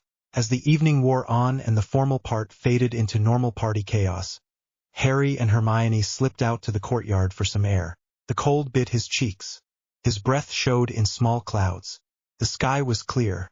"Your hand is still shaking," Hermione said, noticing. "Dragons," he said. "Crowds. Dancing. Busy week." She smiled a little. "You did well," she said. "All of it. Even with the dragon. Still a freak though, right?" he said before he could stop himself. Her face tightened. "You are not," she said. "You are my friend. You are a boy with too much power and too many people trying to tell him what to be. That does not make you a freak. It makes you tired." "I am very tired," he admitted. She stepped closer and took his hand. The contact was simple and warm. "You know what I see," she said. "When you glow, when you punch dragons and conjure stags and run at things that make everyone else hide." "What?" he asked. "A boy who keeps getting back up," she said. "Even when he does not want to. Even when it hurts. That is it. Not a symbol.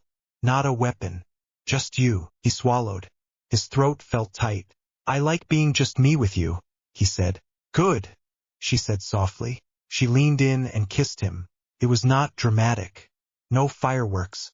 Just the soft press of her mouth on his in the cold air. Both of them a little unsure, a lot nervous, and very aware that the world inside the castle would eat them alive if they knew. His heart banged against his ribs, but not in the horrible, panicked way it did with dementors or dragons. This felt sharp and warm, a different kind of jump. They broke apart, both breathing faster than the short kiss warranted. "Was that?" Harry started. "Human," Hermione said. "That was human. We are allowed to have something nice between all the insane things." He let out a small laugh. "We should probably tell Ron at some point," he said. "We will," she said. "Eventually. When he is not in the middle of one of his moods." Behind his ribs, the vestiges were very quiet. "About time," Nana muttered. Allmight sounded amused and proud. "Even heroes need something to hold on to," he said. Yoichi just felt quietly pleased. They went back inside before McGonagall could hunt them down for desert duty. The night did not wipe away the weight of the year. The label from Rita's article still clung. The ministry still watched. Whoever had forced Harry's name into the goblet still waited for their plan to unfold. But for a few hours, Harry was just a boy at a school party with his friends, tired feet, and messy hair. The burden did not leave. It shifted. It settled a little more solidly on shoulders that had grown stronger than they looked. Tomorrow there would be clues about a second task, cold water, and more danger. Later, there would be a graveyard and a curse he could not block. For now, he let himself breathe. The hedges breathed. That was the first thing Harry noticed when he stepped into the maze. The air was still, but the walls around him rustled and shifted anyway. Leaves slid over each other in a slow, dry sound. Branches twisted just enough to make the path feel wrong. Behind him, the noise of the stands faded into a dull roar. The announcer said something about glory and the final task. Bagman sounded far too happy. Ahead, there was only dark green and narrow dirt. Cedric gave him a quick nod before they split at the first fork. Crumb and Fleur had already gone. The whistle blew. The moment the sound faded, danger sense whispered in the back of Harry's skull. Not a sharp stab, not yet. A steady pressure. The maze itself did not like them. One for all hummed under his skin. He rolled his shoulders and took the left path. His wand was in his hand. His right fingers flexed, already restless. The hedges closed in behind him with a soft groan. Nothing creepy about that, he muttered. Yoichi's voice came quiet inside his head. Maze built to confuse, he said. Nana felt impatient. It is a plant puzzle, she said. You are a wrecking ball. Harry snorted under his breath. The sound was too loud in the narrow space. He walked for a while. The ground sloped slightly. Torches burned with blue flames in brackets along the walls. Every so often the path split. He picked one at random, trusting danger sense to give him a jab if he chose wrong. Twice it did. A sharp twinge made him stop just before his foot landed on a patch of ground that looked just like the rest. When he tested it with the tip of his wand, the earth swallowed the wood to the hilt. Right, he said.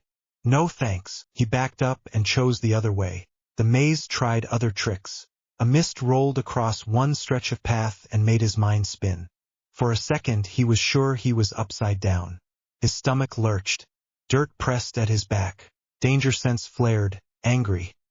He dropped flat, shut his eyes tight, and let one for all coil just enough in his legs to brace his body. The world tilted, then steadied. When he opened his eyes again he was still on the ground. The mist cleared. The hedges loomed. He stood, brushed dust from his robes, and kept moving. A blast ended somewhere far off. Someone had fired a spell. The sound bounced in strange ways through the maze. Then he heard a scream. Fleur's voice, high and short, cut off too quickly. Harry froze. His heart kicked. Fleur, he said under his breath. Danger sense prickled but did not spike. Whatever had happened to her was done. The maze settled again. He did not like that. He moved faster. He did not bother trying to solve riddles when he hit a dead end with a talking hedge that wanted to play word games. He turned around, stepped back to give himself room, and pulled just enough power into his arm. One punch. Leaves shuddered. Branches snapped. A gap tore open in the hedge in front of him. The sound was loud and wet, but the plants did not bleed. He stepped through the new hole and into a clear path beyond. The hedge rustled behind him as it tried to knit itself back together. Riddle solved, he muttered. You are going to give the staff a fit, Nana said. They put me in a maze that tries to eat kids, he thought. They can live with a few holes. He kept smashing. Not full power, never that. Just enough to part branches and knock down tricks when they got in his way. Blue sparks jumped under his skin every time he hit. His knuckles stung. The maze stopped feeling like a puzzle and started feeling like an obstacle course. As he rounded a bend, danger sense hit properly. Sharp, sudden. He threw himself to the side without thinking. A blast of red light shot past the spot where his chest had just been and smashed into the hedge. Leaves exploded. Stupefy, a flat voice said. Harry rolled and came up with his wand up and his body already moving. Crumb walked toward him along the path. His eyes were strange, unfocused. His wand pointed straight ahead. Victor, Harry called. What are you doing? Crumb did not answer. His next spell came without pause. Stupefy. Harry dodged again. Danger sense screamed, guiding his feet where to plant, when to sway. The stunners cut the air close enough to raise the hairs on his arms. Something was wrong. Wake up, Harry snapped. You are cursed. Fight it. For a second, Crumb's wand wavered. His mouth twitched. Then his arm steadied again and he fired. Harry swore under his breath. He did not have time for this. He could knock Crumb out. That would be simple. Punch or a spell or both. But the thought made his stomach twist. Crumb had never been more than distant and annoyed with him. This version was a puppet. Hitting a puppet was not a win. Danger Sense jabbed again. He moved, closed the distance in 2 strides with power in his legs. At the same time he flicked his wand toward Crumb's hand. Expelliarmus. The spell hit. Crumb's wand flew from his grip. Harry reached him a heartbeat later and grabbed him by the front of his robes. Crumb's eyes cleared a little. Confusion flickered there. Who? He started, then winced. Moody will find you, Harry said, hauling him to the ground and pushing him behind a bit of hedge that looked thicker than the rest. Stay down, or I will hit you next time. There was no humor in his voice. Crumb blinked. Someone was inside my head, he said slowly. A fake voice. Join the club, Harry said. He left Crumb there, wandless but awake. The maze rustled around them. He ran on. Soon the air changed. The noise of the stands faded further until he could not hear it at all. Even the rustle of leaves seemed to pull back. The path opened into a wide circle. In the middle, on a stone plinth, stood the Triwizard Cup. It glowed faint blue, bright even in the dim light. Danger Sense did not scream. It sat at the back of his mind like a held breath. Harry slowed. His lungs burned. Sweat ran down his back. His legs felt heavy and tight, full of the strain of repeated bursts. Cedric burst out of another passage and skidded to a stop on the other side of the circle. He was panting too, face streaked with dirt. They stared at the cup. Nice evening walk, Harry managed. Cedric huffed a laugh. You did not take a broom either, he said. Seems you like the ground now. Hard to grab you off a broom this way, Harry said. Cedric's eyes flicked to his hands. You had Crumb, he said. Someone messed with his head, Harry said. He was firing stunners at anything that moved. I disarmed him and left him for the staff to find. Cedric went very still. Someone inside the maze did that, he said. Someone close, Harry said. Close enough to walk past the wards. They shared a look. We cannot fix that now, Cedric said. But we can decide this. He nodded toward the cup. You take it, Harry said at once. Cedric blinked. What? You got here fair, Harry said. Your school is not the one that's stuck in an extra name. I can fight dragons. You can outfly me and outthink me in a puzzle. You deserve it. Cedric stared at him. You saved me last year, Harry added, voice quiet. When the Hufflepuffs turned on me because of the air nonsense. You told them to back off. Call this even. Cedric's jaw worked. I would not have turned on you even without the basilisk, he said. That does not make me more worthy. Harry shrugged. His shoulders hurt. It makes you more you, he said. That is enough. Cedric looked back at the cup. The light from it made his face pale and strange. If we both take it, he said slowly, our schools both get the win. Karkaroff cannot complain that Hogwarts stole everything. Harry frowned. You want to share? Cedric smiled. It was small and tired. I want to be able to look at myself later and not think I took the easy way out, he said.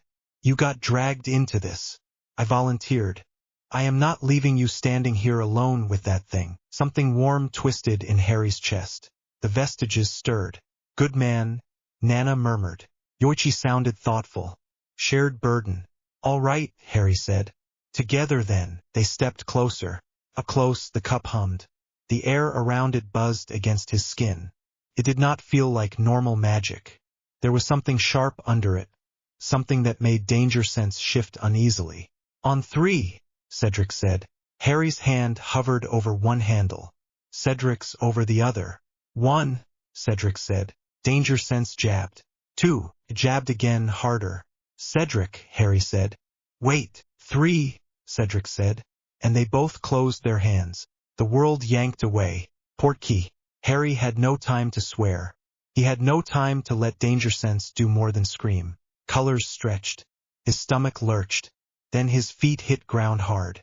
He stumbled forward and almost went to his knees, only staying upright because Cedric crashed into him from the side and knocked him straight again.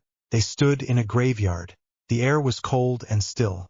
The sky above them was a flat, starless dark. Rows of tombstones cut neat lines through the grass.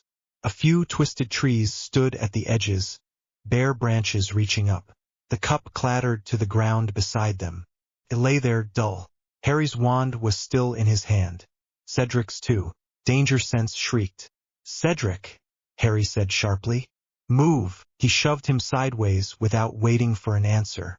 A flash of green cut the space where Cedric had stood. A figure had stepped out from behind a nearby headstone. Short, cloaked, wand raised. A high voice that made Harry's skin crawl said, "Kill the spare." Cedric hit the ground. He rolled and came up with his wand ready. The green light missed him by inches and slammed into a grave marker. The stone cracked, split, and fell apart. Cedric froze. His eyes were wide. "You missed," Harry said. His own wand was trained on the cloaked figure now. His heart hammered so hard his ribs hurt. The figure hissed. "That was meant to be simple," it said in that thin voice. Peter Pettigrew dropped his hood. His face was as Harry remembered from the Shrieking Shack. Round and pale and twitchy. His silver hand glinted. Cedric stared. "That man is supposed to be dead," he said. "He was supposed to be in Azkaban," Harry said. His grip on his wand tightened until his knuckles ached. Danger Sense pulsed again. Not from Pettigrew this time. From somewhere behind Harry. He did not look back yet. He did not want to. A high, cold laugh drifted on the air. "Harry Potter," a voice said. "We meet again at last." Cedric's face drained of color. He turned very slowly. Harry turned with him. There was a large stone near the center of the graveyard. A statue of an angel stood behind it, wings chipped and weathered. Tied to the stone with thick rope was a figure that looked wrong. Small and twisted. A bundle of limbs and pale skin. A snake slid along the grass at its base. Nagini. A huge cauldron sat a few steps away. Steam rose from it, thick and dark. The smell made Harry's stomach twist. Pettigrew tightened his grip on his wand. "Do not move," he squeaked. "Either of you." Cedric's wand hand trembled. "Harry," he whispered. That voice, Harry knew it. He had heard it in his nightmares. He had heard it in the chamber when Riddle had smiled with that same cold edge. Voldemort. Harry's fingers went numb for a second. He squeezed harder until pain brought sensation back. The bundle on the stone convulsed. The high voice came again. "Wormtail," it said. "Begin." Pettigrew swallowed and raised his wand. He flicked it once. Rope snapped from the twisted body. Pettigrew lifted it with a shaky wave and floated it toward the cauldron. Harry took a step forward. "Do not," Pettigrew gasped. "Do not interfere. The ritual is set. You cannot stop it now." Danger Sense pulsed in time with his heartbeat. Everything in him screamed to move, to throw power, to shatter the cauldron and grab Cedric and run. If he hit the cauldron and it exploded, he had no idea what that would do. To Voldemort, to them, to the graves around them. The air above the cauldron was thick with heavy magic. He was 12 when he stabbed a basilisk. He was 13 when he stood in front of Dementors and forced a stag out of his own bones. He was 14 now. He knew enough to recognize that sometimes you did not punch the wrong thing in a set that delicate. Pettigrew dropped the bundle into the cauldron. Steam hissed. The smell grew worse. "Bone of the father unknowingly given," Voldemort's voice intoned. The ground near one of the graves shivered. Dust rose. A bone slid free from the dirt and flew into the cauldron. Cedric gagged. "Flesh of the servant willingly given." Voldemort went on. Pettigrew sobbed. He raised his silver hand, then shook his head and held out his real one instead. With a frantic little movement, he cut off a finger. Blood sprayed. He screamed and dropped the finger into the cauldron. Harry flinched at the sound. His own hand throbbed in sympathy. "Blood of the enemy, forcibly taken," Voldemort said. "You will resurrect your foe." Pettigrew staggered toward Harry with a knife in his good hand. His face was white, twisted with pain and fear. "Harry," Cedric said low. "I see him," Harry said. Pettigrew lunged. Danger Sense screamed. Harry sidestepped. He did not pull power. Not yet. He caught Pettigrew's wrist with his free hand and squeezed. Bones ground under his grip. Pettigrew yelped and dropped the knife. "Stop," Harry said. "This ends now." Pettigrew's eyes rolled. "You do not understand," he gasped. "I do not have a choice." The knife flew up from the ground on its own, yanked by a silent command from the cauldron. It hung in the air for a second, then darted forward in a blur and sliced Harry's forearm. He hissed. Warm blood splashed, then shot away in a red arc that ended in the cauldron. The cut burned. "Sorry," Pettigrew whispered. The word sounded like it broke something in him. The cauldron bubbled. Steam turned a sickly green. The air tasted wrong. Cedric fired a spell at it. A silent barrier shimmered around the cauldron and turned the curse aside. The light skittered away and blew a crater in a grave marker instead. The steam parted. A tall, thin figure rose from the cauldron. Pale skin, red eyes, slits for nostrils. Voldemort stepped onto the grass as if he had just stepped out of a bath. Water and blood ran from his bare feet. Harry's stomach lurched. Voldemort flexed his hands. His new body looked fragile and strong at the same time, all bone and corded muscle. There were no scars, no marks. He turned those red eyes toward Harry and smiled. "Harry," he said softly, "you look well." Harry's grip on his wand tightened. The cut on his arm stung. His heart pounded so hard he thought he might throw up. Yoichi whispered inside his head. "Category error," he said. "We always knew this was coming," Nana added. Death Eaters appeared around them in small choking cracks of sound. Black cloaks, white masks. They formed a loose circle, leaving a clear space between Harry, Cedric, the cauldron, and Voldemort. Cedric shifted closer to Harry without thinking. Their shoulders brushed. "You know what this is," Cedric whispered. "Do you not?" "Reunion," Harry said. His voice sounded thin and dry. "Family meeting." Voldemort spread his arms. "My faithful," he said. "You have returned." He called to them then, named them. Some stepped forward. Some hung back. A few spaces remained empty. Voldemort marked them all. The circle of robed figures did not feel real. They felt like a nightmare Harry had stepped into years late. He had no interest in their excuses. He watched Voldemort instead. He looked for signs in the way the man moved, the way he shifted his weight, the way his hands flexed. This was not just a wand in robes. This was a body made new. When Voldemort finished his speech, he turned to Harry again. "Now," he said, "where were we? Last time we were interrupted." Harry swallowed. The scar on his forehead burned. The cut on his arm still bled slowly under the edge of his sleeve. "You tried to kill a baby," he said. "Some of us moved on." Voldemort's eyes narrowed. The smile did not reach them. "You stand here without chains," he said. "You can bow to me, or you can die. That is mercy." "Pass," Harry said. Voldemort flicked his wand. The ropes that had held his old body snapped out and wrapped around Cedric instead. Cedric was jerked back, bound to the nearest tombstone. He hit it hard. The breath left him in a grunt. "Leave him out of this," Harry snapped. He took a step forward. Voldemort ignored him. "We shall have a demonstration," he said, "to prove that death is the only answer to defiance." He raised his wand. Avada Kedavra. Green light exploded from the tip and shot toward Harry. Danger Sense tore through his skull like a spike. "Move." Harry threw himself sideways. His legs reacted faster than thought. He pulled power into them without meaning to, enough to tear his muscles if he was not careful. The world blurred.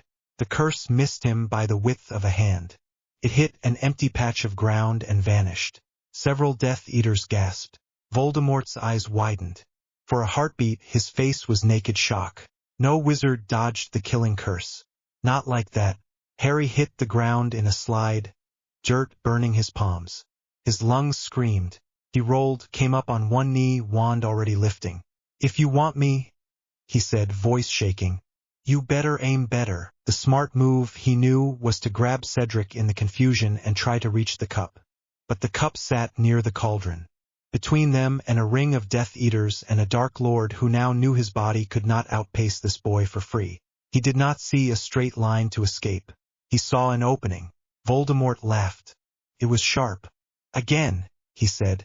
Let us see how long your little trick holds. He fired curses. Not just green. Red, blue, pale gray. Spells Harry did not know by name but felt in his bones would kill or worse. Danger sense burned. Harry moved. He ducked, leapt, twisted. He let one for all flow into his muscles. Not at full, never at full, but more than he had used before in a fight with another human. Every dodge dragged fire through his tendons. Every twist made his joints cry out. The Death Eaters watched in stunned silence as their master sent a storm of curses at a 14-year-old boy who dodged them the way a seeker dodged bludgers. A few spells clipped him. A red curse grazed his ribcage and seared his skin. A cutting hex nicked his ear. Blood ran warm down his neck. He could not keep this up. He could feel it in his bones. His lungs burned. His vision blurred at the edges. One for all buzzed like a hornet nest. He was not going to win if he tried to trade spells with Voldemort. Their wands were matched. The man knew curses Harry had never seen. Every time Harry raised his wand, he had to split his focus between casting and moving. Danger sense yelled whenever he tried to hold still long enough to aim. You are not a duelist, Nana said. You are a brawler, Yoichi added. Allmight's voice was calm. Close the distance, he said. Make it your fight. Cedric watched from the tombstone, eyes wide, ropes cutting his arms. Nagini hissed near the cauldron. Pettigrew hovered by Voldemort's shoulder, clutching his silver hand and his bleeding stump of a real finger. Harry hesitated for one breath. Then he ran straight at Voldemort. The circle of Death Eaters shouted. Some fired curses. Danger sense flared.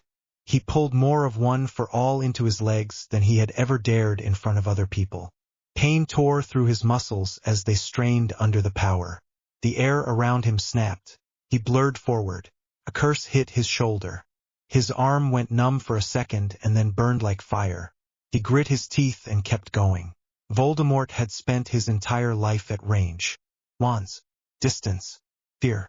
He had never had anyone close enough to grab him in a real fight. He did not understand how fast a body could move under the right strain. Harry reached him. He planted his feet and drove his fist into Voldemort's chest. Not full force. If he did that, he was not sure what would happen to either of them. Enough to break ribs. Enough to send a clear message. The impact cracked through the graveyard. Harry felt bone give under his knuckles. Voldemort flew backward. He hit the ground and skidded, robes tearing, air leaving his lungs in a thin, shocked wheeze. The Death Eaters shouted in panic. A few fired curses at Harry. He dove aside, rolled, came up again. Dirt smeared his face. His hand throbbed. For the first time in his life, Voldemort felt pain that came from simple force rather than magic. It was sharp and raw and simple. Broken ribs. Bruised organs. It tore a hiss from him that had nothing to do with snakes. He pushed himself up on one arm, eyes wild. Kill him, he snarled. Tear him apart. Curses flew. There were too many. Harry threw himself between the spells and Cedric by instinct. He tried to move the way he had a moment before, but his legs screamed in protest. He could not dodge all of it. A cutting curse slashed across his thigh. His leg buckled. A bone breaker hit his hip and sent a wave of numbness up his side. He went to one knee. He raised his wand. Protego, he gasped.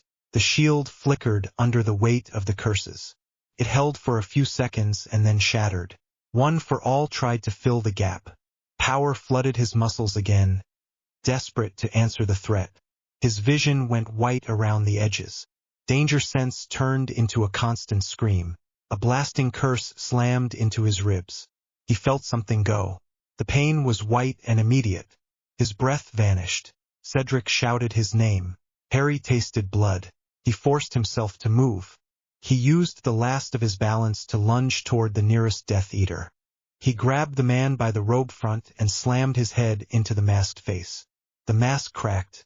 The man dropped. Someone hit Harry with another spell. His back burned. The ground hit him hard. He lay there for a second, lungs refusing to work. The sky above him was a dark blur. Masked shapes loomed. A cold, clear thought cut through the pain. If he died here, no one would know. No one would know Voldemort had a new body. No one would know that Death Eaters had a circle again. No one would know that Harry Potter had been dragged by a rigged cup into a graveyard and beaten. He clawed for air, for power, for anything. One for all answered. He dragged what he could into his arms and his chest. His heart hammered so hard he felt each beat as a solid punch. He rolled onto his side just as another curse crackled into the ground where his head had been. Dirt exploded across his face. He tried to stand. His leg refused. He staggered, almost fell again, then forced his weight onto the other leg. Pain made his vision swim. He did not need to stay on his feet. He needed one clear shot. He saw Voldemort staggering upright. The man clutched his chest with one hand, his wand in the other. His face twisted with fury and shock. Harry raised his wand. Their eyes met. Avada Kedavra, Voldemort hissed. Stupefy, Harry rasped. The spells met in the air. Light burst. Magic screamed. Priori Incantatem did not happen the way stories said it would. There were no ghosts of past victims that stepped out and talked. Not yet. The clash sent a shock through both wands and ripped both boys backward. Harry hit the ground again. His back protested. The impact drove the air out of him. He could not do this. He knew it now in a clear, simple way. He could not duel Voldemort and win. Not here. Not like this. Not with his body already at the edge. You do not have to win, Yoichi said. You have to leave. Get the witness, Nana added. Take the story with you. Harry dragged his eyes to Cedric. Cedric strained against the ropes, face white with shock and pain. Nagini hissed and moved closer to Voldemort, coiling protectively. Death Eaters kept firing curses, some wild, some calculated. Pettigrew looked around in a panic. His small eyes darted between his master's enemy, and the cup that lay a few strides away, half hidden behind a gravestone. He saw something Harry could not.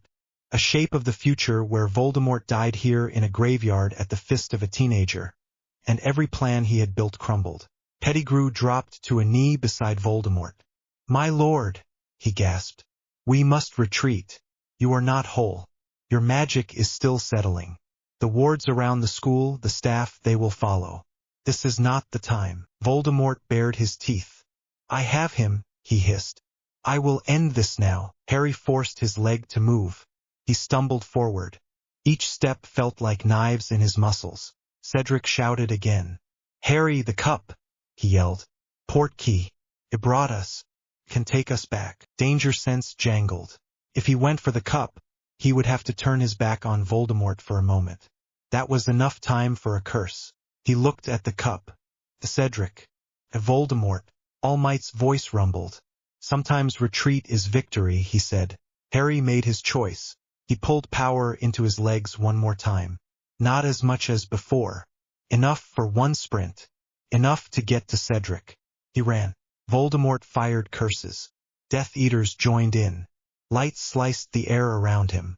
Something grazed his back. Another clipped his shoulder.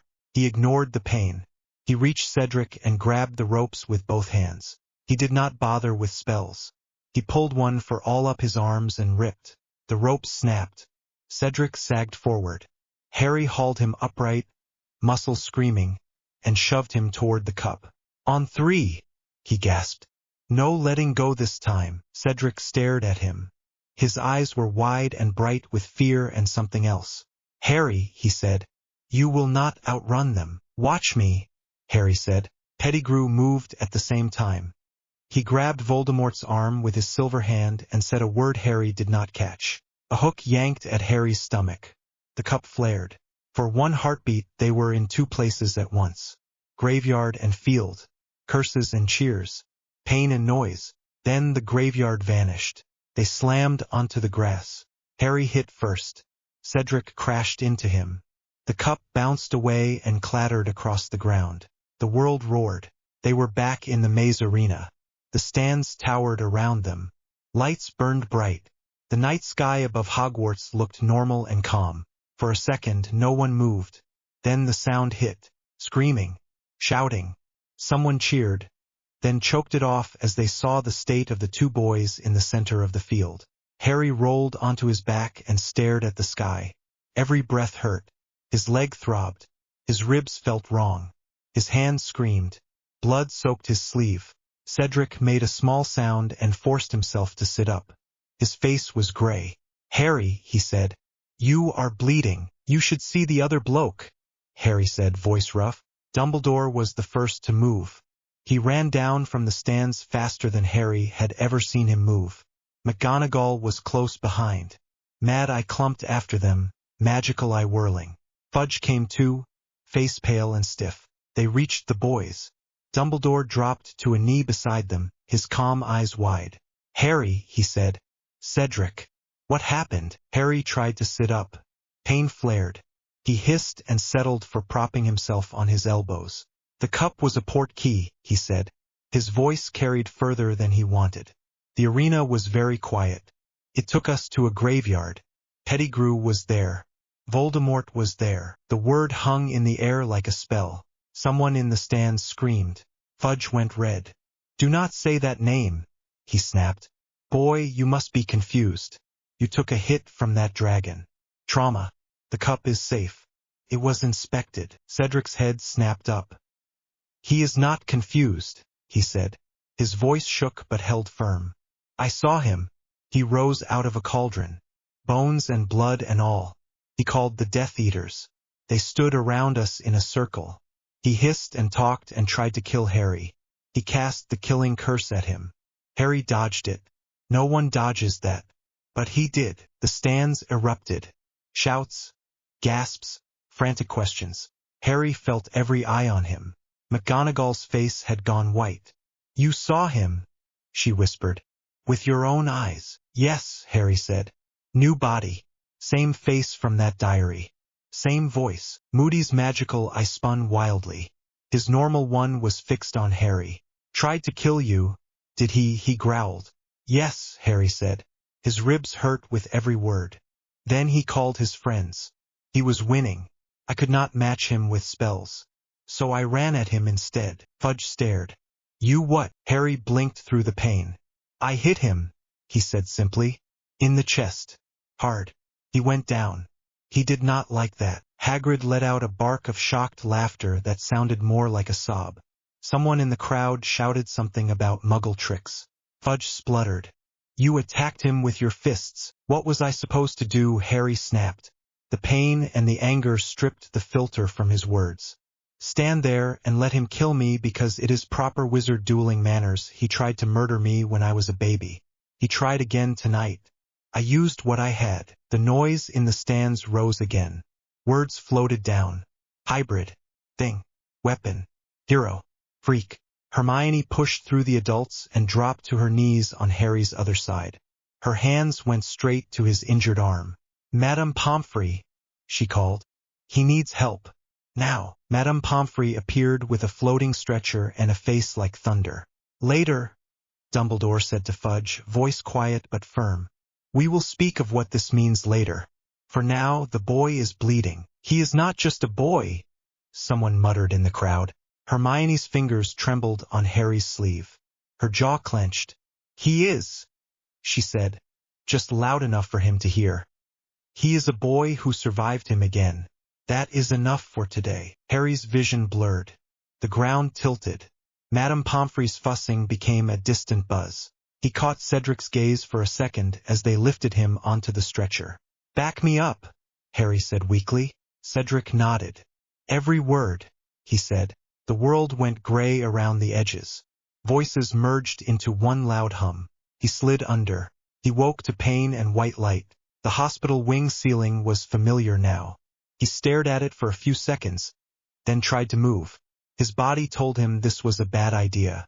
"Stay still," Madame Pomfrey snapped from somewhere nearby.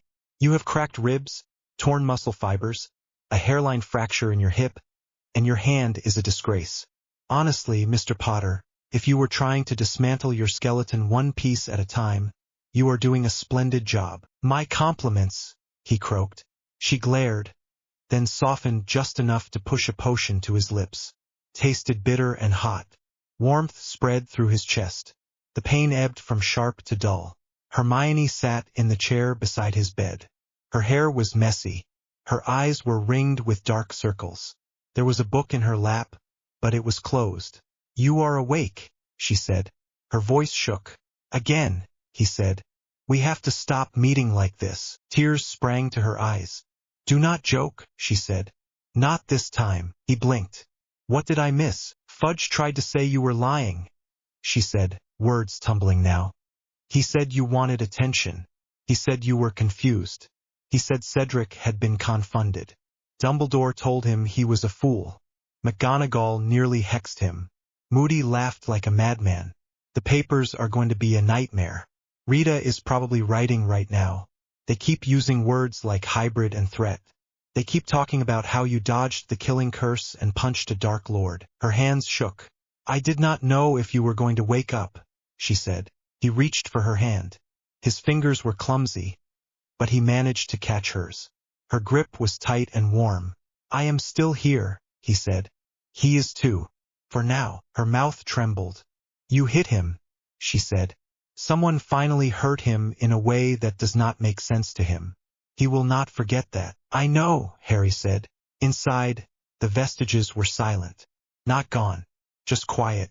"You pushed further than before," Yoichi said at last. "You did not break," Nana added. "You came close." Allmight sounded grim and proud. "You showed him that he cannot put you in a box," he said. "Wizards see spells. You gave them a fist. That will scare them almost as much as him." Harry let his head sink into the pillow. "I do not want to scare them," he thought back. "That choice may not be yours," Yoichi said. "But how you act next is." Hermione wiped her cheeks with the back of her free hand. "They are already talking about next year," she said. "The ministry, new rules, new oversight. They think you are a problem to contain." "5th year," Harry said softly. "New nightmare," she sniffed. "We will face it," she said. "One thing at a time. We will shout the truth until someone listens. You will not be alone in any of it." He looked at her. Her eyes were fierce through the tears. "I know," he said. She leaned in and kissed his forehead. Then, after a pause, his mouth. The kiss was gentle, careful around his injuries, but full of stubborn life. "I hate him," she whispered when she pulled back. "For trying to take you again. For making all of this your job. I hate that they look at you and see a weapon instead of a boy." "I hate it too," he said. She rested her forehead against his for a moment. Their breaths mingled. "We will make them see," she said. "Even if we have to punch a few more dragons and dark wizards on the way." He let out a weak laugh that made his ribs protest. "You know that makes you sound as bad as me," he said. "I spend too much time with you," she replied. Ron shuffled into the ward then, face pale and drawn. He stopped at the end of the bed and looked at Harry. "You are stupid," he said. "Nice to see you too," Harry replied. "You ran at him," Ron said. His voice shook. "You ran at you-know-who and hit him." "Who does that?" "Me," Harry said. "Apparently." Ron scrubbed a hand over his face. "I was in the stands," he said. "One moment the cup was there. Then it was gone. Then you were back and covered in blood and shouting about graveyards. I thought you were dead. I do not know. I did not want to be right about any of it." Harry swallowed. "I am not dead," he said. "Not yet." Ron let out a shaky breath and moved closer. "Next time you run at pure evil," he said. "Try not to do it alone." "Yeah." Harry gave a tired smile. "I will bring you along," he said. Hermione groaned. "That is not what he meant." Ron pulled a face. "I did not say I wanted to be right next to him," he said. "Just not miles away while he throws himself at curses." Madame Pomfrey shooed them out a few minutes later, but the room felt different when she did. Less like a place where he was alone against the world. More like a place where he had people on both sides of the bed. When night fell, the ward was quiet. Moonlight stretched across the floor. Harry lay awake and listened to the distant sounds of the castle. He could hear faint shouts from the entrance hall. The Ministry and Dumbledore still argued. Fudge still denied. Dumbledore still insisted. The wizarding world had stepped into a new shape tonight. They just did not know it yet. A boy had gone to a graveyard through a rigged cup. He had seen a dark lord rise in blood and bone. He had dodged a curse that no one could dodge. He had hit the most feared wizard alive hard enough to break ribs. He had lived. The shadow of the graveyard would not leave him. It sat behind his eyes when he closed them. The circle of masks, the red gaze, the feel of bone under his knuckles. So did something else, the memory of Voldemort's shock. The way fear had flashed in those red eyes for just a second when his body failed him. The world would panic. They would call Harry a hero and a threat in the same breath. They would ask what he was. They would argue over whether he was safe. He did not feel safe. He felt tired. He turned his head. Hermione slept in the chair with her head on her arms, hair spilling over the blankets. Ron snored softly on the next bed down, mouth open, one arm flung out as if reaching for a chess piece. Harry let his eyes close. Voldemort was back. The graveyard was real. The war that had swallowed his parents had started again. So had something else. The boy with too much power and too many voices in his head had stood in the middle of that graveyard and refused to obey the rules of that war. The future would not forget that. The parchment crinkled where Harry gripped it. The ministry seal at the top looked neat and official. The words underneath did not. Subject Harry James Potter classification hybrid threat notes physical magical anomaly recommendation increased oversight. He read that line again. Hybrid threat. Nice, he muttered. Real subtle. The kitchen of Grimmauld Place hummed around him. Mrs. Weasley clattered at the stove. Order members talked in low voices at the far end of the table. The air smelled of onions and wood smoke and the faint sharp note of cleaning potions that never quite left the house. Hermione stood beside him, close enough that her sleeve brushed his arm. She read over his shoulder, eyes narrowing. They are filing you like a weapon, she said. Feels more like vermin, Harry said. Threat classification. Do they give me a little label on a cage as well? Ron, on Harry's other side, leaned in and squinted at the parchment. Hybrid, he said slowly. They mean magic and that other thing. One for all, Harry said. The words came out dry. Apparently that makes me a category on my own. Arthur Weasley appeared at his elbow and gently reached for the parchment. Where did you find this? He asked, voice careful. It fell out of Tonks's file pile, Harry said. She went to get tea. It was sticking out the side. I did not go digging. Arthur read it, mouth tightening. This is internal, he said. Fudge's office. They have been passing drafts like this around for weeks. Since the graveyard then. Harry's jaw clenched. So they think I am lying about Voldemort, he said. And at the same time they think I am dangerous enough to file under threat. That is politics for you, Bill said from further down the table. You are too useful to ignore and too scary to admit you might be right. Molly shot him a look. Not at dinner, she said sharply. This is not dinner, Harry said. His stomach twisted. This is paperwork saying I am a problem. Hermione touched his wrist, light and steady. A problem they created, she said. They ignored you when you were just a boy with a scar. Now you are a boy with a scar and something they do not understand. Harry gave a short laugh with no humor. Maybe I should punch one of their filing cabinets, he said. Give them something accurate to write. Arthur folded the parchment very carefully and tucked it into his robes. I will talk to Dumbledore, he said. This should not have been left where you could see it. I am the one it is about, Harry said. Should I not know what they are saying? Arthur hesitated.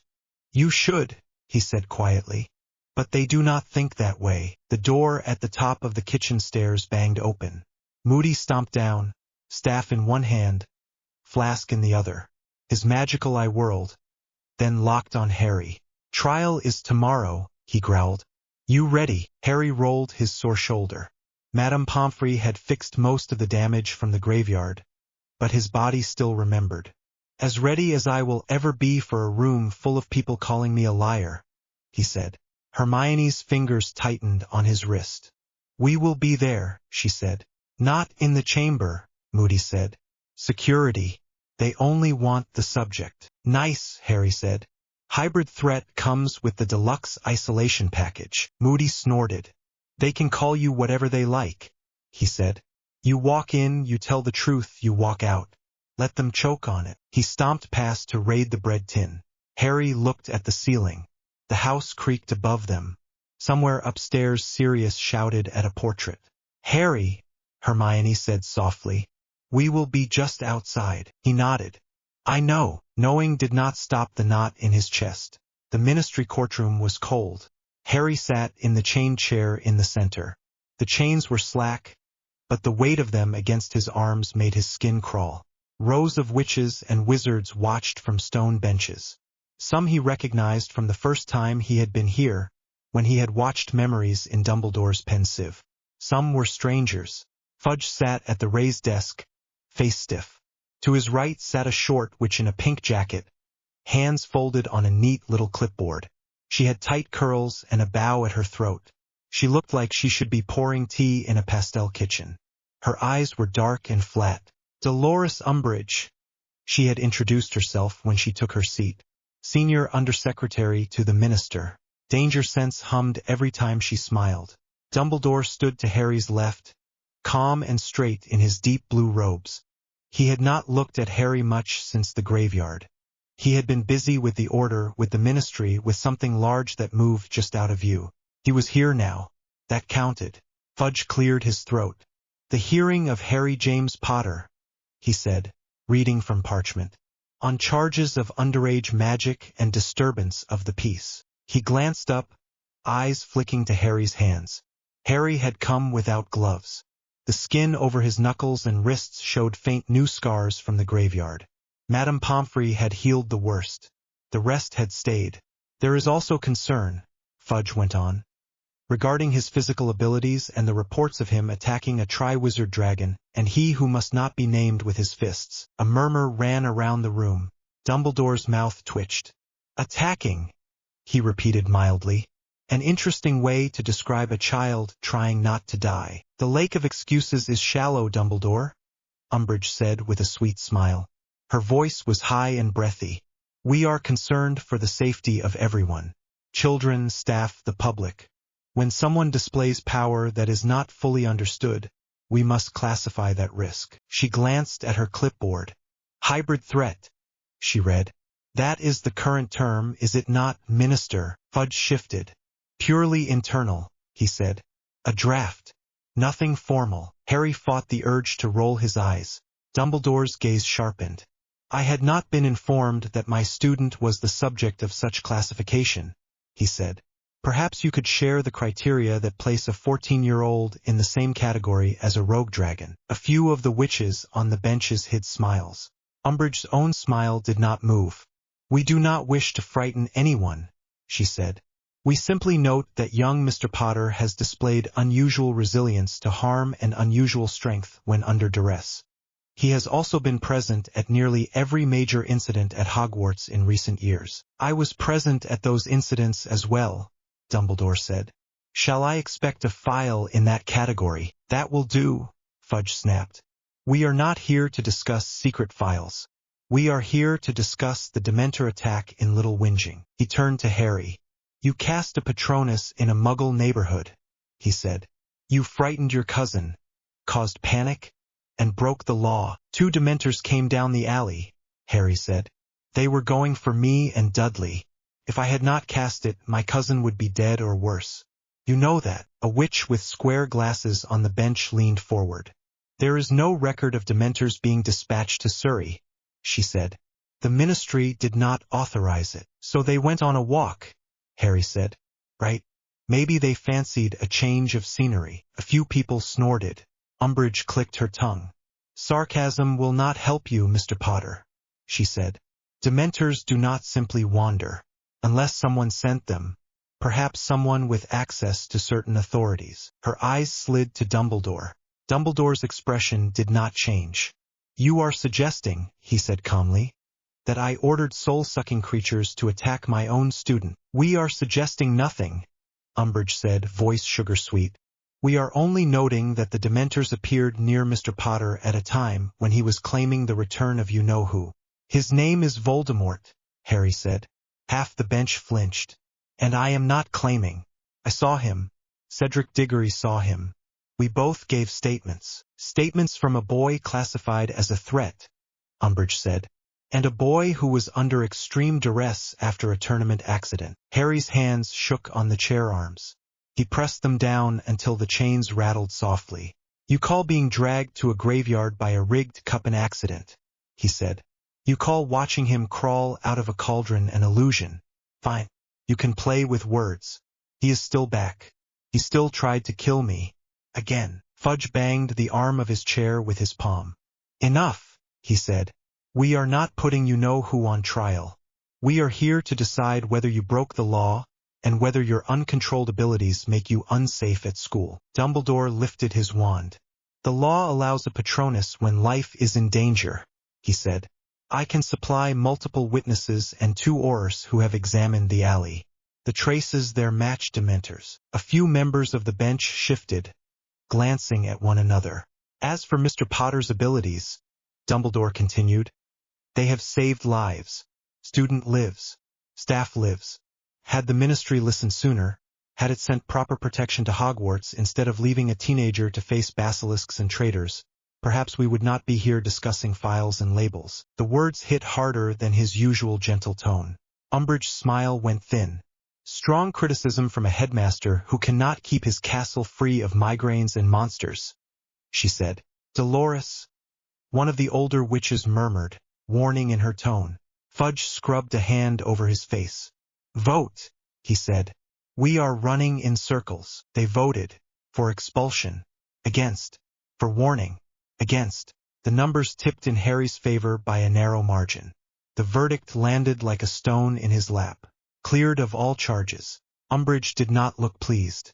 As people started to stand, she leaned forward and met Harry's gaze. Her eyes were dark, bright, and very awake. This is not over, Mr. Potter, she said quietly. The Ministry has a duty to keep this world safe. From Dementors, from Dark Lords, from hybrid threats we do not fully understand. I have a name, Harry said. You might try using it. She gave him a sweet, bright smile. Oh, I know your name, she said. Everyone does. The Hogwarts Express felt different that year. Word of the trial had filled the train long before Harry and the others reached their compartment. The prophet had covered it with slow poison. Half truth, half sneer. Boy who lived cleared on a technicality. Hybrid power unchecked. Minister expresses concern. People stared as Harry and his friends passed. Some with awe. Some with open suspicion. A few with pity. So we have gone from dragon puncher to hybrid threat, Ron said as he shoved Harry's trunk up into the rack. Catchy. Can we not say hybrid like it is a sweet's flavor? Hermione muttered. She pushed hair out of her face and sat, arms folded. It is not a joke. It is a bit, Ron said. They want him to be a monster and a mascot at the same time. They could at least pick one. Harry sat opposite them and stared out the window. Fields blurred past. His reflection in the glass looked thinner, older. The scar on his forehead stood out sharp. You all right? Hermione asked softly. He shrugged. They cleared me, he said, and they called me dangerous in the same breath. I do not know what I am supposed to feel. Angry, Ron said at once. You saved your git of a cousin. You saved Cedric.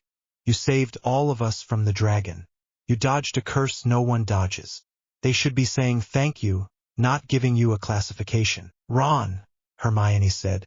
You know how they are. Anything they cannot measure, they fear. They made Dementors into tools.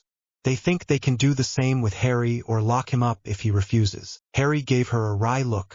Nice bedside manner, he said. She sighed. Sorry, she said. This is wrong. And new, Harry said. That is the fun part. I am the first hybrid they have had to file. He meant it as a joke. It landed flat. He watched trees slip by and tried not to think about cauldrons and red eyes. Inside his head, the vestiges were quiet, resting after the graveyard fight, gathering themselves. The hum of One for All sat in his bones like a low engine. Something else brushed past it, a faint, cold static at the edges of his awareness, like someone standing in the next room with a door almost shut. Yoichi stirred. Did you feel that? Harry asked silently. Yes, Yoichi said slowly. That is not us. Nana sounded grim. Someone is knocking. Harry swallowed. Great, he muttered under his breath. Another thing. Hermione looked over. What? Nothing, Harry said.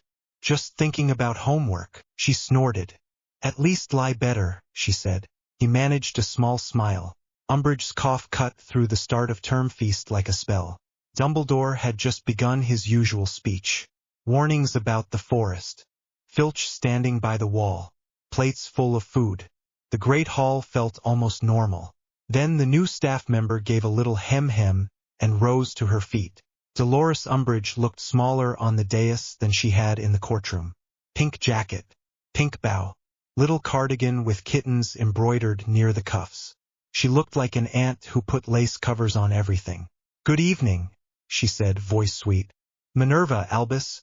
Thank you for that warm welcome. McGonagall's jaw clenched. She had barely finished introducing Umbridge as the new defense against the dark arts teacher and High Inquisitor before the woman had stood up. High Inquisitor. The words had sunk through the hall like a stone. Hermione's fingers dug into Harry's sleeve. Ron made a face into his pumpkin juice. Umbridge, Harry murmured. Inquisitor. Pink. Great. The woman launched into a speech. She talked about progress. About safe learning environments. About bringing Hogwarts policies in line with ministry standards. She never once said Voldemort's name. She never once said Death Eater. She said disturbance. She said rumors. She said unhelpful talk that hurt morale. Every time she said discipline, danger sense poked the back of Harry's skull. We at the ministry, she concluded, are deeply concerned with the well-being of our young witches and wizards. We believe in structure, in order, in keeping certain dangerous influences in check so that the next generation can grow up without fear. Her eyes slid down the Gryffindor table and paused on Harry. Only for a second. Just long enough. He stared back. She smiled. It did not reach her eyes. When Dumbledore tried to continue his speech, the rhythm of the hall felt off. Conversations started later and carried an edge. They sent her to watch you, Hermione said quietly as plates filled. Feels like she brought a leash, Harry muttered. Ron stabbed a sausage. At least you will not be bored this year, he said. Hermione shot him a look. What Ron said. Danger follows him even when he is revising. Might as well expect it. Harry did not answer. He looked up at the staff table instead. Dumbledore watched Umbridge with a polite expression that did not match the sharpness in his eyes. McGonagall looked as if she would like to hit someone with a transfiguration text. Snape's gaze flicked between Dumbledore and Umbridge, calculating. Hagrid's chair was empty. Harry's chest tightened. He pushed the thought aside. One problem at a time. The first defense class put the new problem in clear view. Umbridge stood at the front of the room with her hands folded. Her wand lay on the desk beside a stack of new, shiny books. The smell of chalk and dust filled the room. You will put away your wands, she said. There will be no need for them in this class. There was a beat of silence. Ron blinked. No need, he repeated. In defense. Defense is a theoretical subject, Umbridge said, sweet as syrup. Understanding safety is more important than reckless spell waving. She tapped the blackboard. Words appeared. Defensive magical theory. Please open your books to page 5, she said. We will begin with ministry-approved guidelines. Hermione raised her hand at once.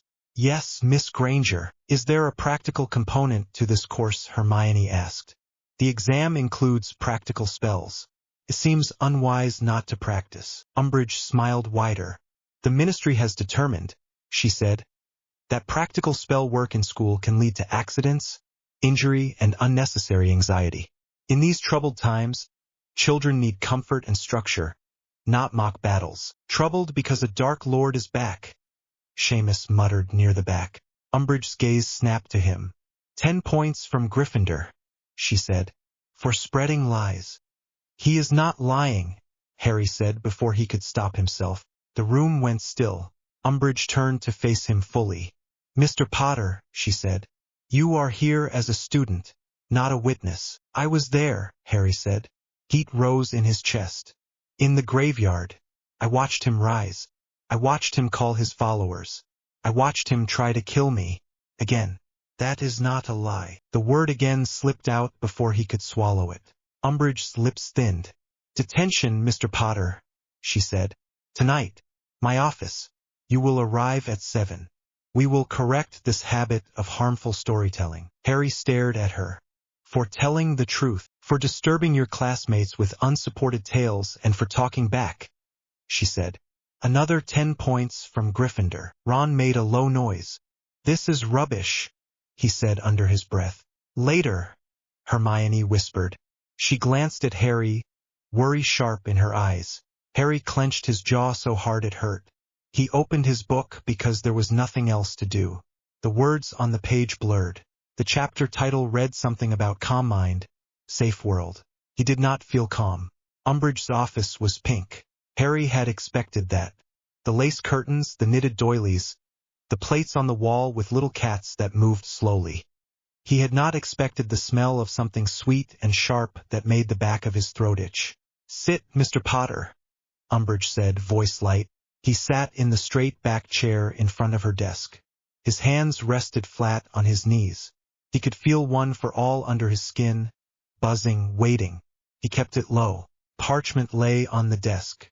A single sentence sat in the middle in neat, looped script. I must not tell lies. Umbridge picked up a long, thin quill. It gleamed faintly. No ink bottle stood nearby. You will write that sentence, she said, until it sinks in. Harry forced his face blank. With what he asked, though he knew. She held out the quill. With this, she said, you will not need ink. Danger sense flickered. He took the quill. The balance of it felt wrong. The feather was soft, but the nib held a cold tingle against his skin, like a mild, stinging hex. Begin, Umbridge said. Her voice had lost the fake warmth. It was flat now. Harry bent over the parchment. He wrote the first word. The nib bit his hand. Pain pricked the back of his hand, sharp and thin. He kept writing. Must not tell lies. The pain should have deepened with each stroke. That was how blood quills worked in the books Hermione had mentioned. They cut the words into the skin and used that as ink. He felt the sting. He did not feel the cut. The sentence on the parchment darkened, letters forming out of nowhere. He finished the line and sat back for a second. The skin on the back of his hand tingled. He turned it over. Nothing. No blood. No raised letters. Just pale skin and the faint impression where the quill had pressed without breaking. He looked up. Umbridge watched him, eyes narrowed. Continue, she said. He shrugged and wrote again. I must not tell lies. The quill pressed harder. The nib scraped. The skin dented. It did not split. One for all sat in his bones, steady. He was not consciously pushing power to his hand. His base durability, the everyday toughness that came with the quirk, was enough. The quill tried. Failed. Umbridge's face tightened. Show me your hand, she said. Harry held it out. Smooth skin. A faint red mark where the nib had pushed, uneven and shallow. No blood. No words carved. She stared. You are protecting yourself, she said. I am sitting here writing lines, Harry said. You are using a cursed quill on a student. Her eyes flashed. Magic enforces consequences, she said. This is discipline. You are interfering with ministry grade tools. I am breathing, he said. If that breaks your toy, that is not my fault. Her hand shook once before she tucked it under the desk. You will keep writing, she said. Without tricks. Without strange extra protections. I do not know how to turn this off, Harry said, each word slow. If you have a guidebook for how to be less resilient, let me know. Her smile came back, bright and sharp. If I cannot reach you, she said softly, I can reach those around you. The temperature in the room seemed to drop. What? Harry said. She tilted her head. Miss Granger, she said, so eager to question authority. Mr. Weasley, so ready with opinions. So many young minds that can still learn respect. Harry's grip on the quill tightened. The feather crumpled. The nib bent with a faint snap. Umbridge's eyes widened. Careful, she said. Those are ministry property. It broke, Harry said. He dropped the twisted quill onto the desk. Maybe you should send it to the classification department. Call it a hybrid failure. Her cheeks went blotchy. Get out, she said. We are done for tonight. He stood. The back of his hand still tingled. His heart beat fast in his chest. Not from fear this time, but from a hot, steady anger. As he reached the door, she spoke again. This is a long year, Mr. Potter, she said. You will not always be the one in the chair. She kept her word. The next week, Hermione returned from a detention with Umbridge pale and shaking, a bandage wrapped around her hand.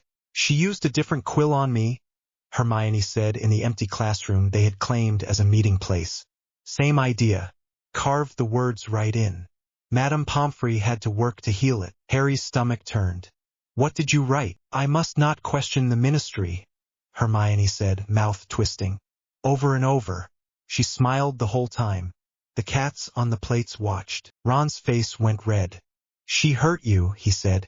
On purpose. She wanted to show me what happens when someone normal pushes back, Hermione said. You shrugged it off. That made her feel weak. She will not forgive that. Harry stared at his own unmarked hand. Guilt burned under his skin. She is going after you because she cannot cut me, he said. Then we use it, Hermione said. Her eyes were fierce. She cannot break you. She can hurt the rest of us. That means we need to learn how to take care of ourselves before she drags half the school into her office. Ron frowned. Learn what? Real defense, Hermione said. She looked to Harry. Not books. Not those ridiculous guidelines. What you do. Moving. Reading fights. Hitting when you have to. Casting under pressure. You can teach that. Harry blinked. You want me to run classes, he said. I barely passed my own exams. You also survived a troll, a basilisk, dementors, dragons, and him, Hermione said. You have experience none of us do. That is what we need. Not tidy little paragraphs about safe thinking. Ron nodded slowly. Dumbledore's army, he said.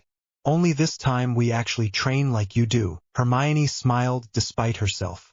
Hero agency, she said. It sounds silly, I know, but that is what it is. We learn to act like heroes. No capes, no dramatic speeches. Just kids who refuse to die when adults mess up. Harry rubbed his face. You make it sound simple, he said. It will not be, Hermione said. It will be hard. People will be scared. Umbridge will try to stop us. The ministry will probably call it illegal. That does not make it wrong. The air in the room felt charged. Dust motes drifted through the light from the high windows. Fine, Harry said. We do it. We teach them. We prepare them. If they are going to paint me as a threat, I might as well be a threat to the right people. Ron grinned. That is the spirit, he said. Let us build a little army for their hybrid. The room of requirement gave them what they needed. When Harry walked past the blank wall 3 times, thinking about a place to train, the door appeared. Inside, the room stretched wider than it should. Mats covered the floor. Spell dummies stood at the far end. There were cushions for falling, chalk lines for exercises, racks with old practice wands and battered wooden poles. Brilliant, Neville said as he stepped in. How is this even allowed? It is not, Harry said. Which is why we keep it quiet. About 24 students had come to the first meeting. Faces from Gryffindor, Hufflepuff, Ravenclaw, even 1 or 2 from Slytherin, hovering near the door with guarded expressions. Harry stood in front of them and felt his stomach drop. Dragons were easier. Dragons did not stare back waiting for him to say something clever. Hermione squeezed his fingers once, then let go. Ron gave him a quick nod. Right, Harry said. His voice sounded too loud in the room. So, you know why you are here. Because Umbridge is useless, Dean called from the back. And dangerous, Hannah added. She took a quill to Susan's hand. Proper cuts. She said it was for discipline. Because he is back, Harry said. He did not need to say the name. Most people flinched at it. The ministry can pretend all they like. We know the truth. You know it every time you walk down a corridor and think about what would happen if Death Eaters walked through the doors. A murmur ran through the group. I cannot fix the ministry, Harry said. I cannot make them believe me. I can do something here. I can show you what I have learned the hard way. So you are not helpless if something goes wrong. He took a breath. This is not about turning you into copies of me, he said. I am weird even before they filed me. You will not be punching dragons. You will learn how to move so the spells miss. How to breathe when your heart is pounding. How to keep your wand in your hand when you want to drop it and hide. Hermione stepped up beside him. We will work on spells as well, she said. Real ones. Shield charms. Stunning spells. Jinxes to slow people down. We practice until they are muscle memory. Ron raised his hand. And we are going to do some general fitness, he said, looking less thrilled about that part but committed. Running basic strength. Before you complain. Remember how winded you get walking up to the tower? The group groaned. Harry smiled a little. If your legs give out halfway through running from a curse, you will remember these laps fondly, he said. He clapped his hands once. Right? Warm up.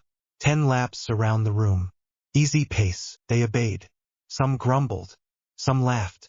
A few turned red after the third lap. Harry jogged with them, keeping his own power low. He watched people's strides. Who staggered, who pushed, who gave up early. Neville huffed along near the front, face determined. Ginny ran with calm focus, hair tied back. Luna drifted somewhere in the middle, expression dreamy but step steady. After the laps, he showed them basic stances. How to plant feet so they could move in any direction. How to drop their weight when something came at them. Simple things he had picked up from fights and from Allmight's guidance inside his head. He did not show them full strength. He used small bursts to demonstrate speed without tearing the floor. Your wand arm is not the only thing that matters, he said. Your legs keep you alive. Your eyes keep you ahead of the spell. Use them. They practiced dropping and rolling. At first they tangled in each other. By the end of the hour, most could fall without cracking something. Then they moved to spells. Shield charm first, Hermione said. Basic, but you need it. Harry, demo. He nodded, lifted his wand, and cast. Protego. The shield appeared, solid and clear. Hermione fired a simple jinx at it. The spell hit and bounced off with a crackle. Now you, Harry said.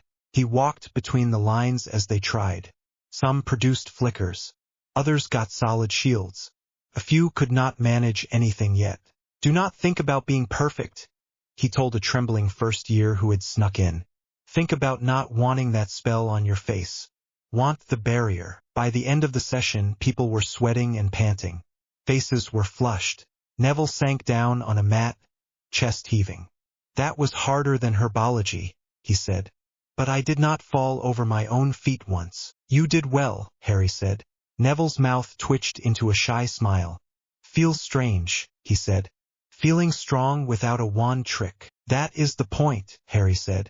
Hermione started collecting names for the next meeting. Ron handed out chocolate. The mood in the room had shifted from fear to tired satisfaction. As they left, Ginny bumped Harry's shoulder. Not bad, Captain, she said. Do not call me that, Harry said. She smirked. Too late. That night, the dream was different. Harry stood in the dark space that was the inside of One for All. Shadows and light. The vague shapes of the previous users stood around him, clearer now than they had been a year ago.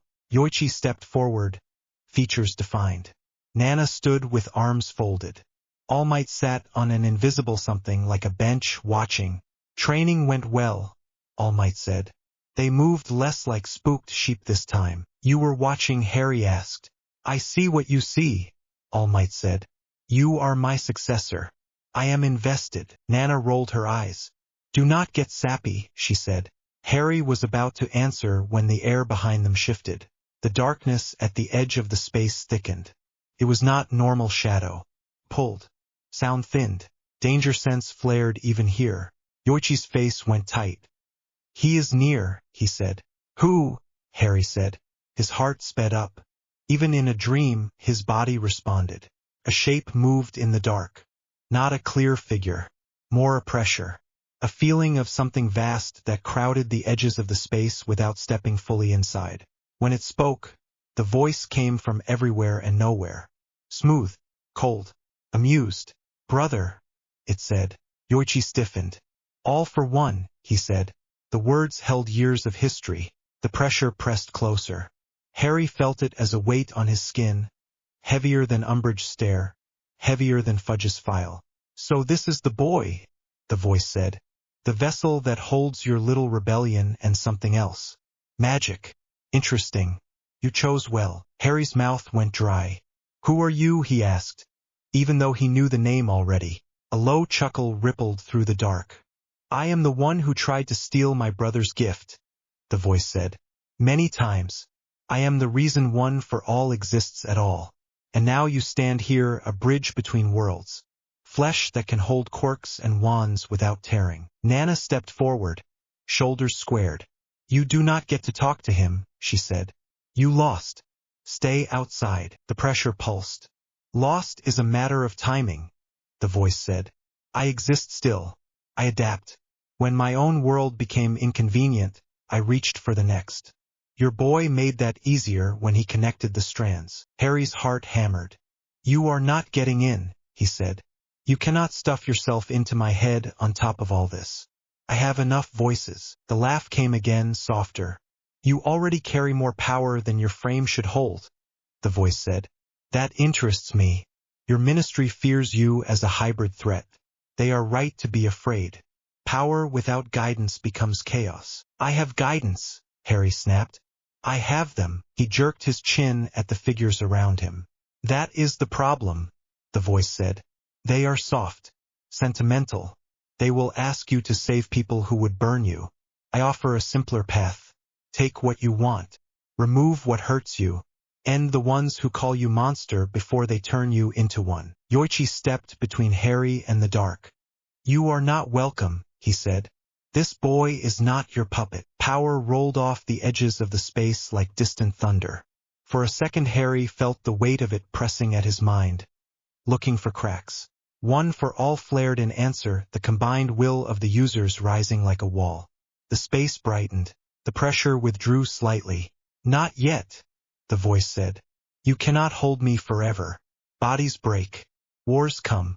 When the wizard with the split soul falls, there will be a gap. You will need something to fill it. Remember this conversation then, Harry Potter. The name sounded wrong from that mouth. The dark thinned. The pull faded. Harry could breathe again. Nana swore under her breath. He is sniffing around for a way through, she said. We felt him before. Flickers. This was closer. Allmight's face was set, more serious than Harry had seen him. He is patient, he said. He can wait decades for a chance. You cannot let him tempt you. Harry rubbed his chest. His heart still raced. Sweat prickled his neck. I am not in the mood to sign up with another murderous lunatic, he said. One is enough. Yoichi gave him a faint, tired smile. He is not wrong about one thing, he said. Your world will treat you as a thing to use or a thing to fear. They already do. That pressure can make anyone snap. Thanks, Harry said dryly. Very comforting. Yoichi stepped closer. You are not alone, he said. You have us. You have your friends. You have your own stubbornness. When they label you, remember that you are more than their words. Hybrid, hero, weapon, threat. Those are all just names. You are Harry. The space around them shimmered. The dream began to thin. Wake up soon, Nana said. Your pink nightmare is going to make another move. He woke with a jerk, heart racing. Sheets tangled around his legs. The dorm was dark. Ron snored in the next bed. Neville breathed softly. Harry stared at the ceiling. The echo of the voice lingered in his bones. Hybrid threat. Vessel.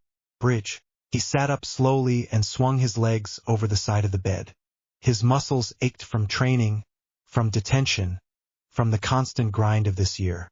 He got up and padded to the window. The castle grounds lay quiet under the night sky. A few lights burned in distant windows. Somewhere in the maze of corridors, Umbridge slept in her pink nest and dreamed of files and control. Somewhere beyond the school, Voldemort plotted. Somewhere even further, in another world entirely, A monster without a wand considered a boy in a different story. Harry pressed his palm against the cold glass. They could call him whatever they liked. Hybrid, threat, symbol, freak. He had classes in the morning. He had DA training after dinner. He had friends with bandaged hands and tired eyes who counted on him to stand between them and the worst of this war. He had a voice in his head that offered shortcuts and murder. He had other voices that offered stubborn kindness. He was tired. He did not plan to break. The corridor again. Always the corridor. Cold, endless, lined with black doors and lit by a strange blue light that did not seem to come from anywhere. Harry ran. His trainers hit smooth floor with soft, hollow sounds. His lungs burned. His scar burned more. Danger sense was silent. That was wrong. He knew this place now. The echo in the air. The smell of stale dust and magic. Department of Mysteries. The inside of his nightmares. He reached the right door without meaning to. His feet knew the way. His hand reached for the handle. The metal felt ice cold. The door swung open. Room after room flickered past as if someone had cut out all the walking in between. Swirling time sand. A sunken pit with a ragged veil. Glass spheres on endless shelves. He stopped there. Row 97. His eyes found the number without effort. His hand lifted toward a particular sphere that glowed a little brighter than the rest. The glass showed 2 names on the little label. Potter Harry James. Voldemort. His fingers brushed it. The glass was warm. Then the world jolted. The shelves were gone. The air thickened. Stone. Torches. Sirius knelt on the floor in front of him, hands bound behind his back. Blood ran down his temple in a thin line. His gray eyes were defiant even now. Voldemort stood behind him, wand resting on Sirius's shoulder, fingers curled in his hair. Those red eyes glowed in the half-light. Harry tried to move. His feet would not work. Voldemort smiled. "Come get him," he whispered. His wand pressed against Sirius's throat. The green light leapt forward in Harry's mind a heartbeat before it did in the dream. He screamed. He came back to himself with his face on a desk and ink in his mouth. The exam hall swam around him. The scratching of quills had stopped. 30 heads had turned in his direction. Professor Tofty blinked in horror.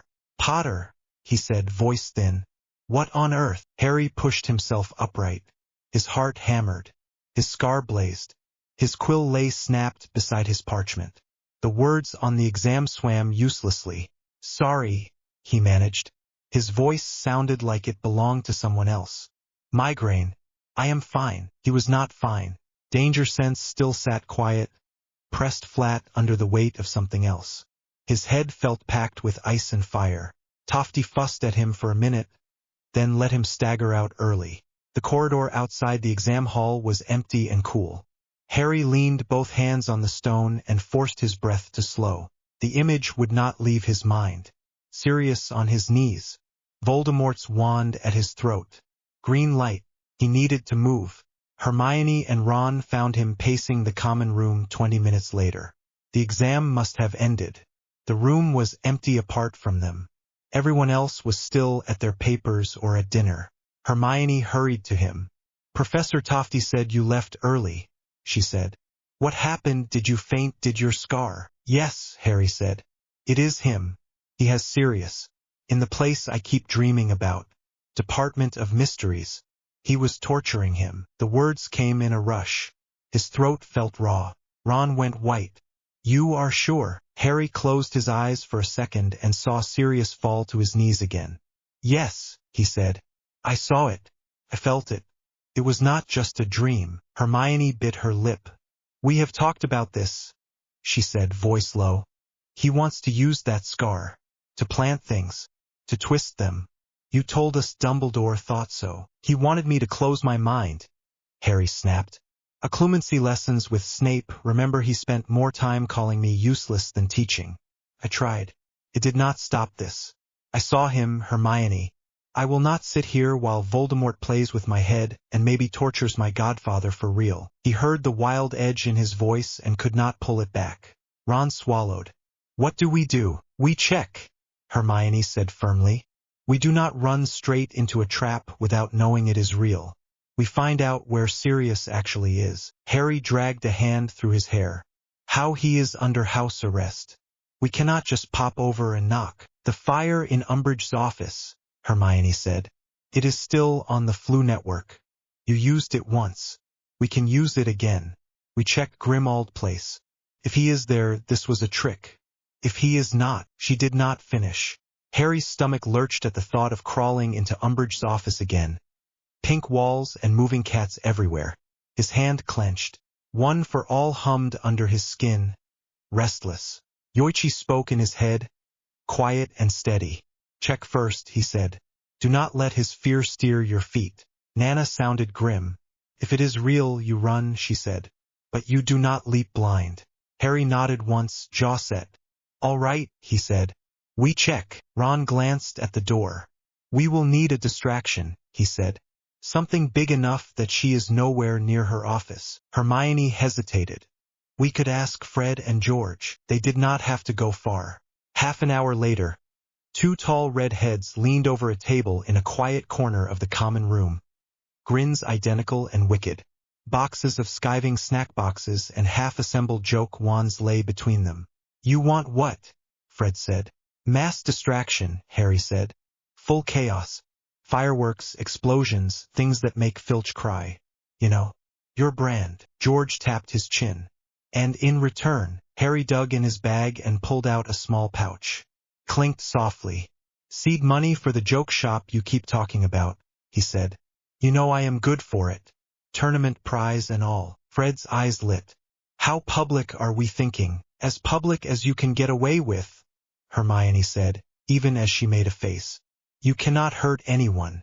But if you want to make a statement about your view on educational decrees, this is your stage. George leaned back. You are serious, he said. Harry swallowed the flinch at the word. Yes, he said.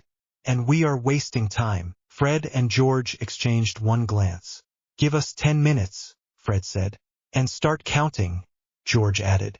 Umbridge's scream when the first firework dragon burst through the exam hall ceiling echoed all the way down to the entrance hall. Harry, Ron and Hermione slid along the wall behind a cloud of smoke that smelled of burnt sugar and acid. A Catherine will spun madly past them, chased by Peeves, who cackled and whacked it with a broom to keep it going. Students spilled into the corridors, shouting and laughing. Filch ran by with a bucket, face purple. Umbridge darted after him. Pink robes smudged. Wand out. Cats on her plates inside her office shrieking in tiny voices as more fireworks banged. Hermione grabbed Harry's sleeve and jerked her chin toward the now unattended door. Go, she hissed. They slipped inside. Umbridge's office was as awful as ever. Lace curtains. Porcelain cats that turned their painted heads to watch. The smell of tea and cheap perfume. The fire in the grate glowed a gentle orange. Harry knelt in front of it, grabbed the pot of Flu powder from the mantel and tossed a handful into the flames. They flared green. Number 12 Grimmauld Place, he said, and thrust his head in. The world spun. For a moment all he saw was green. Then he was staring into the familiar dim kitchen of the Black's house. It was empty. Creature, he called, voice echoing oddly. Creature, where is Sirius? The old elf popped into view near the table. His bat-like ears twitched. He peered at Harry with bright, hateful eyes. Master is not here, Creature said. His voice was a rasp. Creature does not know where Master has gone. Harry's stomach dropped. Not here, he said. Where did he go? Creature's gaze slid sideways. Creature cannot say, he said. Creature is bound. Harry bit back a curse. Is he at the ministry? The elf's ears twitched again. His lips curled in a nasty little smile that did not match his words. Creature does not know, he said. Yoichi's voice flared at the back of Harry's mind. He is lying, he said sharply. Danger sense prickled late, sliding along the edges of Harry's skull. Something was off. The kitchen felt wrong, empty in a way that was not just absence of people. Harry's temper snapped. Tell me the truth, he snapped. Is he in the Department of Mysteries? Creature only smiled that strange little smile again and vanished with a crack. The fire spat him back into Umbridge's office. He stumbled, caught himself on the edge of her desk and coughed out soot. Hermione grabbed his arm. "Well, he is not there," Harry said. "Creature says he is not there. I do not trust him. He was acting strange. I think Voldemort might have got to him. Or told him to lie." Ron swore under his breath. "So it might be real. Or a trap," Hermione said. Harry's hands shook. "If it is real and I sit here, Sirius dies while I argue about it," he said. "We are going." Hermione opened her mouth, then shut it. Her eyes flicked to the door. "We will not let you go alone," she said quietly. Ron nodded, jaw set. "We are in." They did not get to leave quietly. The door burst open. Dolores Umbridge stood there, hair frazzled, pink robe singed at the hem, soot on her cheeks. Her little bow was crooked. A half-melted firework fizzed out in the corridor behind her. Her eyes fixed on Harry, still kneeling by the grate. Her face twisted. "Well?" she said, voice sugary and high. "Caught again." They ended up in her office again, this time with wands confiscated and a ring of inquisitorial squad students around them. Malfoy leaned against the wall with his arms folded, smirking. Umbridge paced in front of Harry, hands clasped tightly around a rolled parchment. Her cheeks were blotchy. There was a tick near her left eye. "You used my fire," she said. "You tried to send a message to a criminal. You have been running an illegal defense group. You shout lies about you-know-who in my classroom. And you think there will be no consequences." She stopped and leaned down so that her face was level with his. He could smell the perfume and the faint metallic tang of whatever she used on that cursed quill. "Who were you calling?" she asked softly. "Tell the truth and I may be merciful." Harry looked straight back at her. He was tired of being frightened of small people with big titles. "You heard me," he said. "Sirius Black." Her eyes glittered. "To warn him that is the story you will tell." "To check if he was alive," Harry replied. "Because I saw him being tortured by the Dark Lord in the Department of Mysteries." A few of the Slytherins near the wall flinched at the open name. Malfoy's smirk faltered for a second. Umbridge's mouth curled. "He is not back," she said. "You will stop saying that. And you will certainly stop using that word in front of impressionable children." "You asked," Harry said. "You wanted the truth." Her eyes flashed. "Perhaps you need help telling it," she said. She flicked her wand. Ropes whipped from the air and coiled around Harry, binding his wrists to the chair arms. Hermione let out a protest. A second flick bound her and Ron. "This is ministry business now," Umbridge said. "I think the minister will be very interested to know that the hybrid he is so concerned about is trying to contact a wanted man with classified information. Perhaps we will send a message." Ginny, Neville and Luna were shoved into the room next, hands wandless, faces defiant. The ring of inquisitorial squad students closed tighter. Umbridge turned back to Harry. "Or," she said sweetly, "you can tell me what you saw in detail, and I will decide whether we need to bother the minister." "You know what I saw," Harry said. "You just do not want it to be true." Her smile vanished. "Very well," she said. "The ministry gave me permission for certain measures." She pointed her wand at the desk. A glass bottle appeared, filled with clear liquid. "Veritaserum," she said. "Truth potion. If you will not speak willingly, you will speak under its influence." Hermione's eyes widened. "That is illegal on students," she burst out. "The rules say only with parental consent and a ministry order." Umbridge turned her gaze on her. "I am the ministry here," she said. "And your parents are not." She uncorked the bottle and stepped toward Harry. Nana's voice flared in Harry's head. "Move," she snapped. "How?" Harry thought back. His limbs were tied. His wand was across the room. Almight answered, calm and steady. "You do not always need a spell," he said. "Rope is rope. You break dragons." Harry took a breath. One for all hummed under his skin, eager, angry. He pulled just enough into his arms and shoulders that the ropes bit tight. Pain flared where they dug into his skin. He exhaled hard and shoved his arms apart. The ropes snapped. Fibers flew. He surged to his feet. Umbridge stumbled back in shock, bottle clutched in her hand. The inquisitorial squad gasped. "Get him!" Malfoy shouted. Chaos followed. Ron kicked his chair into Crab and knocked him flat. Ginny drove her shoulder into another boy's chest and sent him sprawling. Luna ducked under someone's grab and stuck out a leg so that two more tumbled over it. Neville simply lowered his head and charged like a raging bull. Harry lunged for Umbridge. She squeaked and raised her wand. He saw the curse forming on her lips and made a split-second decision. He did not want to find out if she would really throw an unforgivable at a student. He slammed his palm down on the desk instead. One for all flared through his arm. The wood cracked down the middle with a sharp, shocking sound. The bottle flew from her hand and smashed against the far wall, clear liquid spattering without touching anyone. Books and lace ornaments slid off the desk and crashed to the floor. Umbridge stared at the split desk, then at him. "You?" she hissed. You see what he is. That is not normal. That is not safe. You are exactly what we say you are." Danger sense poked at Harry's spine. Heads would roll for this later. His probably. He did not care right now. Hermione shouted over the chaos. "Professor!" she cried, voice high and breathless. "If you want information about the weapon he is after, you should talk to the centaurs." Umbridge froze. "The weapon," she said. "What weapon?" "The one in the forest," Hermione said quickly. "The one Dumbledore has been hiding. You know, the secret thing the headmaster keeps with the centaurs. In their clearing." Harry blinked. For a second, even in the mess, he admired how fast her brain worked. Umbridge narrowed her eyes. "You expect me to believe that?" she said. "It is why he has been so calm," Hermione said. "Is it not he knows you cannot reach it?" Umbridge hesitated. The greed in her eyes warred with suspicion. "The centaurs do not like the headmaster much," Hermione added. "They might talk to you. You are a ministry official." That tipped it.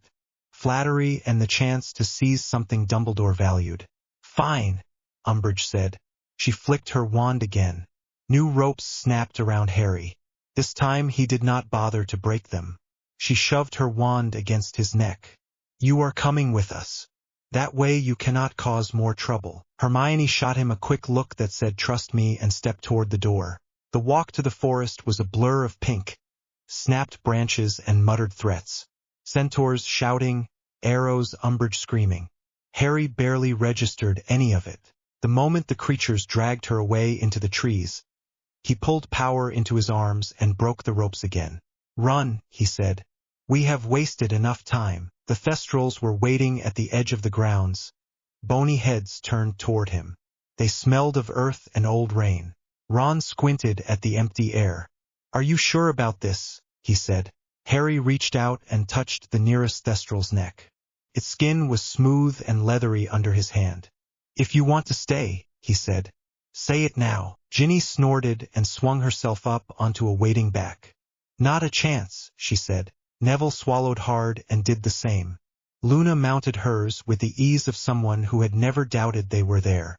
Hermione put a hand on the creature's neck, shivered, then climbed on behind Harry, arms wrapping tightly around his waist.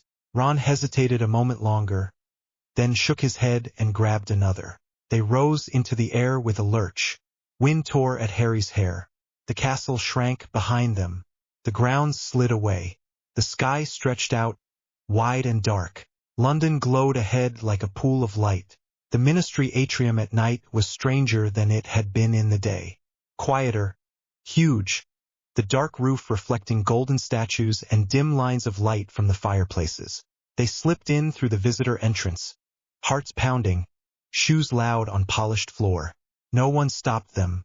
The security desk was empty. Hermione's eyes darted around. "No guards," she whispered. "Maybe that is the point," Ron said. "They do not expect anyone in at this hour." Harry's scar prickled. The corridor from his dreams was close. He could feel it, a tug behind his eyes. "This way," he said. They crowded into the lift. The ride down was a rattle of chains and a hum in his bones. The doors slid open onto the familiar black corridor, lit with bluish light. "Creepy," Ginny muttered. Harry walked ahead, drawn. His trainers sounded the same as in the dream. His scar burned. He stopped at the right door and pushed it open. The circular room spun slowly, doors gliding past. Hermione marked their entrance with a little blue flame that clung to the door frame. They stepped through doors, checking room after room until Harry's breath came short and sharp. Then they opened the one with the tall shelves. The Hall of Prophecy stretched out, narrower than he expected and endless at the same time. Glass spheres on metal racks, each labeled. The air hummed softly. "It goes on forever," Neville whispered. Harry led them down the aisles. Numbers flashed in the dim light. 97 loomed ahead. Danger sense prickled. Row 97. There it was. Sphere after sphere, dust on some, others clearer. He stopped in front of the one from his dream. The label gleamed faintly. He read the names. His name. Voldemort's. Hermione's breath caught. "That is your prophecy," she whispered. "The weapon. This is what he wants." Ron looked from the sphere to Harry. "If you pick it up," he said. "Is that bad?" "Only the people it is about can touch it," Harry said slowly. "He cannot grab it himself. He needs me to lift it and hand it over." "So do not," Ginny said. "You think he will just let us walk out?" Harry said. Silence answered. He reached out and wrapped his fingers around the sphere. It was surprisingly light, warm. The humming grew louder for a moment, then quieted. Nothing exploded. He did not fall down. Ron let out a breath he had been holding. "Right," Harry said. "We have it, we run." They turned. The way back was blocked. Black-robed figures stood at the end of the row, masks pale in the dim light. At their head, a tall wizard with long fair hair, mask in place, wand held loosely in one hand. "Good evening, Potter," Lucius Malfoy drawled. His voice slid through the metal. "We have been waiting." Harry's hand tightened on the sphere. More Death Eaters stepped out behind Lucius. The aisle behind them closed as two moved in that way as well. They were boxed in. "Drop it," Malfoy said politely, "and perhaps we will spare your little friends the worst of this." His eyes glittered behind the mask. Harry's scar throbbed. Danger sense flared now, wide and loud, picking up every wand, every twitch. "You ever get tired of lying?" Harry said. Malfoy tilted his head. "We only want what is ours by right," he said. "That prophecy concerns the Dark Lord. It belongs to him. Hand it over and we will avoid unnecessary mess." Neville swallowed but kept his wand hand steady. Luna hummed under her breath, dreamy eyes sharp. Ginny's jaw set. Ron shifted closer to Harry, shoulder touching. Hermione took one measured breath, then another. "Here is my problem," Harry said. "I do not believe you, and I am very tired of people trying to drag me into rituals and graveyards." A ripple of laughter went through some of the Death Eaters, thin and humorless. "One last chance, boy," Malfoy said. "You do not want to find out what happens when you say no." Harry met his gaze. "You really do not know me at all," he said, and then he moved. He had been training for this without knowing it. Every hour in the room of requirement. Every roll and drop. Every sprint until his legs screamed. Every shield charm cast while breathless. One for all flared through his muscles. Not full capacity, nowhere near what would shatter bone, but enough to make him a blur to normal eyes. He shoved the sphere into Neville's hands as he moved. "Hold that," he snapped. "Do not drop it." Neville clutched it like it was a plant he meant to save. Spells flashed as the Death Eaters reacted. Red, blue, pale green. The air filled with crackling light.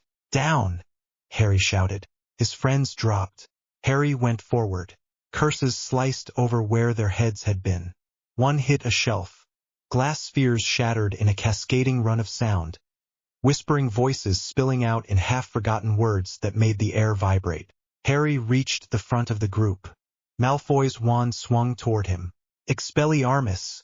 Harry snapped. The disarming spell hit Malfoy's wand hand.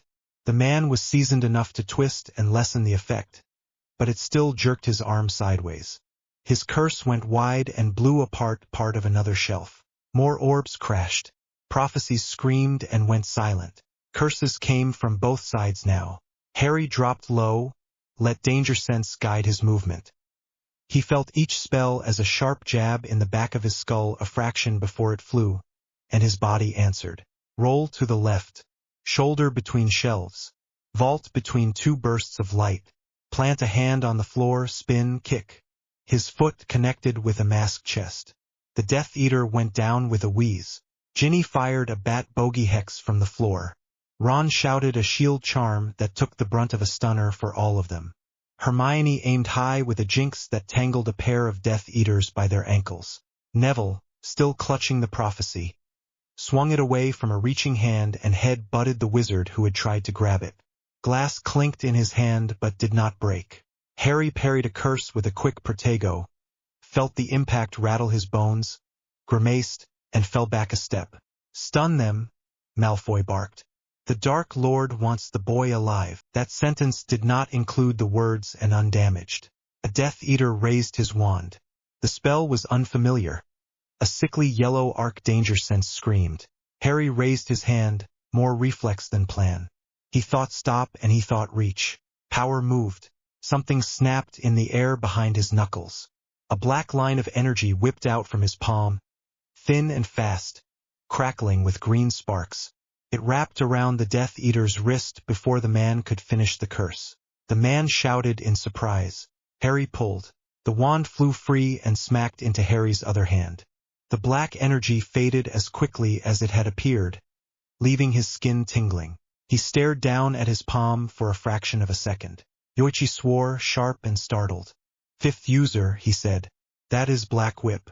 Nana let out a shocked laugh. About time it woke up. There was no time to be amazed. Another curse came in. Harry dropped, rolled, and let the new sense of reach follow his thought again. Black tendrils of energy snapped out from his fists, faster now that he knew they could. They hooked a shelf, letting him swing his body sideways far faster than his feet could have carried him. Another lash coiled around the ankle of a Death Eater, jerked hard, and dropped the man onto his back with a shout. He used it like an extra arm, like 6 extra arms. Snaring, pulling, flicking wands out of hands, jerking masks off faces to blind them. The air around him crackled with dark lines that left faint scorch marks on metal. The Death Eaters had come prepared to duel wands. They had not expected a boy who could dodge like a seeker, punch like a troll, and now drag them around the room with strips of living shadow. "Keep moving!"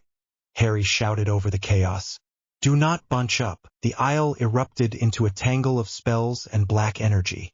Glass spheres crashed and shattered. Whispered voices rose and died. Dust filled the air. A blast from behind knocked Ron sideways. Harry flung a strand of Black Whip back without looking, wrapped it around Ron's robes and yanked him upright before he could fall into a pile of broken glass. "Thanks," Ron gasped. "Later," Harry panted. They needed an exit. They were holding their own for the moment, but there were more Death Eaters than there were teenagers, and the room itself wanted to kill them with falling shelves. "Run for that door," Hermione shouted, pointing to where the aisle opened into another part of the department. Now, they moved as one. Harry lashed out with Black Whip one more time, grabbing the nearest 2 shelves and yanking them down in front of the Death Eaters. The crash shook the whole row. A storm of glass and metal blocked the pursuers for a few precious seconds. They sprinted through the door, hearts pounding. What followed blurred into frantic running through room after room. A place full of glittering bell jars. A sunken arena with a swirling veil that whispered. A chamber of stone tears where curses flew and people shouted. They lost track of each other in the mess. Ginny went down a different corridor with Luna at one point, fighting off 2 robed figures. Ron vanished in the brain room with Neville for several tense minutes, shouts and thuds echoing. Harry doubled back twice, dragging a Death Eater off Hermione with one hand while firing a stunner at another with his wand. Black Whip flared and faded as he pushed it, each use leaving his arms shaky. His magic and his quirk strain collided in his muscles. By the time he stumbled into that sunken stone chamber again, lungs burning, shirt torn, face streaked with sweat and dust, he had lost sense of direction. He saw the arch first. The ragged veil hung in the center, unmoving despite the lack of wind. It hummed with something that made the hair on his arms stand up. "Harry!" someone shouted. "Sirius!" Harry snapped his head toward the voice. Sirius fought near the arch, black hair flying, eyes wild. He dueled Bellatrix on the lowest tier, their spells slamming into each other in flashes of light. Relief punched through Harry so hard his knees almost gave. He was here. He was alive. Then the relief twisted into dread. Sirius laughed as he knocked aside one of Bellatrix's curses. "Come on, cousin," he called. "You can do better than that. Do not taunt her," Remus shouted from a higher tier, wand darting. "Padfoot, drop back." Bellatrix's eyes glittered. "I will give you something to laugh about," she hissed. Harry ran. "Padfoot," he shouted. "Move." Sirius glanced up. For one heart-stopping instant, his eyes met Harry's.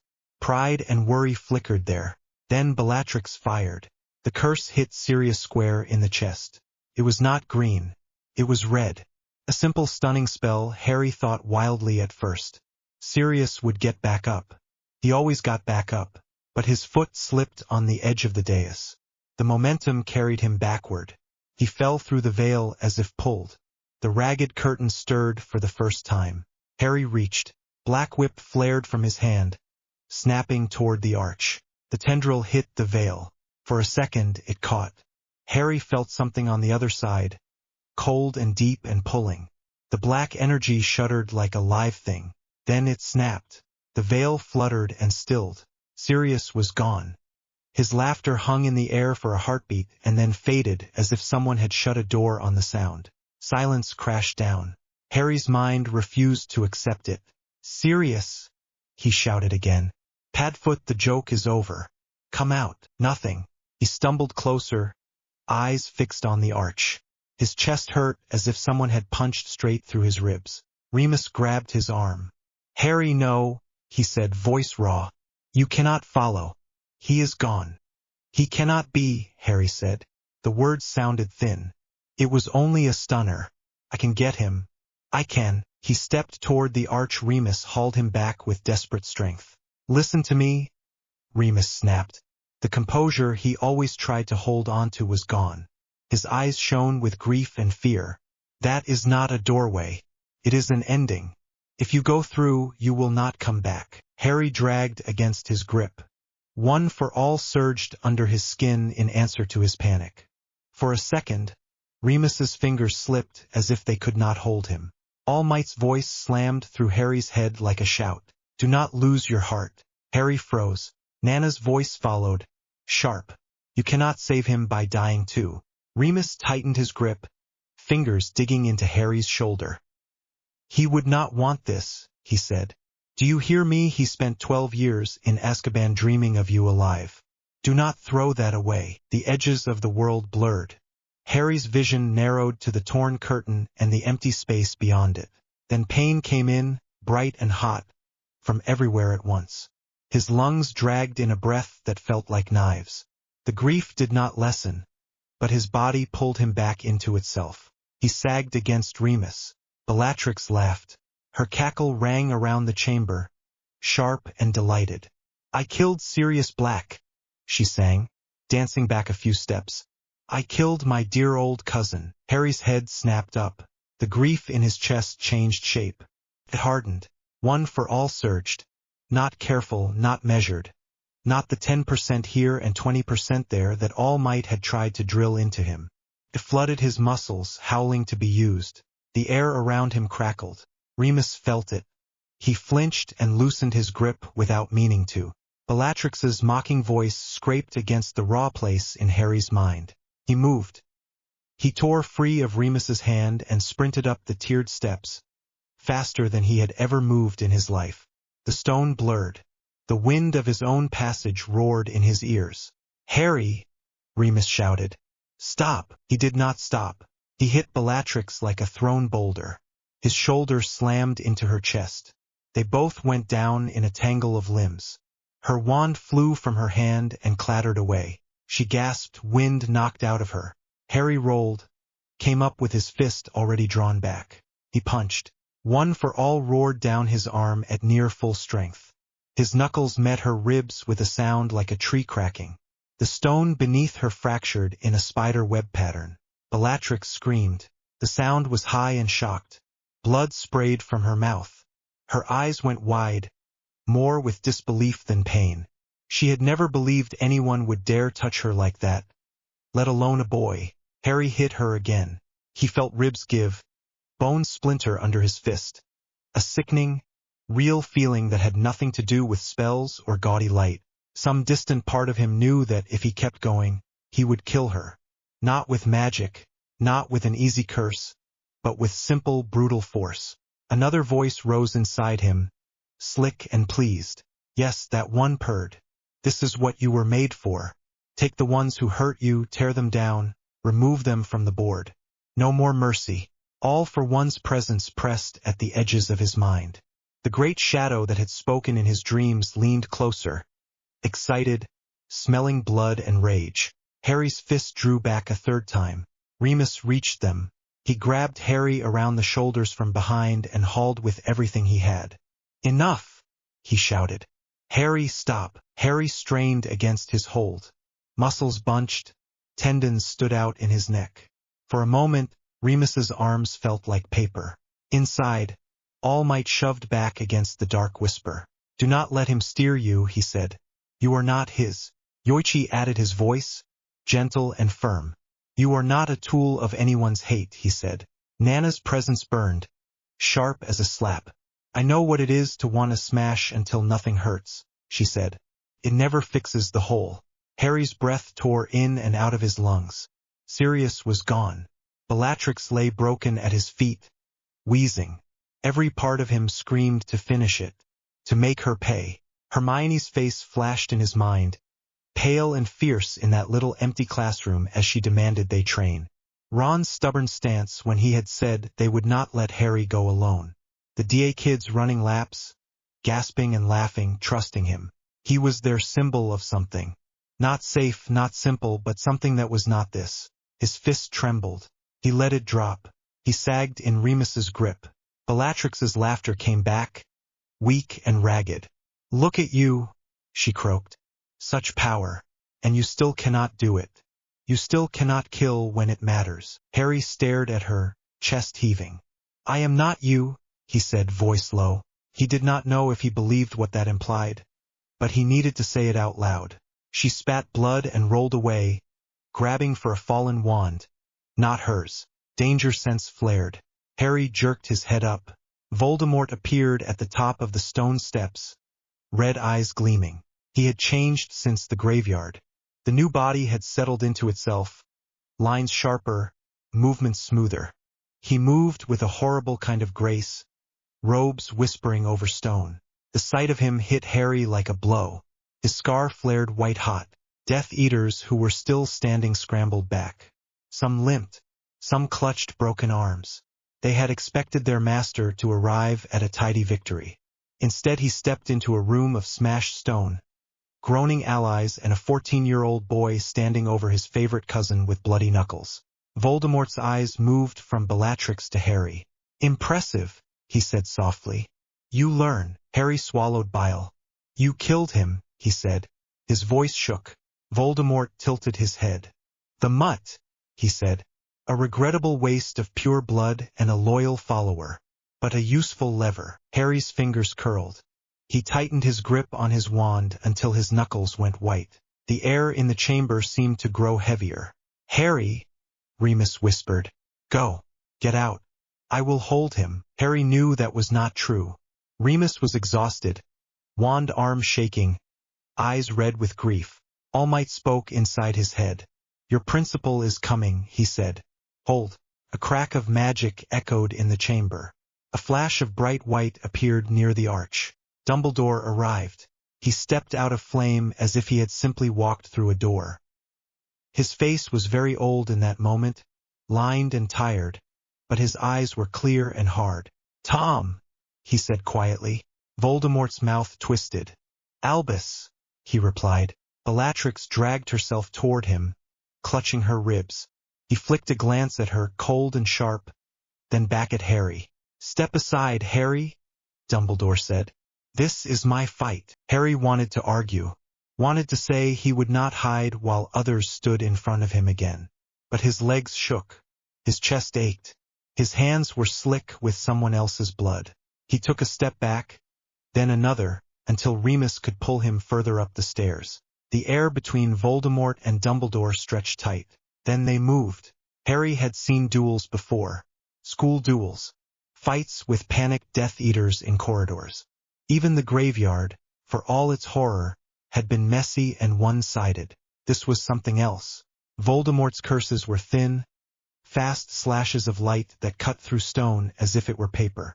Dumbledore answered with arcs of fire, walls of water, chains of silver light that bound and broke. The chamber shook with each impact. Danger Sense went wild, stabbing at the back of Harry's skull with every spell. He flinched even when the magic was not aimed at him at all. A jet of green streaked toward Dumbledore. He vanished in a whip of flame and reappeared on a different tier. A wave of water rose and crashed, freezing into jagged ice that speared forward. Voldemort shattered it with a barked curse. Bellatrix crawled out of the way, clutching her chest. Death Eaters fled through side doors, some dragging the unconscious. Remus pushed Harry toward the exit. "We need to get the others out," he said. "I am not leaving him," Harry said. His voice was hoarse. Dumbledore glanced up for a second, blue eyes meeting his. There was no plea there, only a quiet command. "Go." The battle shifted as Dumbledore lured Voldemort upward, out of the chamber, toward the lifts. The stone above them cracked with echoes of their fight. Remus grabbed Harry's arm. "Help me get the others moving," he said. "Then you can decide whether to chase two legends trying to kill each other." Harry obeyed, partly because his legs needed a purpose. They dragged stunned students to their feet, gathered wands, stumbled through rooms now littered with broken glass and scorch marks. By the time they reached the atrium, the fight had moved there. The golden fountain was already rubble. Water sprayed in weird arches. A sheet of fire roared along one wall and was pulled into a spinning sphere by Dumbledore's wand. Voldemort's snake-like face was lit from below by reflected light. The night security wizard lay stunned near the lift. The fireplaces along the wall flickered. "Stay back," Remus said, holding an arm out in front of the younger ones. Behind those pillars, they ducked behind stone columns, panting, watching with wide eyes. Dumbledore moved like water, robes swirling, transfiguring falling bits of statue into shields, turning curses into harmless blasts of light. Voldemort was a whip of rage, attacking without pause. Harry's heart hammered. Every instinct screamed at him to throw himself into the fight. But there was no clear gap. Any stray movement near that clash could get any of them killed. Then Voldemort's red eyes flicked to Harry. Just for a second, something in his face twisted. He vanished in a blur and reappeared a few steps closer to Harry than Dumbledore, wand raised. Dumbledore shouted something. The words blurred. The world turned green. Harry did not remember deciding to move. Danger Sense screamed at top volume. He twisted aside, one for all lending him enough speed to make the killing curse miss by a hair. It hit the fountain base instead, shattering the remaining stone. Harry hit the floor hard, rolled, and came up on one knee, wand out. "Stop using that," he snapped, even as his chest heaved. "It never seems to work on me anyway." Voldemort's expression went strange. For one moment it looked almost like curiosity. Then he smiled. It was cold. "Perhaps not," he said. "Let us try something else." He raised his wand toward Dumbledore and fired a different spell. A coil of black energy shot forward. Dumbledore conjured a shield of silver, but the energy twisted around it and headed straight for Harry. It hit him in the chest like ice. His scar exploded with pain. The atrium vanished. Harry found himself standing in a place that was not a place. A dark space, half shadow, half faint light, the air thick with the presence of others. He had been here before, the inside of One for All, the vestige space. Figures stood around him, clearer now than ever. Yoichi, Nana, Almight, others he did not know well yet. They all turned their heads at once. A new presence forced its way in. Voldemort appeared in front of Harry, not quite in a body, more a shape of his own self, eyes glowing red, mouth twisted. He looked around, disgust curling his lip. "What is this?" he spat. "What have you been hiding in here, little hero?" Harry backed up by instinct. The space itself pulsed around him, reacting to the intrusion. Yoichi stepped forward, placing himself between Harry and Voldemort. "You are not welcome," he said. Voldemort's gaze snapped to him. "Who are you?" he demanded. Another ghost sticking to his soul. Nana's laugh was sharp. "You wish," she said. Allmight stood tall, eyes narrowed, no gaudy grin now. "You have picked the wrong mine to crawl into," he said. Power pressed at the edges of the space. For a moment Harry thought it was Voldemort, but then he felt the difference. This was older, different. All for One leaned close, not fully, not in a body, but as a pressure at the border of the vestige space. A vast interest focusing. "How interesting," the smooth voice said, echoing through the dark. "The wizard comes inside, and I see him through you. Two tyrants in one window. What a treat." Voldemort stiffened. "Who speaks?" he snarled. All for One chuckled. "Someone who understands power," he said. "You tear your soul to cheat death. I tear others to take their gifts. We are not so different." Harry's stomach turned. "We are nothing alike," he said, though it felt weak in this place full of monsters and their echoes. Voldemort's eyes narrowed. His gaze moved around the edges of the space, trying to find the source of the voice. "What else is in here?" he hissed. "What did you bind to yourself? Boy, you are more than a simple wizard." Yoichi's hand flexed. "He did not bind anything," he said. "We chose him. You were never chosen by anyone. You only steal." The pressure at the edges of the space grew. All for One's attention sharpened. "Careful, brother," he said to Yoichi. "If this one learns to reach across worlds as I did, he might become amusing." Voldemort lunged toward Harry, intent clear. If he could not fully possess the boy's body, perhaps he could tear something out of this place. A piece of the power that made Harry so hard to kill. The space reacted. One for all flared. The combined will of every user rose as a single force. The dark around Voldemort thickened, resisting him. He howled, a thin, ugly sound. Harry felt him, cold and burning, scraping along the walls of his mind, looking for purchase. The grief for Sirius lay there, raw and open. Voldemort pressed against it. "See," he hissed. "This is what I can give you. End to grief. End to doubt. You and I together could tear this world apart and build something new. You have the strength. I have the knowledge. Why cling to people who will only fear you?" Images flashed. The ministry file. Hybrid threat. Umbridge's smile as she called him unsafe. Fudge's pinched face in the courtroom. The whispers in the corridors at school. Then other images pushed in. Hermione's hand bandaged after Umbridge's quill, eyes fierce as she talked about building their own defense. Ron standing in the hospital wing, telling Harry he was stupid for charging alone and that he would still follow next time. Neville running laps until he could barely stand and still asking for one more push. Ginny's smirk when she called him captain. Sirius grinning across the kitchen table at Grimmauld Place as he slid him a piece of toast he did not need but wanted. Harry grabbed those and held on. "You do not understand," he said, teeth gritted. "You do not get it. You have never loved anyone. That is why you cannot sit where I sit." Voldemort snarled. The pressure increased, pain lancing through Harry's scar. His knees buckled. All for One's presence pressed in further, curious. He tasted at Voldemort's shape the way a shark tests the water. For a second, two great predators brushed against each other through Harry's mind. It hurt. Allmight stepped between Harry and the bulk of the pain. His huge frame glowed. His hand settled on Harry's shoulder, anchoring. "You are more than a vessel," he said. "You are a person. Claim that." Harry dragged in a breath that did not exist in this place and shouted with everything he had. Words and will and grief and love. "Get out!" The space shook. One for all surged in a pure wave, not focused into fists or legs, but into a single command of rejection. The vestiges lent their strength. Yoichi's quiet resolve, Nana's stubborn fury, Allmight's iron will, the other's steady presence. Voldemort screamed. His shape tore at the edges, dragged by the force.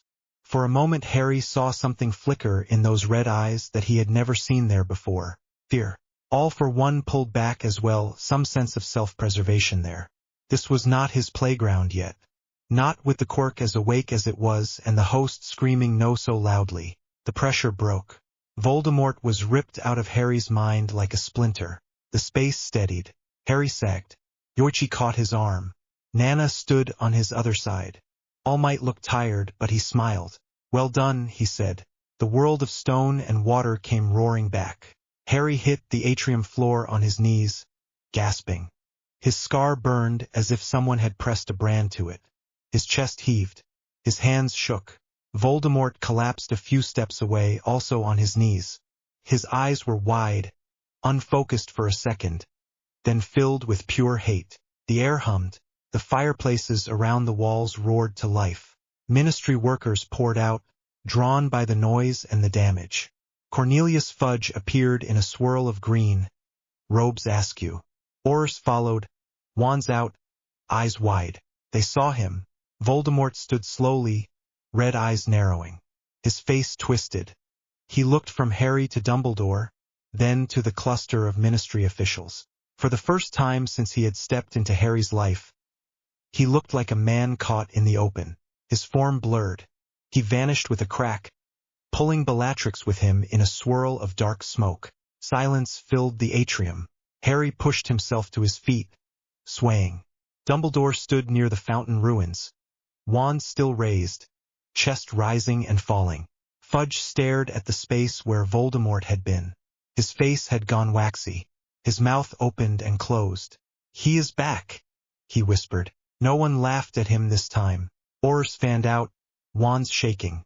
They took in the shattered statues, the scorch marks, the stunned security wizard, the cluster of injured teenagers near the pillars, the headmaster of Hogwarts standing in the middle of it all, and Harry, covered in dust and blood, shirt torn, eyes too old, still humming with the echo of a power that did not fit neatly into any spell chart. Danger sense picked up their fear as sharply as any spell. "Potter," someone breathed. That was him. He pushed him out. He stayed upright when the Dark Lord staggered. Fudge's gaze snapped to Harry. The fear in it was tinged with something else now. Awe perhaps, or terror at the thought that the hybrid file in his desk marked something that could punch dragons, fight Death Eaters and drag a Dark Lord out of his own mind.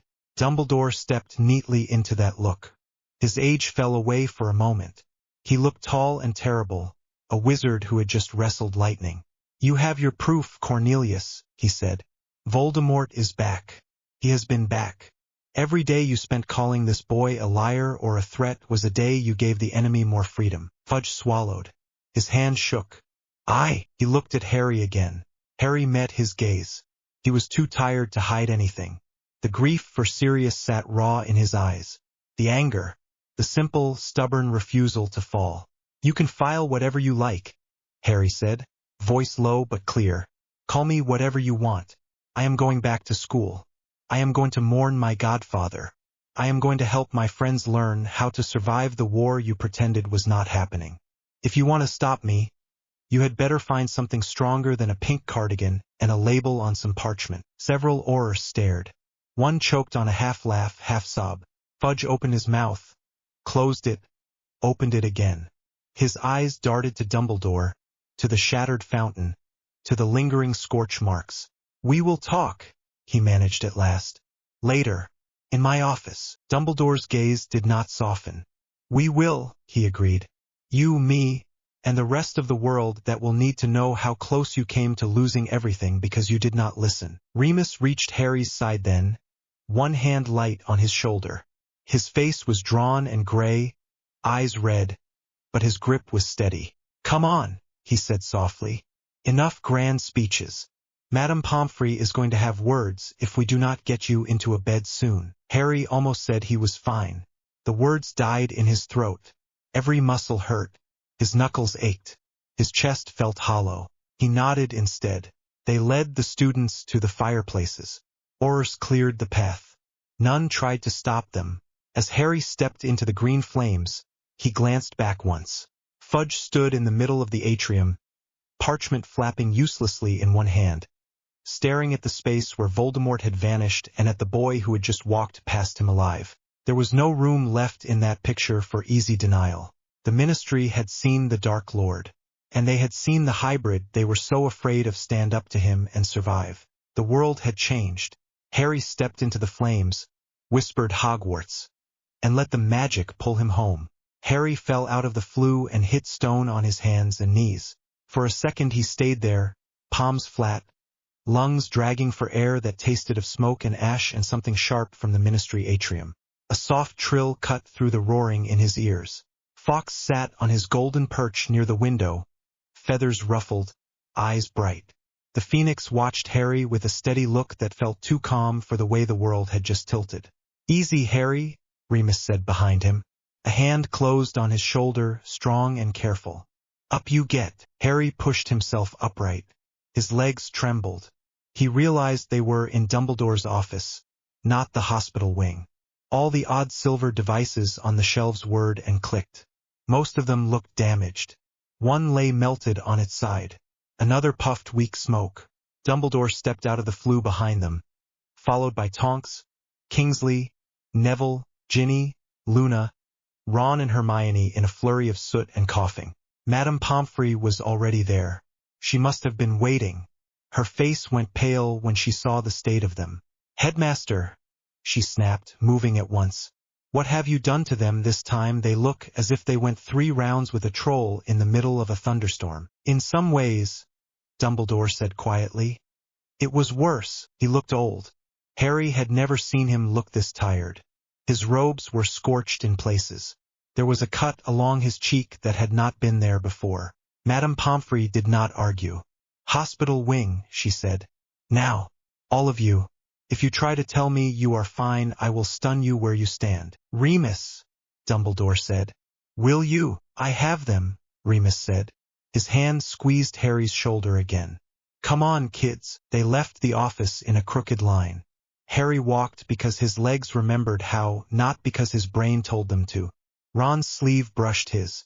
Hermione hovered close on the other side. Ginny kept glancing at him, jaw clenched. Neville still held the broken bit of his wand in one hand like he had not noticed it snap. Luna hummed something under her breath that might have been a tune or might have been nerves. The corridors were dark and quiet. The castle felt asleep around them. It did not care that the Ministry had changed while its stones rested. Madame Pomfrey shooed them onto beds with brisk efficiency. She tooted at Ginny's ankle, at the cut on Neville's forehead, at the bruises on Ron's ribs. She saved Harry for last. "Shirt," she said. "Off." Harry obeyed. He did not have the strength to protest. The sharp intake of breath from Pomfrey and Remus when they saw his chest told him more than a mirror could. Bruises bloomed across his ribs and shoulders in thick, ugly marks. A burn streaked his left side where a curse had grazed him. His knuckles were split, skin raw. "I have seen you in bad states before," Madame Pomfrey said, voice tight. "But this is ridiculous." "Sorry," Harry said automatically. She gave him a look. "Stop apologizing for almost dying," she said. "Lie down." He lay back on the pillow. The sheets smelled clean and faintly of potions. Madame Pomfrey waved her wand, muttered spells. Cool magic swept over his skin. The worst of the aches dulled. The burn eased. She paused at his hands. Her brow furrowed. "I would expect more damage," she said, turning his right hand over. "You hit something very hard, Mr. Potter. Wood, stone and bone. Several times." "Someone," Harry said. The words tasted like dust. Remus flinched. Pomfrey made a small noise but did not comment. "Bones are not cracked," she said slowly. "Skin is torn, but that is all. Your body takes impact in ways it should not. That is not how normal healing works." She had said that before in different words after different injuries. "Magic?" Harry asked, eyes on the ceiling. "Magic and something else," she said. "Whatever that is, I would like a word with the headmaster about it." "He already has words," Harry muttered. She patted his arm, softer now. "Drink," she said, holding out a steaming goblet. "It will help you sleep." He hesitated. Potions meant dreams. Dreams meant corridors and green light and an empty arch. "I am not sure I want sleep," he said. "You need it," Remus said quietly. Harry looked at him. Remus's eyes were ringed with red. There was a smear of ash along his jaw he had not bothered to wipe off. You need it too, Harry said. Remus did not deny it. We will see, he said. Harry drank. The potion tasted bitter. Warmth spread through his chest and limbs, heavy and dull. The last thing he saw before his eyes closed was the empty bed where Sirius should have been if the world was fair. He did not dream about the corridor. Not at first. Darkness. Then a soft light, like the inside of the vestige space. Yoichi stood in front of him, hands in his coat pockets, face drawn but relieved. Nana leaned against nothing with her arms folded. Allmight sat on that invisible bench again, shoulders slumped. You came back, Yoichi said. Not by choice, Harry said. His voice sounded flat. Voldemort tried to move in. Nana's mouth twisted. We noticed. Allmight rubbed the back of his neck. You threw him out, he said. That is no small thing. Harry's throat tightened. Sirius fell, he said. The word felt wrong. Too simple. He went through that curtain. I tried to grab him. Black whip snapped. Nana looked away. Yoichi's eyes softened. Allmight's huge hands clenched on his knees. I am sorry, Yoichi said. We have all lost people in fights we thought we could win, Allmight said. That does not make this easier. It just means, I wish I could say there was a proper line to say here. There is not, Nana said. It hurts. It will hurt for a long time. That is the truth. Harry wanted to shout. Wanted to tell them that their sympathy meant nothing, that they had not known Sirius, that they were just shades in his head. Except they had been there when he decided not to follow, when he almost did something he could not undo. He is gone, Harry said. His voice cracked. Again. Every time I get someone back, he takes them away. Not every time, Yoichi said quietly. You kept the others this time. The girl with red hair. The boy with the broken wand. The quiet one with the plants. The dreamy one. Your stubborn friend with the book bag. They went into a war with you and they came out breathing. Harry squeezed his eyes shut. A hot tear slid out and vanished into the strange air. I nearly killed her, he said. Bellatrix. I almost kept going. If Remus had not pulled me back. Nana's expression shifted. For the first time, it held a flicker of something like respect that did not come with a joke. You stopped, she said. That matters. I have seen people go past that line. They do not come back the same. You turned away. All for one tried to use that moment, Yoichi said. He pushed when your grief was open. He hoped you would take the easier path. You did not. Harry thought of that cold voice in his head, the way it had slid around his pain and offered simple answers. I felt him again, Harry said. When Voldemort stepped into this place, it was like watching two snakes sniff each other. Almight grimaced. He is curious now, he said, about your world, about your enemies. People like him always look for new games. We cannot let him turn this into one. How? Harry said. How do I fight something that can reach across worlds with a thought and whisper in my head, while I am already fending off one dark lord in the atrium and another inside my scar? You do not do it alone, Yoichi said. You have us in here. You have your friends out there. You have that old man with the phoenix. Annoying as he can be, he is not weak. And you train, Nana added. Black Whip woke up because you needed it. It is gonna lash around until you learn to handle it. We can run drills here. Beat the control into your muscles so you do not smash the wrong skull in the wrong moment. Harry gave a faint, humorless snort. Homework in my own mind, he said. Brilliant. Almight managed a small smile. We asked a lot of you today, he said. Take a little time to breathe, to grieve. Then we start again. Your enemies are moving faster now. So do we. The space dimmed. Harry felt the pull of waking. Harry, Yoichi said as the light thinned. Harry looked at him. Whatever names they pin on you out there, Yoichi said. Do not forget the one you chose in here. You said you were not them. Hold that. Harry did not answer.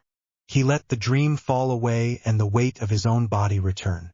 When he woke, sunlight striped the hospital wing. His body felt hollowed out, as if someone had scraped out the inside and left only aches. His hand throbbed where the skin had split. His chest hurt in a way that had nothing to do with bruises. Hermione sat in the chair beside his bed, reading. Ron snored softly in the next bed. Ginny lay propped up opposite, writing something in a notebook. Neville sat at the far end of the ward, talking quietly with Luna. Hermione looked up the second he shifted. Relief washed over her face. "You are awake," she said. She put the book down at once. "How do you feel?" "Like I got hit by a lorry," Harry said. Ron cracked an eye open. "You got hit by about 10 curses," he groaned. "And then you hit a Death Eater. And the floor. And your own mind." Ginny snorted. "You forgot the Arch thing and the Dark Lord," she said. Harry's breath hitched. The memory of Sirius disappearing through the veil slammed back in full. Hermione saw it. Her face softened. "We heard," she said quietly. "From Professor Lupin. And from Dumbledore. We are so sorry, Harry." Harry swallowed hard. "I should have done more," he said. The words slipped out before he could stop them. "I should have moved faster." "You moved so fast none of us could see you," Ginny said. "You nearly broke Bellatrix in half." "And you tried to catch him," Ron said. "We saw the black rope thing. Whatever that was. You tried." "It was not enough," Harry said. Hermione reached over and took his hand, careful of the split skin. "He chose to go after you because you mattered," she said. "He knew the risk. That does not make this fair. It does not mean you are at fault. It means he loved you enough to stand where it was most dangerous." Harry stared at their joined hands. "He was free for a year," he said. "That is all he got." "It was more than he had for 12, Ginny said. "More than he would have had if you had not pushed for truth. He got to laugh in a kitchen. He got to shout at a portrait. He got to send you stupid letters and worry about you like a godfather should. That matters." Neville came over, awkward. "I am sorry too," he said. He was good to you." Harry nodded. "Thanks." Madame Pomfrey bustled over then and broke the mood on purpose. "Talking I can allow," she said. "Brooding I cannot. Potter, you will eat. Then you will get dressed. The headmaster wants to see you." Harry's stomach tried to twist. Food sounded impossible. Dumbledore sounded worse. "Now," Pomfrey added. "Not in 3 hours. He is waiting." "Of course he is," Harry muttered. Hermione squeezed his hand again. "We will be here when you get back," she said. Ron nodded. "Tell him if he starts being vague again I will come and set his curtains on fire," he said. Ginny gave a thin smile. "I can help," she said. Harry managed something like a smile for them. Then he slid off the bed, dressed slowly, and made his way up to the headmaster's office. The stone gargoyle leapt aside before he could speak. Clearly Dumbledore had told it to let him through. The moving staircase carried him up. Each step felt heavy. His fists curled in his pockets. Dumbledore sat behind his desk when Harry entered. The damaged devices on the shelves were gone. A few new ones ticked quietly. Fawkes dozed on his perch, feathers fluffed. "Come in, Harry," Dumbledore said gently. "Sit, if you wish." Harry did not sit at first. He shut the door and stood in the middle of the room, chest tight. For months Dumbledore had barely looked at him. He had turned away in corridors, avoided his eyes in meetings, spoken through others. Harry had thought it was disgust, or disappointment. Now he knew it had been fear, of connections and minds and possession. It did not make the distance hurt less. "You knew," Harry said. No greeting, no soft start. "You knew something like this could happen. You knew my scar was a door. You did not tell me what you were keeping from me." Dumbledore's shoulders sagged. "I did," he said. "I chose not to tell you. I believed, wrongly, that I was protecting you." Harry laughed once. The sound was sharp. "Protecting me," he said, "by leaving me in the dark until my godfather died in front of me." Dumbledore flinched. Lines around his eyes deepened. "You are right to be angry," he said. "If shouting at me will help you, do it. I will not defend myself there. I have made grave mistakes." The words hit something tight inside Harry. For a second he wanted to fling one of the instruments at the wall, to hear something shatter that was not his fault. He stopped himself. The memory of Bellatrix's ribs giving under his hand was too fresh. "You could have told me about the prophecy," he said instead. "About why he keeps coming for me. You could have told me why I see into his head. Why the ministry keeps sticking new labels on my file." Dumbledore looked very old now. "Sit, Harry," he said again. "Please." Harry sat. His legs felt weak. Dumbledore folded his hands on the desk. "You are right about one thing," he said. "You deserve to know. You should have known sooner. I thought I was sparing you a weight you were too young to carry.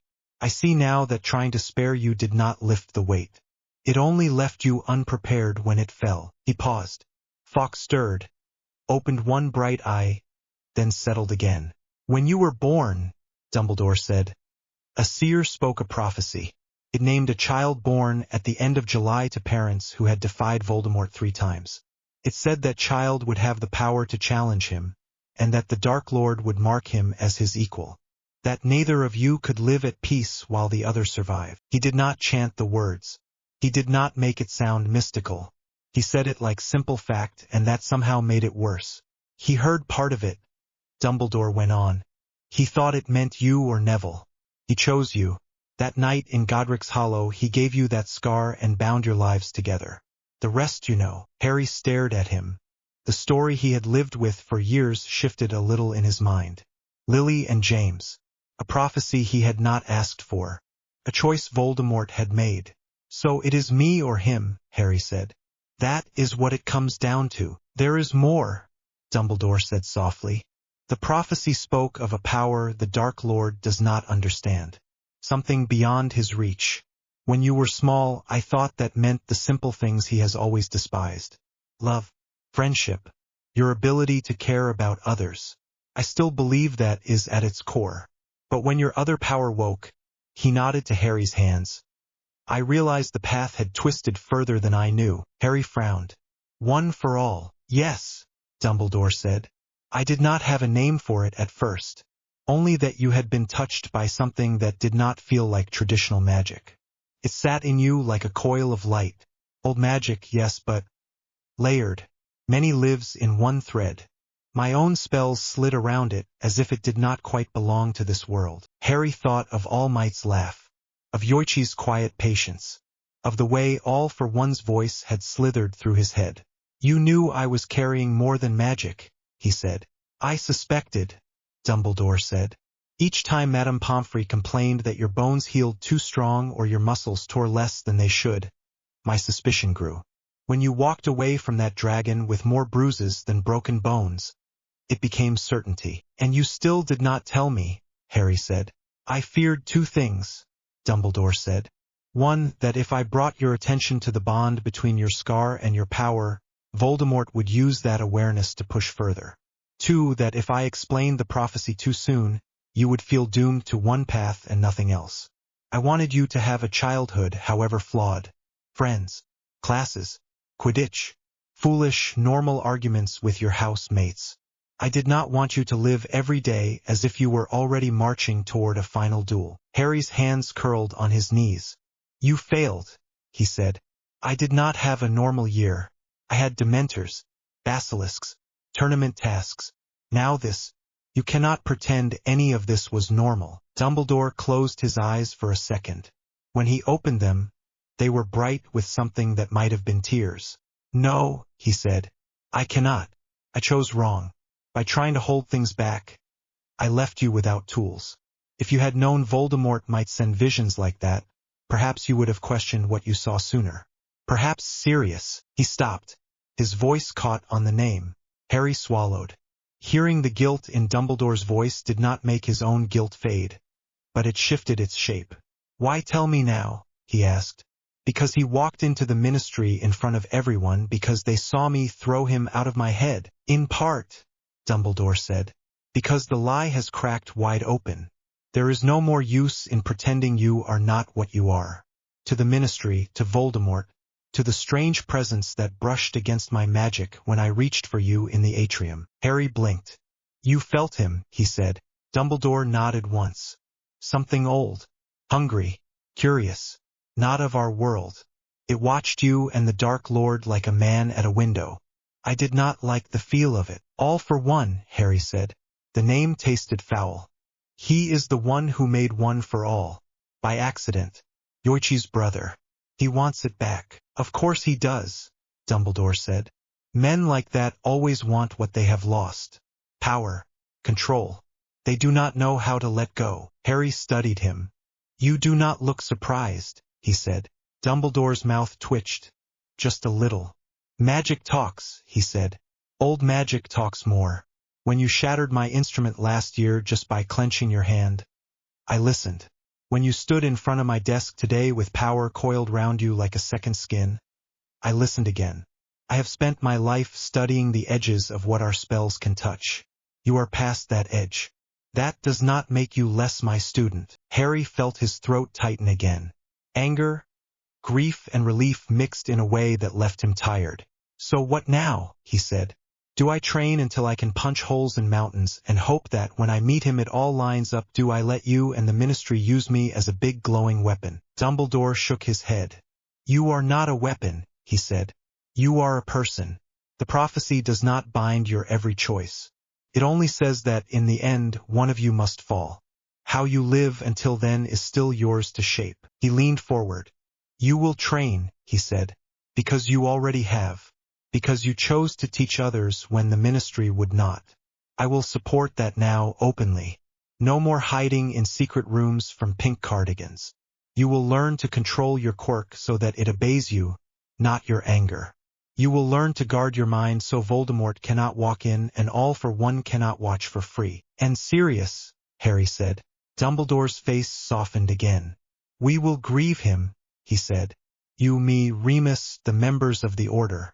He was my student once, my friend, my failure in many ways. If you wish, we can hold a memorial here, away from the prophet and its claws. Harry nodded without trusting his voice. I cannot give you back what you lost in that chamber, Dumbledore said quietly. If I could, I would. All I can give you now is truth, and my promise that I will not keep it from you again. Harry looked at him for a long time. You hurt me, he said finally. By staying away, by not telling me. That does not just vanish because you say sorry. I know, Dumbledore said. Trust is not a tap we can turn on and off. I ask only that you let me earn it back. Harry looked at Fawkes. The Phoenix watched him with that steady gaze, head tilted. Fine, Harry said at last. We try. But if you start sending me riddles instead of answers again, I will go back to working things out with Hermione and a whiteboard. Dumbledore actually smiled, small but real. I have no doubt that you would, he said. He stood. Come, he said. There is someone waiting outside who has been pacing enough to wear grooves in my floor. Harry frowned. Who? The door opened before Dumbledore could answer. Remus stepped in, eyes tired, shoulders stiff. I thought you might want to walk, he said.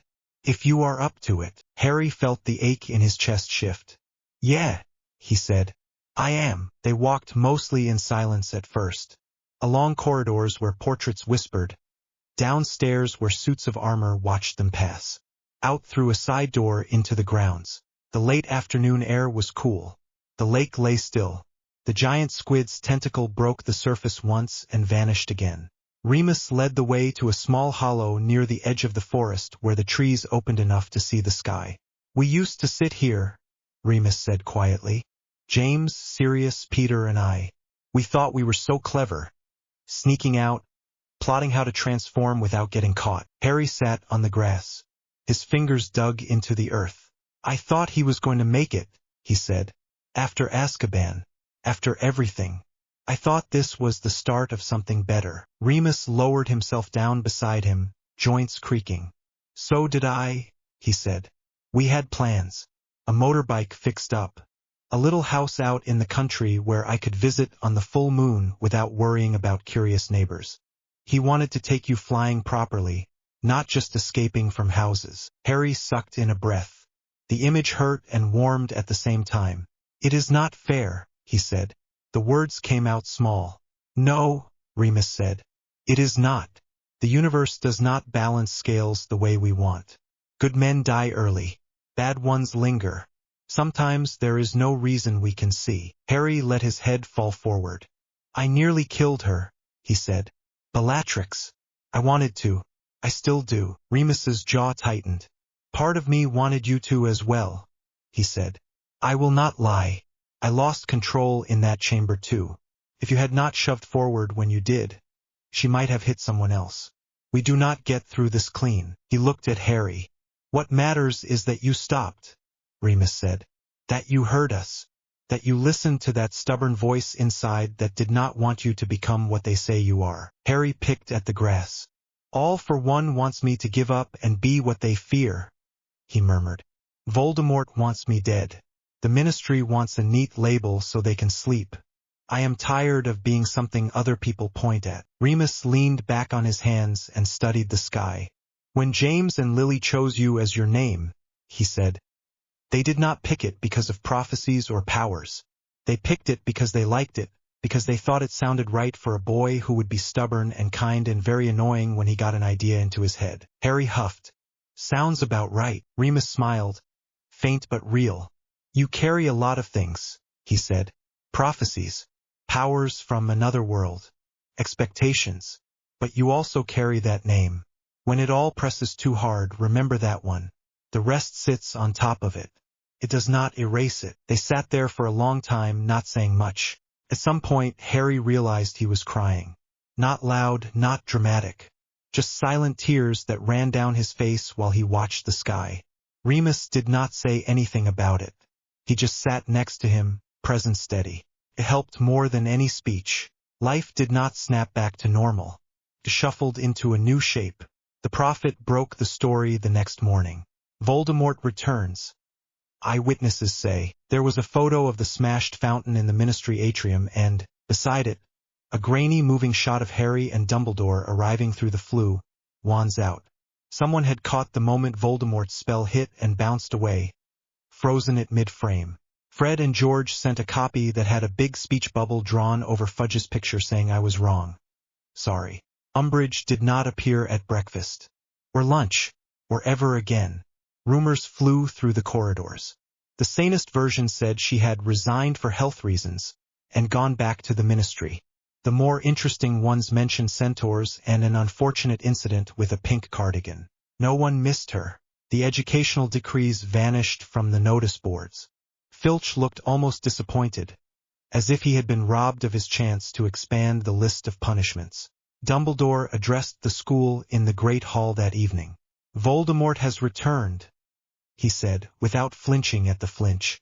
The Ministry has accepted this fact. There will be increased aura presence in our world. There will be fear.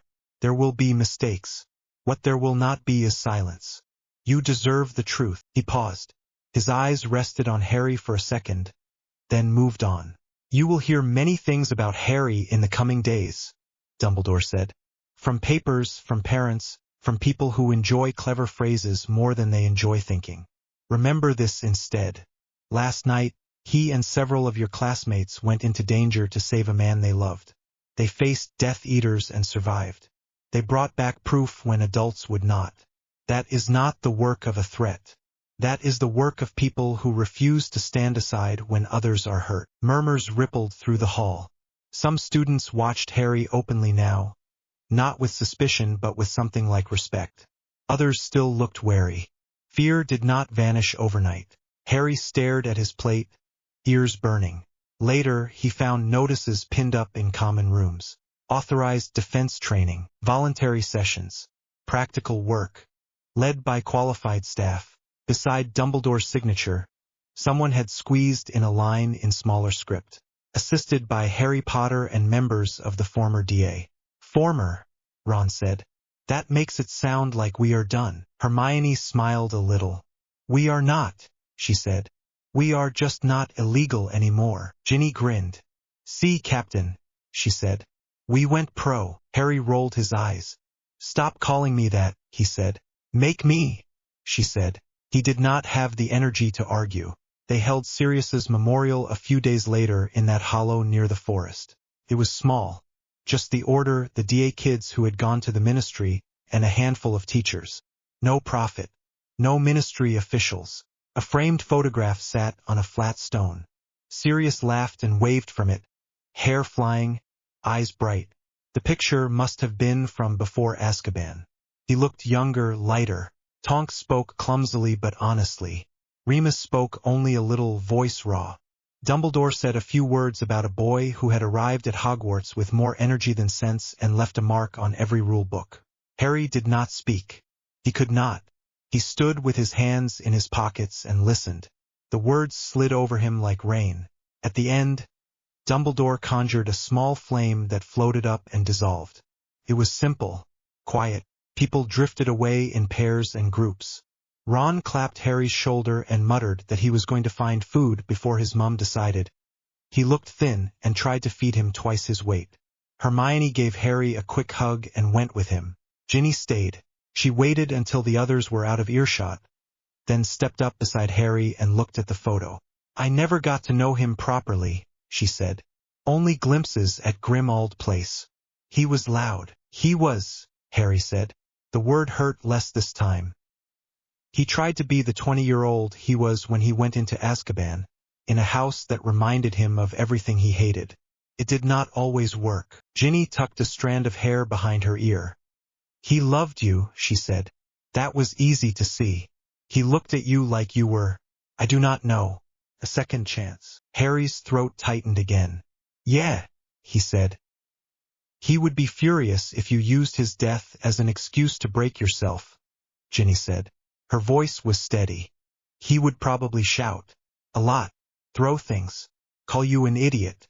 Then hug you until your ribs hurt. Harry huffed out a breath that was almost a laugh. That sounds right, he said. They stood there in silence for a bit. The wind moved through the grass. Somewhere in the forest, something big snapped a twig. I still feel angry, Harry said quietly. At him for going through that arch. At me for falling for the trap. At Dumbledore. At Voldemort. At everything. Good, Ginny said. He looked at her, surprised.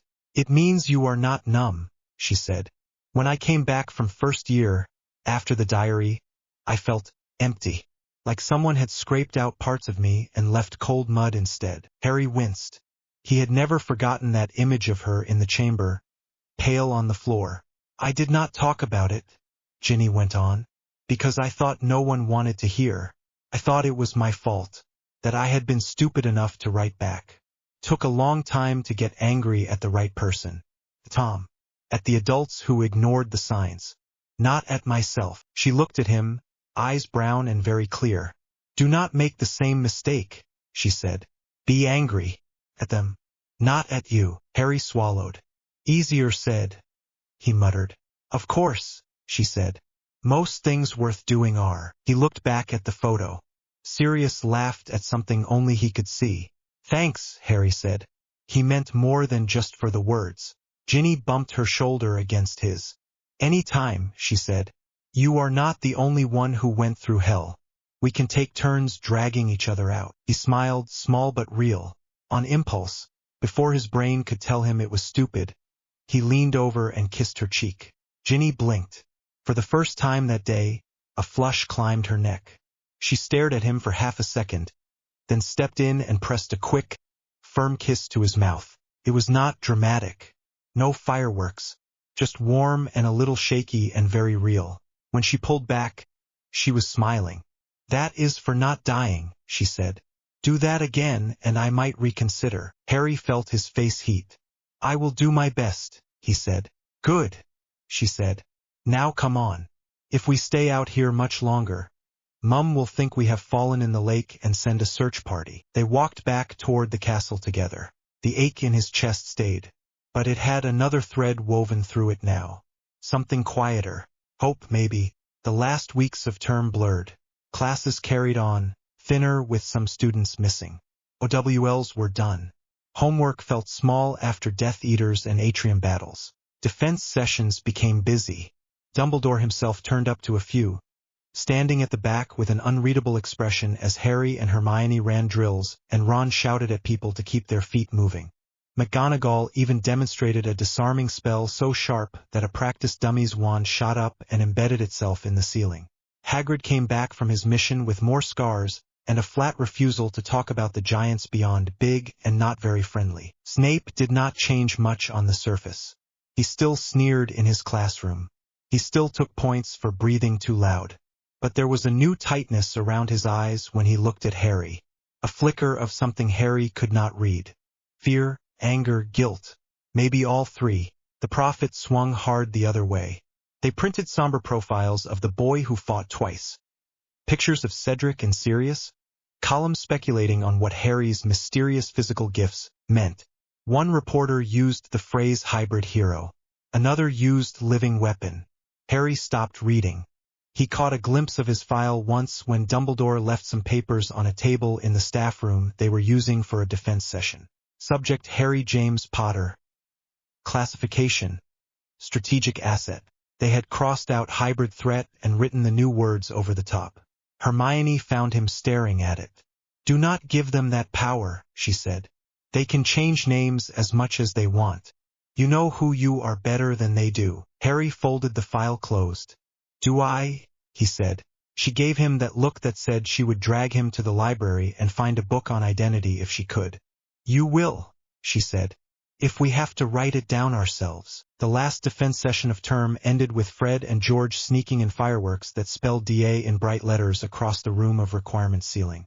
"Dumbledore's Army, Hero Agency, whatever you want to call it," Fred said, bowing. "You lot were brilliant," George nodded. "Try not to die over the summer," he said. "Bad for repeat customers." Neville came up to Harry as everyone drifted out. "Thank you," he said, simple and sincere. "For everything. For letting me come. For trusting me with the prophecy. I hit a Death Eater with a plant pot. Gran is going to faint when she hears." Harry laughed for real this time. "You saved that glass ball," he said. "I would have dropped it on the first set of stairs." Neville shook his head. "You jumped in front of curses," he said. "We all did our part." Luna drifted over, eyes as dreamy as ever. "It is going to be worse next year," she said calmly. "People like you know who do not like being dragged into the light." "I know," Harry said. She smiled at him. "You shine quite a lot yourself," she said. "It annoys them." He was not sure what to do with that, so he just smiled back. The train ride home was quieter than usual. They had a compartment to themselves for most of it. Ron and Hermione argued about something small just because it felt normal. Ginny played wizard chess with Neville and lost on purpose twice to make him grin. Luna read The Quibbler upside down and claimed it helped the facts fall into place. At one point, Harry stood at the window and watched the countryside slide by. Fields, houses, small stations. People who had no idea a prophecy sat in a glass ball and a boy with too much power had just fought a war in their government's hallway. "Penny for them," Hermione said, joining him. "Not sure they are worth that much," Harry said. "You are thinking about next year," she said. It was not a question. "And the year after that," he said. "He is not going to stop. Neither is that other thing." "Then neither do we," she said. "We keep training. We push for real protections. We make the ministry do its job. We watch each other's backs." He nodded. "Yeah," she bumped his shoulder. "Also," she said, "I am going to make you do your homework. Some things never change." He snorted. "Terrifying," he said. Her smile flickered. "We are with you," she said quietly. "I know," he said, and he did. At King's Cross, the barrier to the Muggle side seemed thinner than ever. Mad-Eye Moody, Tonks and Kingsley waited near the exit, half blending in, half not. Moody's magical eye did not even try to hide. The Dursleys stood a little way off, stiff and uncomfortable, as if they had been dragged there by an invisible rope. Uncle Vernon's mustache bristled. Aunt Petunia's mouth was a thin line. Dudley watched Harry with a look that had more wariness than sneer in it now. Moody limped over. "Right," he said to them. "We have had a chat before. Consider this a reminder. You do not touch the boy. You do not starve him. You do not lock him up. You treat him like a human being or we start visiting more often." Tonks grinned brightly. Her hair was bubblegum pink today. "We can pop round," she said. "Drop in. Accidentally blow something up. You know how it is." Kingsley said nothing. He just stood there, presence solid and calm, eyes on the Dursleys in a way that made even Vernon swallow words. Harry watched them, For once he did not feel small in front of his uncle's bulk. He had stood in front of Death Eaters. He had thrown a Dark Lord out of his head. The man in front of him was just a loud muggle with a bad temper. "We understand," Aunt Petunia said finally. Her voice was thin. Fear flickered behind her eyes. Harry wondered what exactly Dumbledore had said to her years ago. Moody nodded. "Good," he said. Ginny hugged Harry, quick and fierce. "Right," she said. "If you do not, I will assume you got eaten by a cupboard and come rescue you." "I am not living in the cupboard any more," Harry said. "Old habits," she said, rolling her eyes. She kissed his cheek again without fuss, then stepped back. "See you," Ron thumped his shoulder. "We will get you out for the World Cup friendly or something," he said. "Mum will not stand for you being stuck with them all summer now Fudge knows there is an actual war." Hermione hugged him, awkward bag and all. "Be careful with your head," she said, which was pure Hermione. "If you feel him push in again, practice what we talked about. Close doors. Think of safe memories. Call your quirk people." "I will," Harry said. They went. The Dursleys shuffled over. "Well," Uncle Vernon said. "Come on, boy." Harry picked up his trunk. Hedwig's cage swung in his other hand. The owl hooted softly, feathers ruffled. As they walked toward the car park, Dudley kept glancing at him. "What?" Harry said. Dudley swallowed. "Those things in the alley," he muttered. "Last summer. You stopped them. With that white thing. And now the telly keeps talking about weird storms and people going missing and they say it is gas but I know it is not and..." He trailed off, flushing. Harry took a breath. "Yeah," he said. "There is something out there. Several somethings. I will deal with it. That is kinda my job now." "Yours," Dudley said. "And others," Harry said. "I am not alone." Dudley nodded, unsure. In the back of Harry's mind, Danger Sense sat quiet. Not gone. Never gone. But resting. When they reached number 4, Harry carried his trunk up to his room without being told. No one said anything about locking his door. No one reminded him of chores. He shut the door himself and sat on the bed. The room was the same. Faded wallpaper. Old desk. Loose floorboard where he kept his things. He took out a bit of parchment and wrote a quick note to Ron to say he had made it back and not spontaneously combusted.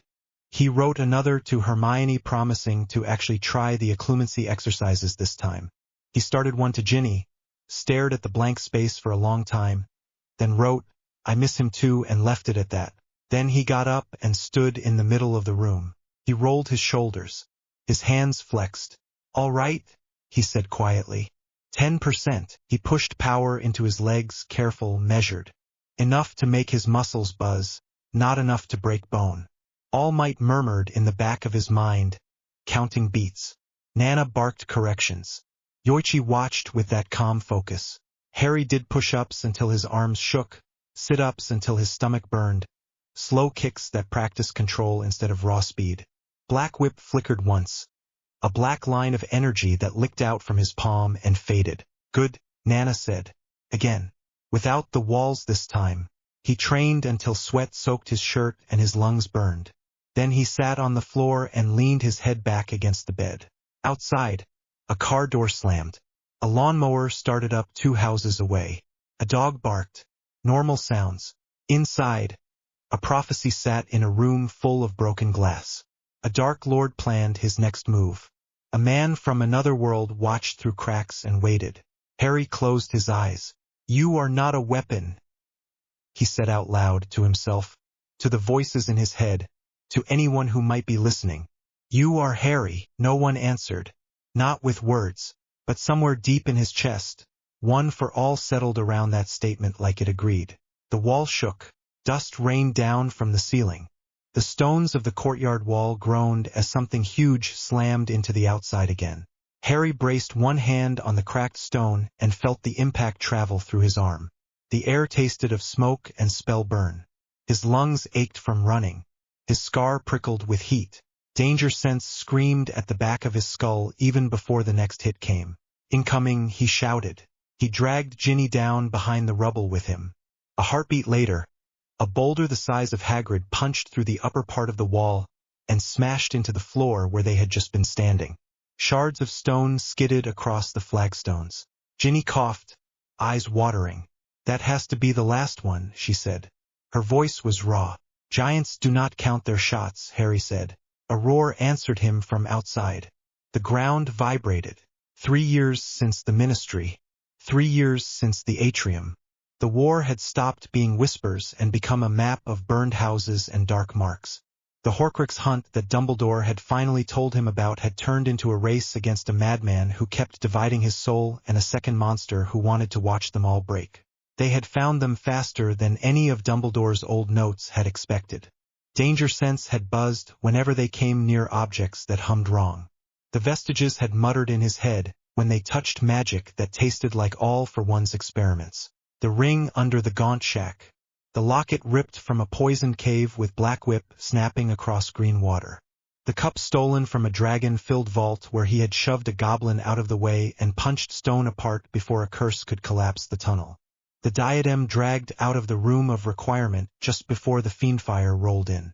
Nagini was the last, and now she was here. "Harry," Hermione shouted from the next archway. Her hair was tied back, face streaked with soot. "Second defensive ring is holding, but Professor Sprout says we cannot give ground. The East Gate will not survive another giant hit." "Right," Harry said. He looked at Ginny. "Ready to go pull off something stupid?" he asked. Ginny bared her teeth in a grin that looked more like a snarl. "Always," she said. They moved. The courtyard outside was chaos. Wards shimmered and flared as curses hit them in streaks of light. Plumes of smoke curled up from broken stone. Acromantulas skittered along the outer slopes. House elves flashed in and out of sight, grabbing fallen bodies and dragging them to safety. Centaurs on the ridge fired arrows into the dark where the enemy waited. A giant loomed at the far end of the courtyard, skin pale in the torchlight, club raised. It swung. The club came down on the ward line with a booming sound that made Harry's teeth buzz. The shield flared blue-white and held, but a spiderweb of cracks flickered along its surface. "That will not take many more," Ron muttered, running up on Harry's other side. His robes were ripped. There was a cut across his cheek that kept trying to bleed into his eye. He ignored it. Harry looked from the giant to the flickering ward and then to his own hands. "Vestiges," he said inside his head, already drawing on the familiar hum of One for All. "Ideas." Nana snorted. "Hit the legs," she said. "Big tree, small roots." Yoichi added, "Do not bring the wall down on your own people." Allmight sounded calm even here. 40% into the legs, he said. "Use black whip for balance." "You have practiced this." Harry had. In empty fields, in abandoned clearings, in cramped rooms with reinforced walls and Lupin watching him like a hawk. He had pushed power into his limbs and learned how far his bones could go without snapping now that his body had grown into it. He breathed in, breathed out, and let full cowl run. Green light crackled around his arms and legs in thin lines. His whole body hummed. The world sharpened. He could see individual sparks as spells hit stone. He could hear the shake in Neville's voice as he shouted instructions somewhere on the left. Danger sense flared as a curse shot toward him from the far wall. He twisted aside, felt the heat of it pass his shoulder, and sprinted. The ground blurred under his feet. He darted between clumps of fighters, past a knot of Slytherins and Hufflepuffs standing back to back, past Professor Flitwick on a toppled statue hurling arcs of blue light. The giant swung again, annoyed by the small figures stabbing at its ankles. A handful of spells hit its calves and chest, burning black lines in thick skin but not slowing it much. Harry reached the edge of the shield and kept going. Full cowl flared brighter as he pushed more power into his muscles.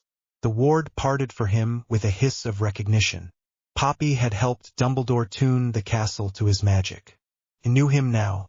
For a second he was out in the open, with nothing between him and a wall of Death Eaters. Spells flew. Black whips snapped from his left hand, a line of dark energy that wrapped around a chunk of fallen stone. He yanked. The slab jerked into the path of 3 curses and shattered. The force of the destruction pushed him sideways just enough that a cutting hex meant for his chest clipped his sleeve instead. He did not stop. He hit the giant's left ankle in a blur of green.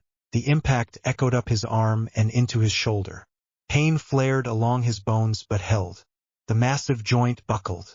The giant shouted, stumbling. Harry slid under its falling weight, grabbed the ground with Black Whip to drag himself clear, and swung around to the other leg. Second hit. The giant toppled. It crashed down onto its knees and then onto its face, sending a fresh wave of dust and stone shards into the air. The club flew from its hand and bounced once, then lay still. Death Eaters shouted. Someone screamed orders to focus fire on the boy. Harry rolled behind the fallen bulk, heart hammering. Nice, Ginny called from the ward line. She had a bloody nose and the wild look she always got in a good fight. Do that again. I would rather not make a habit of punching giants, Harry said, breathing hard. Danger sense flared again, sharp and ugly. It was different this time. Not a single curse. Not falling stone. Something oily and cold that crawled up his spine. His scar burned. Snake, he gasped. Nagini slid out of the dark beyond the courtyard, scales gleaming. She was not alone. She coiled around Voldemort's shoulders like a living scarf as he stood on a rise of broken wall, eyes red in the half-light. A shimmering shield of pale light wrapped them both. The sight of him hit Harry's chest like a fist. You are late, Voldemort called. His voice carried over the noise. I expected you at my door days ago. Have you grown shy, little hybrid? The word no longer made Harry flinch. It just made his jaw tighten. You sent giants to knock, Harry shouted back. I was inside making tea. A few fighters near him snorted, nerves snapping in small laughs. Yoichi spoke in his head, calm against the spike of fear. He is guarding the last anchor, he said. He knows. Nagini's tongue flicked. Her eyes glittered. She stayed wrapped tight around her master, head swaying. We need her gone, Hermione called from the battlements. She had her wand extended, aimed at the shimmering shield around Snake and Master. Only then will he be mortal. We cannot reach through that, Ron said. I tried twice. It eats spells. Then we stop thinking wand first, Harry said. He pushed to his feet, legs shaking from the giant and from too many hours of fighting. His arms felt heavy. His chest burned. Allmight's voice cut through the haze. You still have power, he said. You have not gone near full. Save that for him. Use your other tools for the snake.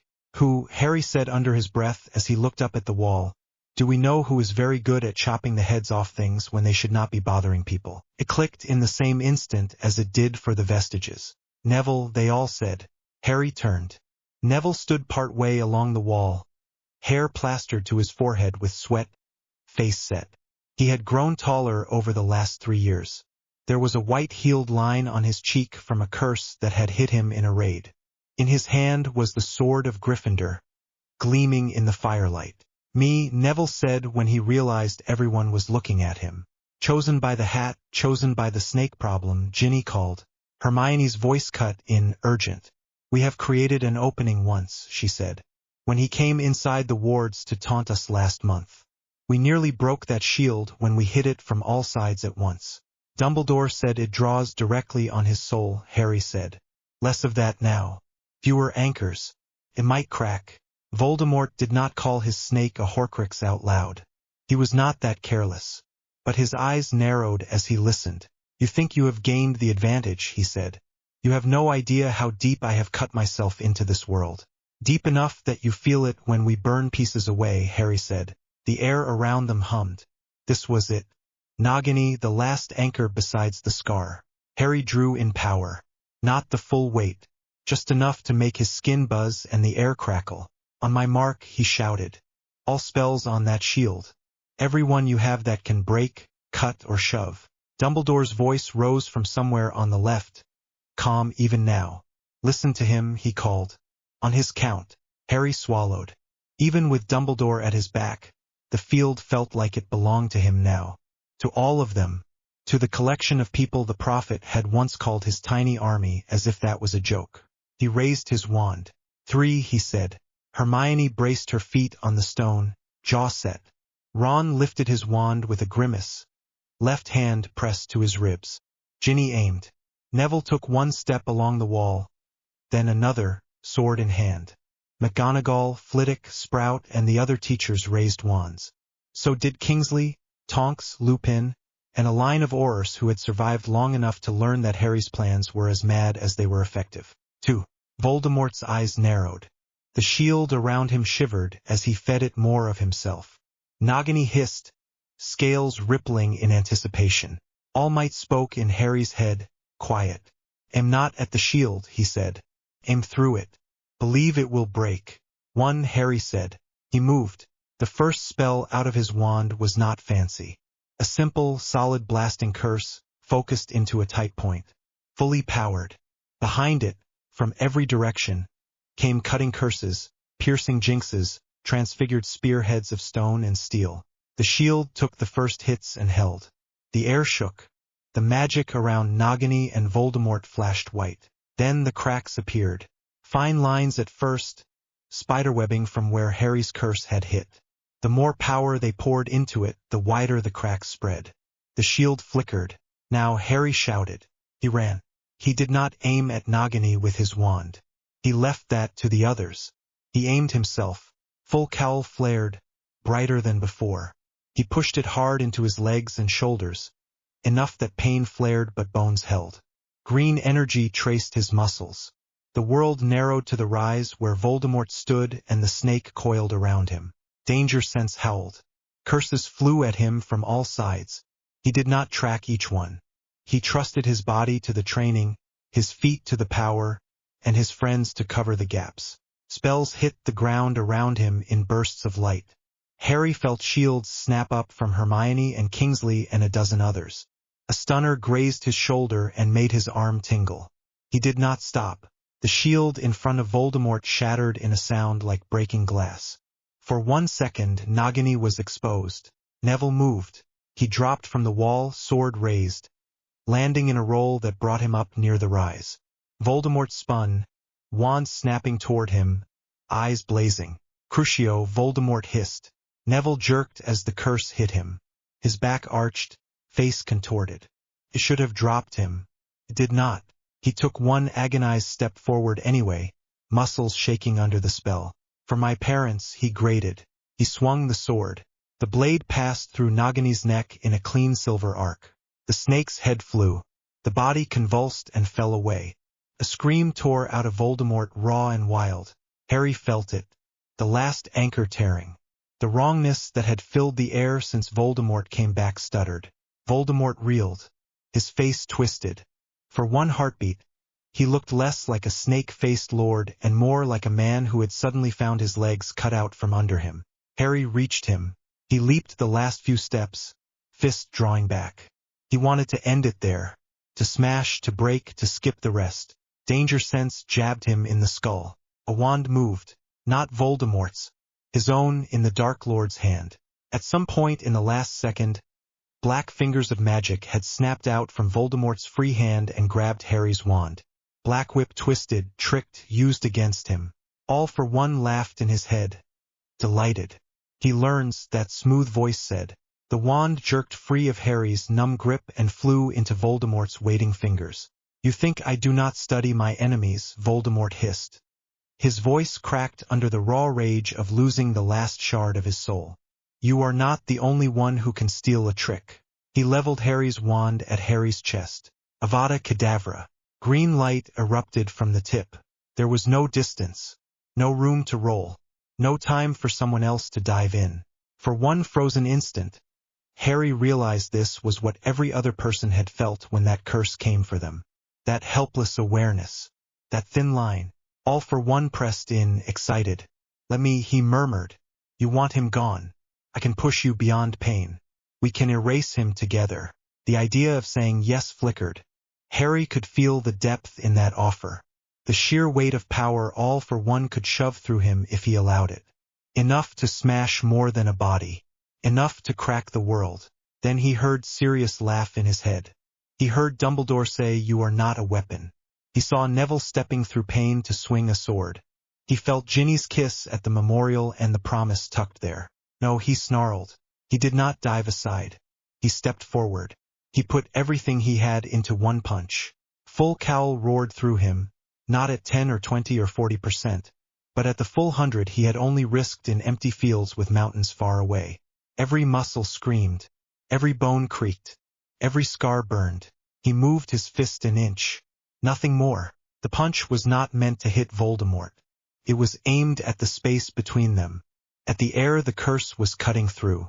United States of Smash. Allmight shouted with him, their voices overlapping. His fist met the air. The shock wave that erupted did not care about curses or titles. Wind ripped out from his hand in a white ring. The stone under his feet cracked. The walls on either side shuddered. The killing curse struck the blast of air head-on.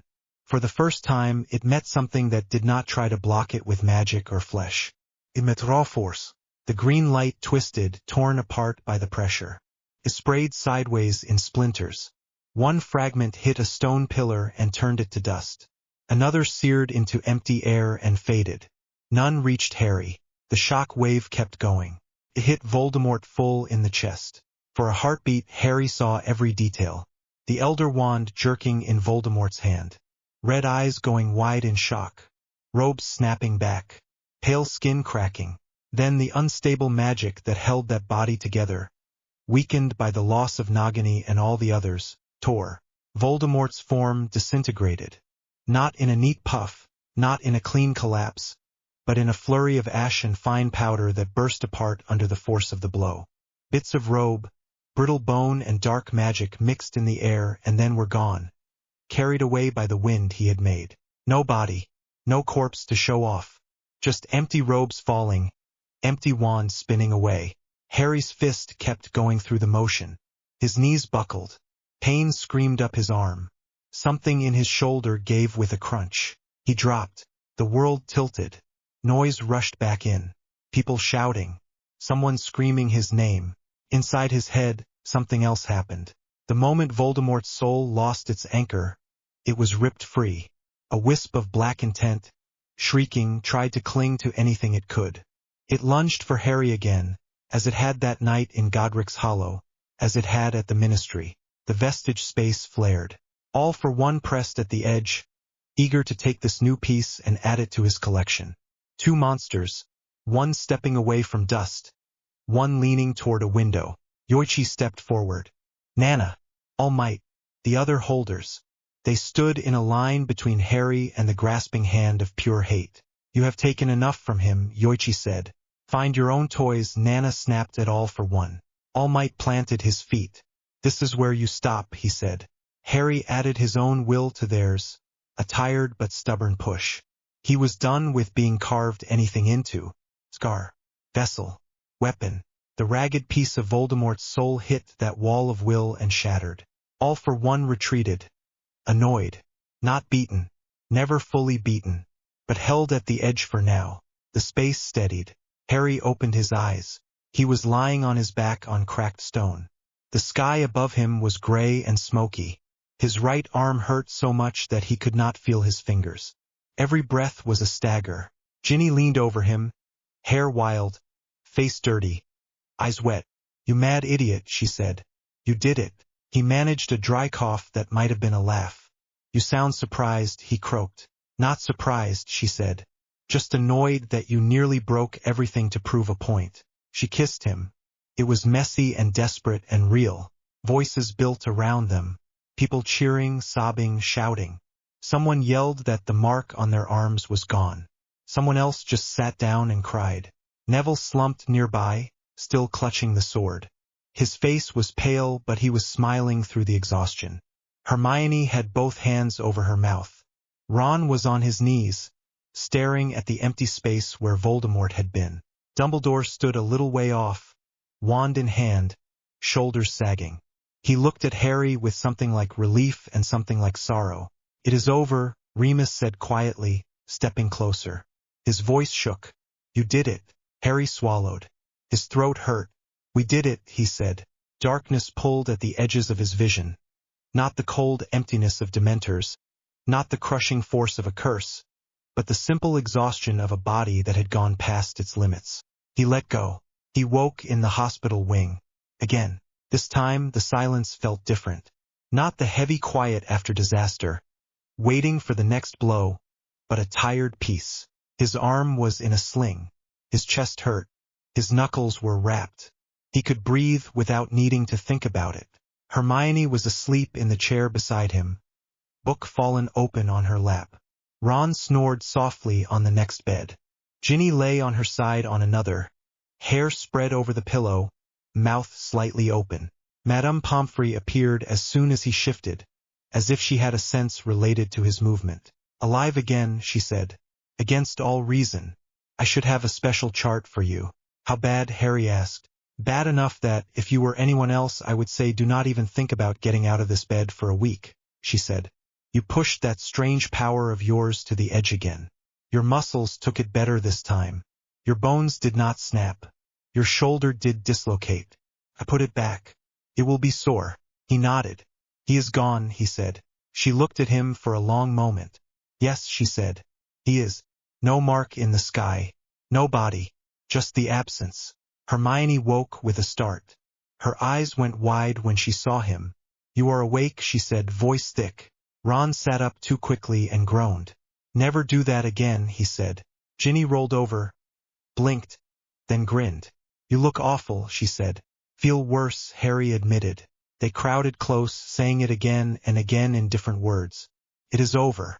He is gone. You did it. We all did it." Later that day, Dumbledore came. He sat by the bed with his hands folded on his lap, spectacles low on his nose. He looked older than ever and somehow lighter.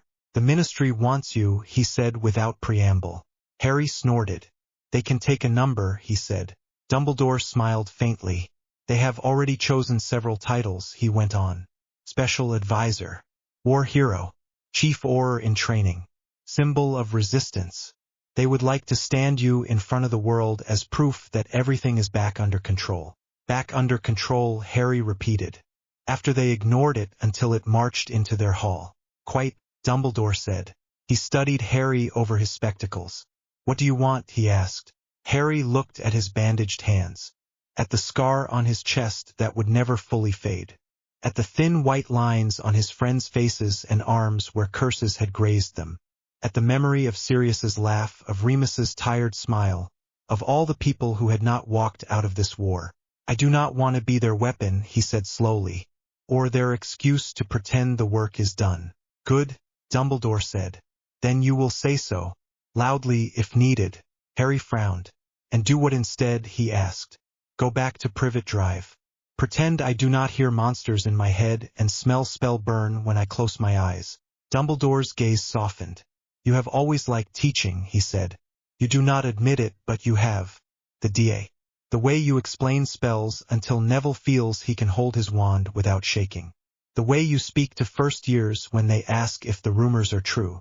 Harry thought of the room of requirement, of rows of faces watching him, of the pride when someone pulled off a spell for the first time. "They listen because you have done it," Dumbledore said. "Because you stand where they might stand one day and do not pretend it is easy. The world will need more than a symbol on a poster. It will need people who can stand against the next threat. Teach them." Harry blinked. "You are offering me a job," he said. Dumbledore nodded. "Defense," he said. "Properly this time. No curses on the post. No cursed jewelry. Just the work. With staff who support you and a headmaster who will manage irritated parents when they complain that their children know more about countering curses than stirring potions." Harry pictured it. Classrooms. Training rooms. Students learning to use shields without shaking. A much younger boy or girl standing in front of him, asking if they would have to stand against someone like Voldemort one day. "You think that will stop someone like All for One?" Harry said quietly. Dumbledore's eyes flicked to his scar and then away. "No," he said. "Nothing stops someone like that alone. But a world with many people who understand their own power, who feel able to stand beside each other, who are not left in the dark while others decide what is too much for them, is harder for tyrants to twist." Harry let out a breath. "You have a summer to decide," Dumbledore said. "You have earned quiet. But I would be honored to have you here if you choose it. As a teacher, not a tool." Harry nodded slowly. "I will think about it," he said. Dumbledore stood. "Good," he said. "Whatever you decide. Remember that the prophecy spoke of a power the Dark Lord did not understand. He thought it meant your wand or your fist. I think it meant something else. You choose to stand where others would sit down. You choose to pull others up with you instead of stepping on them. That choice is what terrifies men like him. He left Harry with that. 2 years later, the students of Hogwarts filed into the defense classroom to find a man in plain robes leaning against the front desk. Scar on his forehead, green eyes watchful. The war was old news to some of them. They had been toddlers when the sky over the castle had glowed. They had grown up with stories of the battle and of the boy who had grown into something else. They whispered as they took their seats. Some stared. One curly-haired first year in the front row looked like she might be sick. Harry let the noise settle. Then he straightened. Right, he said. Some of you know me from the Prophet. Some from stories your parents told. Some of you do not care and are only here because this is on your timetable. All fine by me.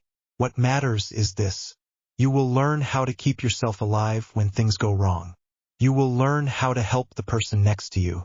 You will not wait for someone with a fancy name or a file in the ministry to do it for you. He let his gaze sweep the room.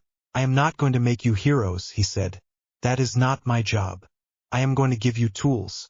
What you do with them is on you. A hand went up at the back. Professor, a boy asked. Is it true you punched a giant so hard it fell on its face? Murmurs rippled. Someone snorted. Harry raised a brow. I had help, he said. We will talk about that when we cover giants in 3 weeks. Until then, wands out. Shields first. Fancy stories later. As the students scrambled to obey, he felt the familiar hum of one for all in his chest. Settled now. A constant presence instead of a wild storm. The vestiges watched through his eyes. Almight chuckled. Nana made a comment about posture. Yoichi made a note about the nervous boy in the corner who needed a gentler approach. Harry moved among the desks, correcting grips, nudging elbows, encouraging. He was not standing in front of a crowd of reporters, not raising a wand in a ministry atrium while a minister tried to claim his image. He was here, with young witches and wizards learning how not to freeze when fear hit them. When the class ended, Ginny was waiting by the door. She had ink on her cheek and a broom over one shoulder. As Quidditch coach, she always seemed to bring the smell of grass and wind into the corridors. How was your first day as symbol of magic? She asked. Her tone made it clear she found the title ridiculous. Harry rolled his eyes. I am a teacher, he said. I told them that at the ministry. Did they pout? She asked. Fudge retired, Harry said. Kingsley did not pout. He tried to hand me a stack of Auror applications instead. I told him I would train his recruits if he promised not to put my face on every poster. Ginny laughed. Deal, she said. She fell into step beside him as they walked toward the great hall. Outside, the world was still full of trouble. There were still dark wizards, still people who thought power gave them the right to hurt others. Somewhere beyond even that, Harry knew all for one watched, waiting for a crack. But inside these walls, in these moments, they were building something different. Students who raised shields for each other. A ministry that knew better than to call a child a threat and then expect him to save them. A boy who had once lived in a cupboard now standing at the front of a classroom, telling others that their fear did not make them weak.